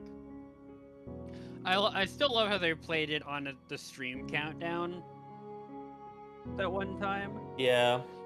Oh, for I think that was Final Shape. No, I think it Was was that a Final Shape or Lightfall. Lightfall? It was Lightfall. It was definitely a Lightfall, because Final Shape just played D1 stuff.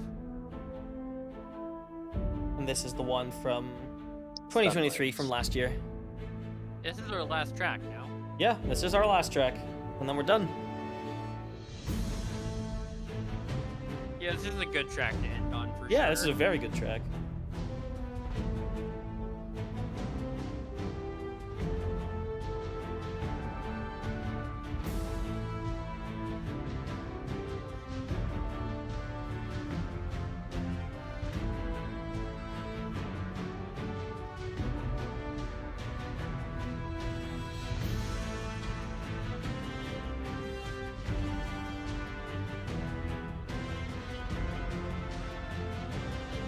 I don't know, no one's in this one too.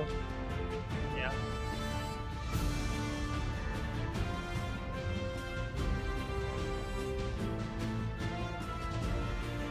There's Bow to No One again. Damn, Mike really likes that, huh? Yeah. And Guardian snuck in there as well.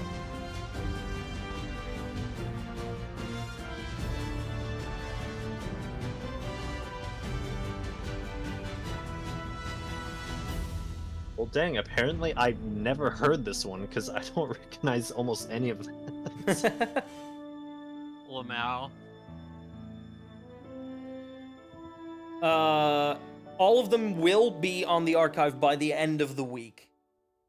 But I think some of them aren't yet, if I'm not mistaken. Yeah.